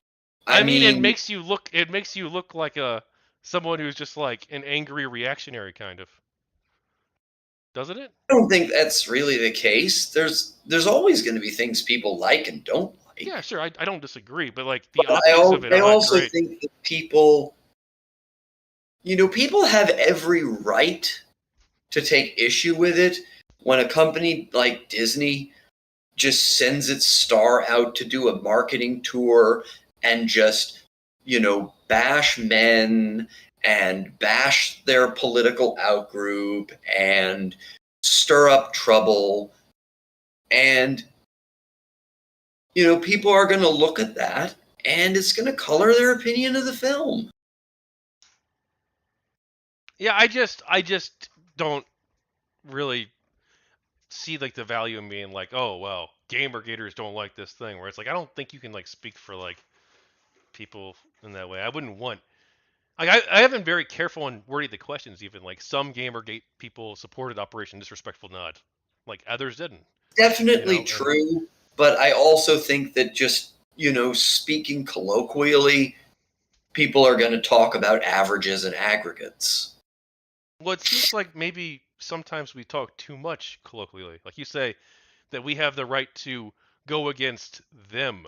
Like if they attack us first, well, this amorphous group of like tens of thousands of people who hold opinions, like some of whom are good people, some of whom are bad people, some of whom are assholes, some of whom are nice, and like, well, True, they but it's went after me, also therefore it's I also have the right to respond to that. I mean, it seems kind of like not great. that's Like, why don't we just true, talk but it's about people on also an a individual reality basis? of politics. It's a reality of politics that people form into, well, in their formal structure, parties. You could say that in this debate, GamerGate and anti-GamerGate are de facto political parties to an internet clusterfuck. And yeah, those political parties and tribes and movements and stuff like that become sort of aggregate entities, which know, every single person who supports it doesn't support every single other person and every single idea that the party ever has. But, politics is a team sport. And I don't think even at a national level, any country has come up with a way to make effective politics truly individualized and not result in the creation of these parties or tribes. Like, in an abstract sense, I agree with you that we would probably be better off if that weren't a thing. But it's a problem so much bigger than GamerGate. And I don't think it's going to be a bunch of people on the internet arguing about video games who solve that problem and come up with the biggest leap forward in how politics is conducted since the Enlightenment. Obviously, I don't think there's anything wrong with working with other people in groups to achieve goals that you think are important. And I think that's probably like naturally going to happen in any large society, and probably even like in small societies. But like there's ways you can like amplify the us versus them kind of mindset, and there's ways that you can like minimize it. And I think that like when you operate in the world, the ways in which you minimize it or the ways in which you have opportunities to minimize it like should generally be taken. Like I'm operating in this space as a streamer and a political streamer. I want to do politics. I want to talk about Ukraine. I want to talk about the election. I want to talk about other stuff. And when I interact with people in this space, like I don't be like, oh well, you're a conservative, therefore you believe X, Y, Z. Like I just treat them like a human. See, I see it as the etiquette to me is don't mistreat individuals for the actions of these broad groups. Let every individual be an individual. But it's okay and pretty much inevitable to speak in somewhat broad strokes about the groups themselves, as long as you try to be accurate to, their aggregate beliefs and to what the popular views among them would be, instead of just, cherry picking the best or the worst, depending on whether you agree with them or disagree with them. I think that's a reasonable cultural shorthand, or something like a movie. I don't think I have to give the benefit of the doubt and innocent until proven guilty type stuff to a corporate product made by some international megacorp like Disney. I think I can just, I can go with my gut opinion on a movie. What, am I going to offend the movie?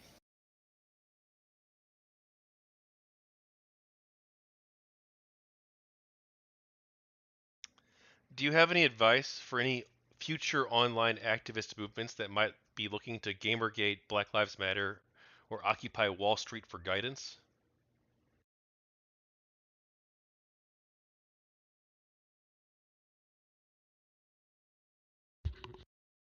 You need spokespeople. You need quote unquote leaders. But holy shit, you need to vet them, both to make sure they are not nutcases and to make sure that they are psychologically able to withstand the absolute shitstorm that is about to come their way from becoming a prominent voice of such a group.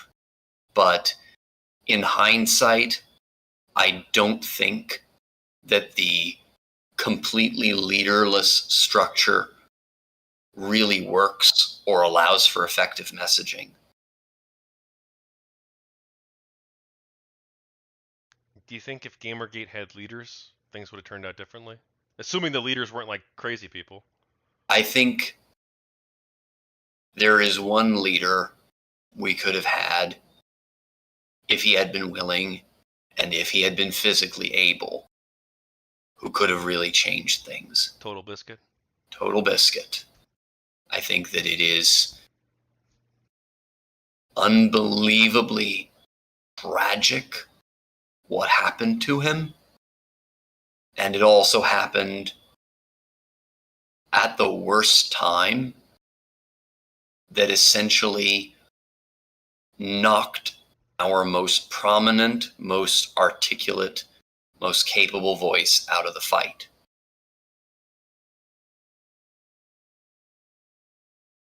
Yeah, it's interesting too because I've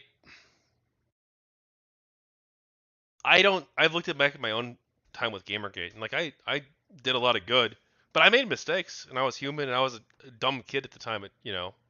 Not all my arguments were the best and I didn't always think through things 100%.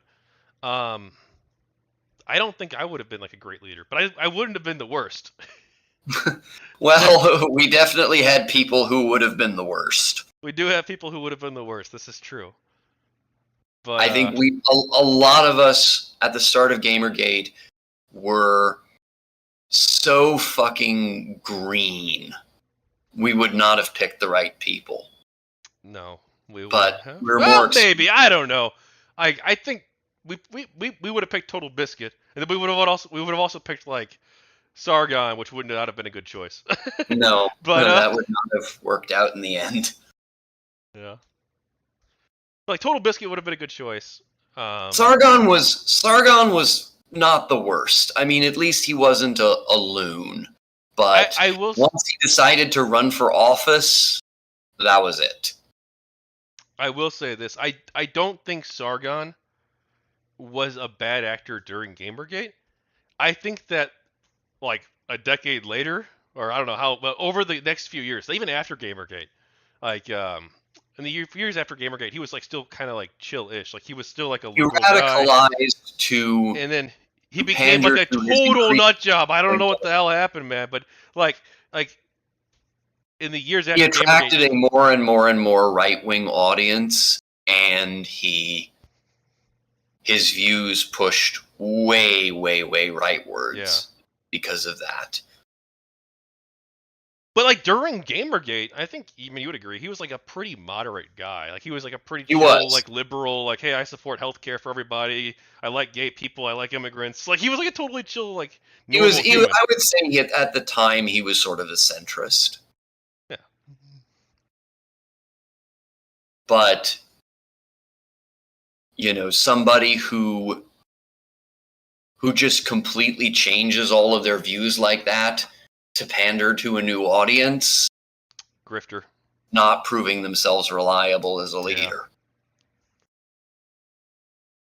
Yeah. And just to point out one thing, it should be said that Total Biscuit had cancer and he had chemo brain and he was, by the end, absolutely not in his right mind and not the man that he was before or would have been if that terrible tragedy had not befallen him.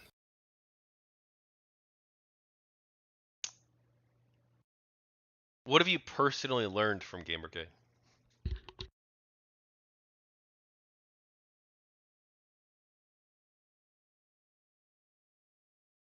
I think it's made me more effective as an activist. It's made me more pragmatic. It's made me truly, truly detest when people not just my opponents, but anybody, seem to be motivated by spite.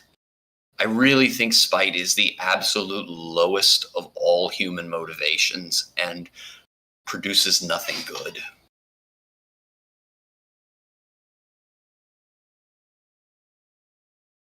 Actually, I was maybe too harsh on myself, Auron. I think if I was who I am now during GG, I think I could have been an effective leader for the cause if we went that route.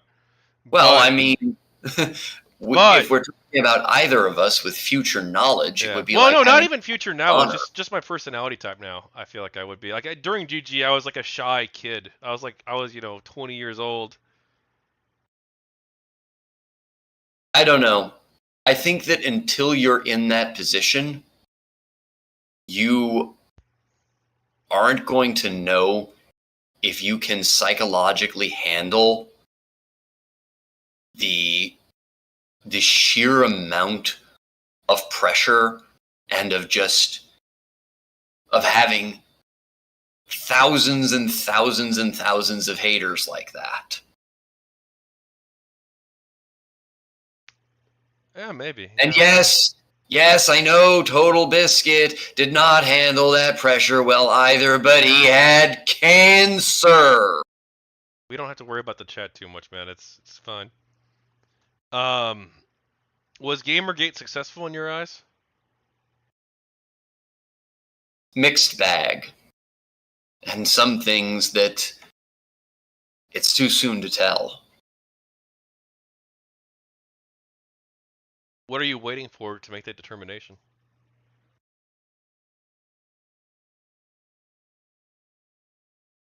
I'm waiting to see if wokeness ultimately passes or just completely entrenches. What do you think of this interview project? I think that it is an interesting chronicle of history, but if I'm being honest, I don't think that you are ultimately going to succeed in changing the narrative because the forces arrayed in favor of keeping that narrative are very powerful and can easily deflect, a book being published, just like they buried things like deep freeze and airplay and all of that. And I don't think they're ever going to back down. I think that you should approach this as chronicling our history for history's sake, not thinking that it is going to be a watershed moment where the truth gets out and the whole narrative about GamerGate changes. Because most people are polarized on that to the point that one way or another they're not at this point going to back down. Oh, to be clear, this project, while I had initially considered a project with the purpose of, in part, changing the narrative, that's not really why I'm doing this. What I'm doing this for is partly to tell people stories and sort of like get that their stories out there for people to see if they want to know what it was really like. But partly too, it's for myself. Actually, I'm reflecting on this part of my life. And There's always value in that, and there's always value in the accurate recording of history. do you think you've known me for a long time. You haven't always liked me very much. Do you think I'm able to do it? I think you are. I think this is a good process, and it's not that I didn't like you. I just thought you got a little overzealous at times. Like I was a little bit too over. You were a little bit too knock knock. Would you like to hear the good news about GamerGate? Probably true. Definitely true. But I always tried. Your heart I was generally always in tried. the right place, Yeah, but not everybody wanted to hear the good news about GamerGate. yeah. But I put a lot of focus on optics, on us Well, trying to live up to our values.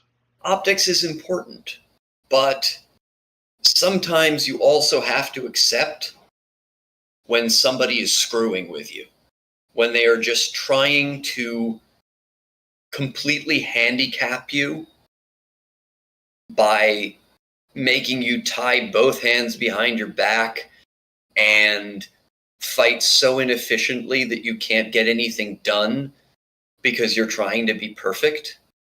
And no matter what you do, they are never going to give you credibility or legitimacy. They are never going to acknowledge that you put in the effort to do things the right way. They're just going to trick you into giving up every effective tactic and then demonize you just the same as if you'd used them all. And optics has its value, but sometimes you have to live in reality. And you have to fight effectively and get something done.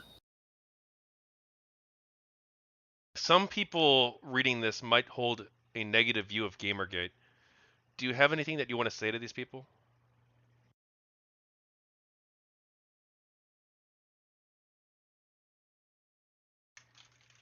I guess I would say talk to us. Actually talk to us, and don't get your impression of us from third parties, most of whom hate us.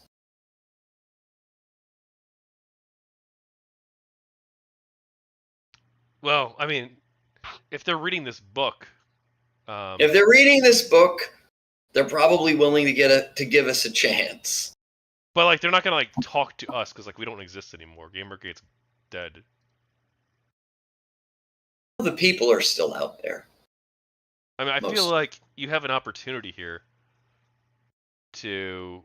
I mean, maybe you don't want to take it. I don't know, but I feel like you have an opportunity here to try and like make a statement about like what is something that they should reconsider about GG. And talk to us is good. I don't disagree, but like Okay. we're not around anymore, like as a cohesive thing.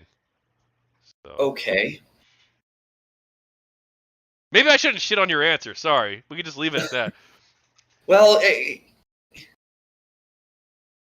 you want me to have a sort of Buddhist monk cone here? Well, you've argued this for hundreds of hours. Like,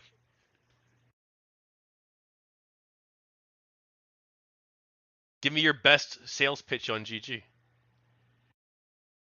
Okay. If you think that our issues are with identity rather than ideology, if you think that we hate women or we hate black people or what have you, then why are there so many counterexamples? Why are there so many, works of media that we've embraced or e-celebs that we've supported or what have you? Who are those things? It can't possibly all be some sort of grand cover or disguise on our part. You could never get this many people to keep it up for this long when we haven't gained anything from it. If it's all a ruse, if all of our protestations that we're tolerant and that many of us are liberals and that we're not all white men and that we don't hate X, Y, and Z are all ruses and facades, what have we gained from them? Our optics are terrible, the whole narrative is against us. From a purely tactical perspective, at this point, we have nothing to lose by just being assholes. So why haven't we? Why do we continue to protest these things and to supposedly pretend that we like, Battle Angel Alita or whatever, or the Wonder Woman movie, which... What's wrong with Battle Angel Alita? I've not seen it, but well, it's really good. It is good. It is good. But, when the whole Captain Marvel thing was going, one of the things that we said is, if we just hate women, why aren't we just as mad at Battle Angel Alita, which was coming out at pretty much the same time? Why is it only Captain Marvel that's getting this negative reaction if the real reason is we hate women? And they would just say, oh, well, you're just using Battle Angel Alita as a wedge. You're just pretending to like it. Well, I'm still fighting for a sequel on Twitter, so if I'm pretending, I've been pretending for 4 years now. What the hell did I ever get from pretending to like a movie for 4 years? Why would anyone do that? And if you accept that we don't have anything to gain from this vast con over all these years, then you have to accept that our reasoning is what we say it is. That it's not about hating identity groups, it's about opposing an ideology. That we don't mind those identity groups in media or in our spaces or what have you. We just consider the ideology destructive and we want it out. And you may agree or disagree with us on that ideology, on the social justice stuff, and on what we perceive it as standing for versus what its proponents claim that it stands for.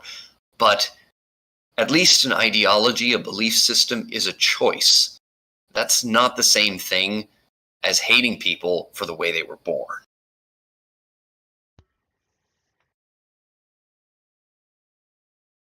Anything else you want to talk about regarding GamerGate? No, I think I'm done.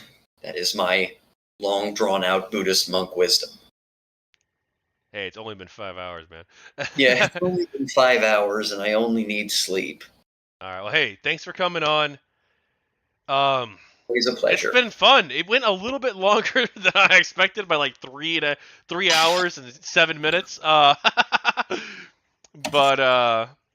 yeah, I'm not sure what I'm gonna do this weekend if I got these two doubled up ones. Maybe the other ones won't go as long. I don't know. Oh, let's not kid ourselves. On Sunday I've got a 10 a.m. and then a 1 p.m. right after that. So this might not be a great. Man, maybe I should only do one per day, man. This is gonna be like a huge, exhausting thing. Well, if you're exhausted and you want to break from it, I'm down for some don't say annihilation. that. Okay, all right. I think you're gonna say take a break from the project. I'm like, no.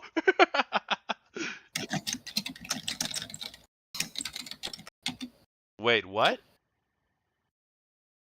Hang on, someone. I was gonna launch a raid, but yeah, dude, we can play Total Annihilation sometime. Char 42 has an upcoming video about a discussion with me, but we haven't scheduled a discussion, to my knowledge.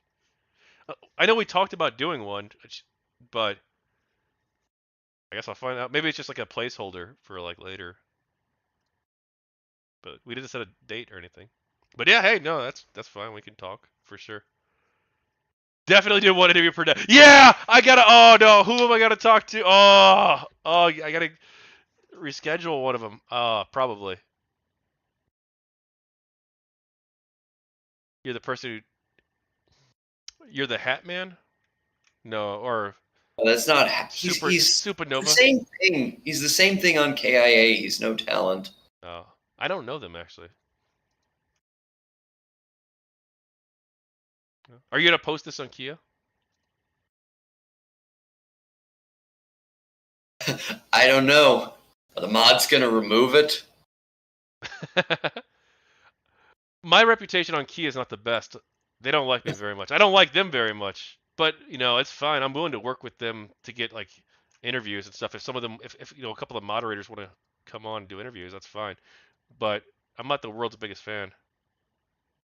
Um, The chat saying, "Man, I'm surprised you're still going. I stayed super late at work and thought for sure I'd miss this." On my question for you, what's your issue with KIA? Because I've always thought KIA is the most reasonable GamerGate hub. I used to be cool with Kia, but I feel like 20, I don't know when exactly, like 2017 or something like that. I left very publicly and criticized the mod. I went to war with the mods because they were too right wing. Like they started to the subreddit started to take a right wing turn, and not in a good way. Not in a like they allowed some stuff that they should not have allowed, and so I publicly left. And then I made videos criticizing. Well, I made videos criticizing the moderators and some of the decisions they made. Mostly that they were allowing too much stuff in and allowing some bad actors. I felt in, um, and I wanted them to change their policy on that. Yeah, I have a very different position on the Rule 3 stuff and on what's allowed to be posted. Well, I used to be open the floodgates kind of first, not entirely, but like open it a bit more, and then I reversed course on it because I feel like it destroyed the community and made it toxic.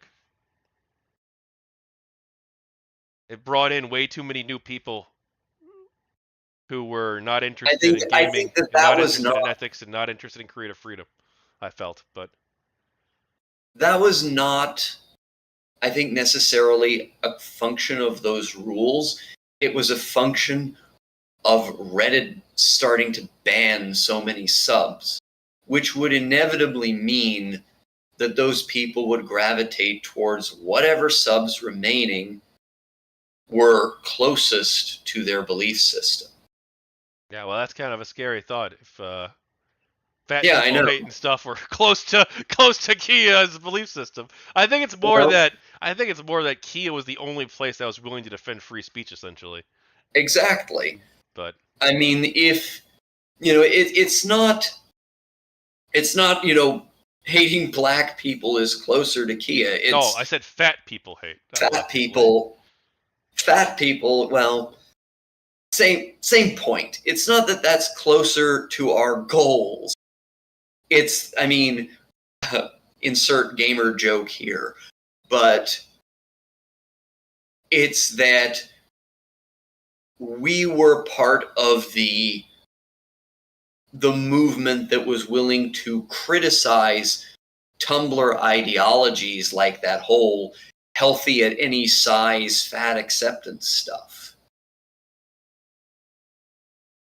Well, hey man, I gotta work in the morning. Yeah, I should go appreciate to you bed coming on. too, because talent is right. If we start getting into KIA and Rule 3, it's going to be another 5 hours while I argue about that. Yo, yeah, dude, look, I have no interest in going back to Kia. I don't think. Um, look, you guys decided the direction you wanted to go, and it wasn't a direction I wanted to be a part of. So, like, I'll don't get me wrong, I don't hate you or anything in KotakuInAction. I don't dislike you even.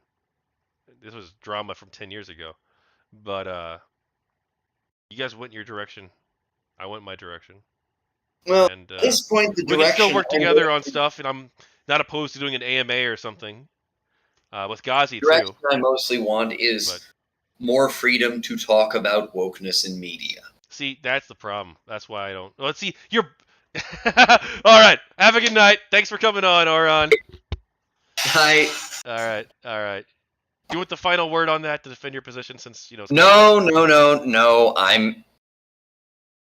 If I start, I'm never gonna stop. okay. Well, hey, dude, this was fun. Well, it was, and we discovered a shared love of Total Annihilation, the greatest game ever made. Yeah. I still think Resident Evil might top it, bro. Nah, no. All right. Well, hey. Oh, and what was it? Oh yeah, the editing part. This is gonna be not editing the video, but oh my god, Good luck. yeah. I didn't know it was gonna be this. This is insane. All right. Well, take Good care. luck with that, but you are on your own. I hope YouTube makes a transcript that's like super easy to follow. I really do. All right. Have a good night. And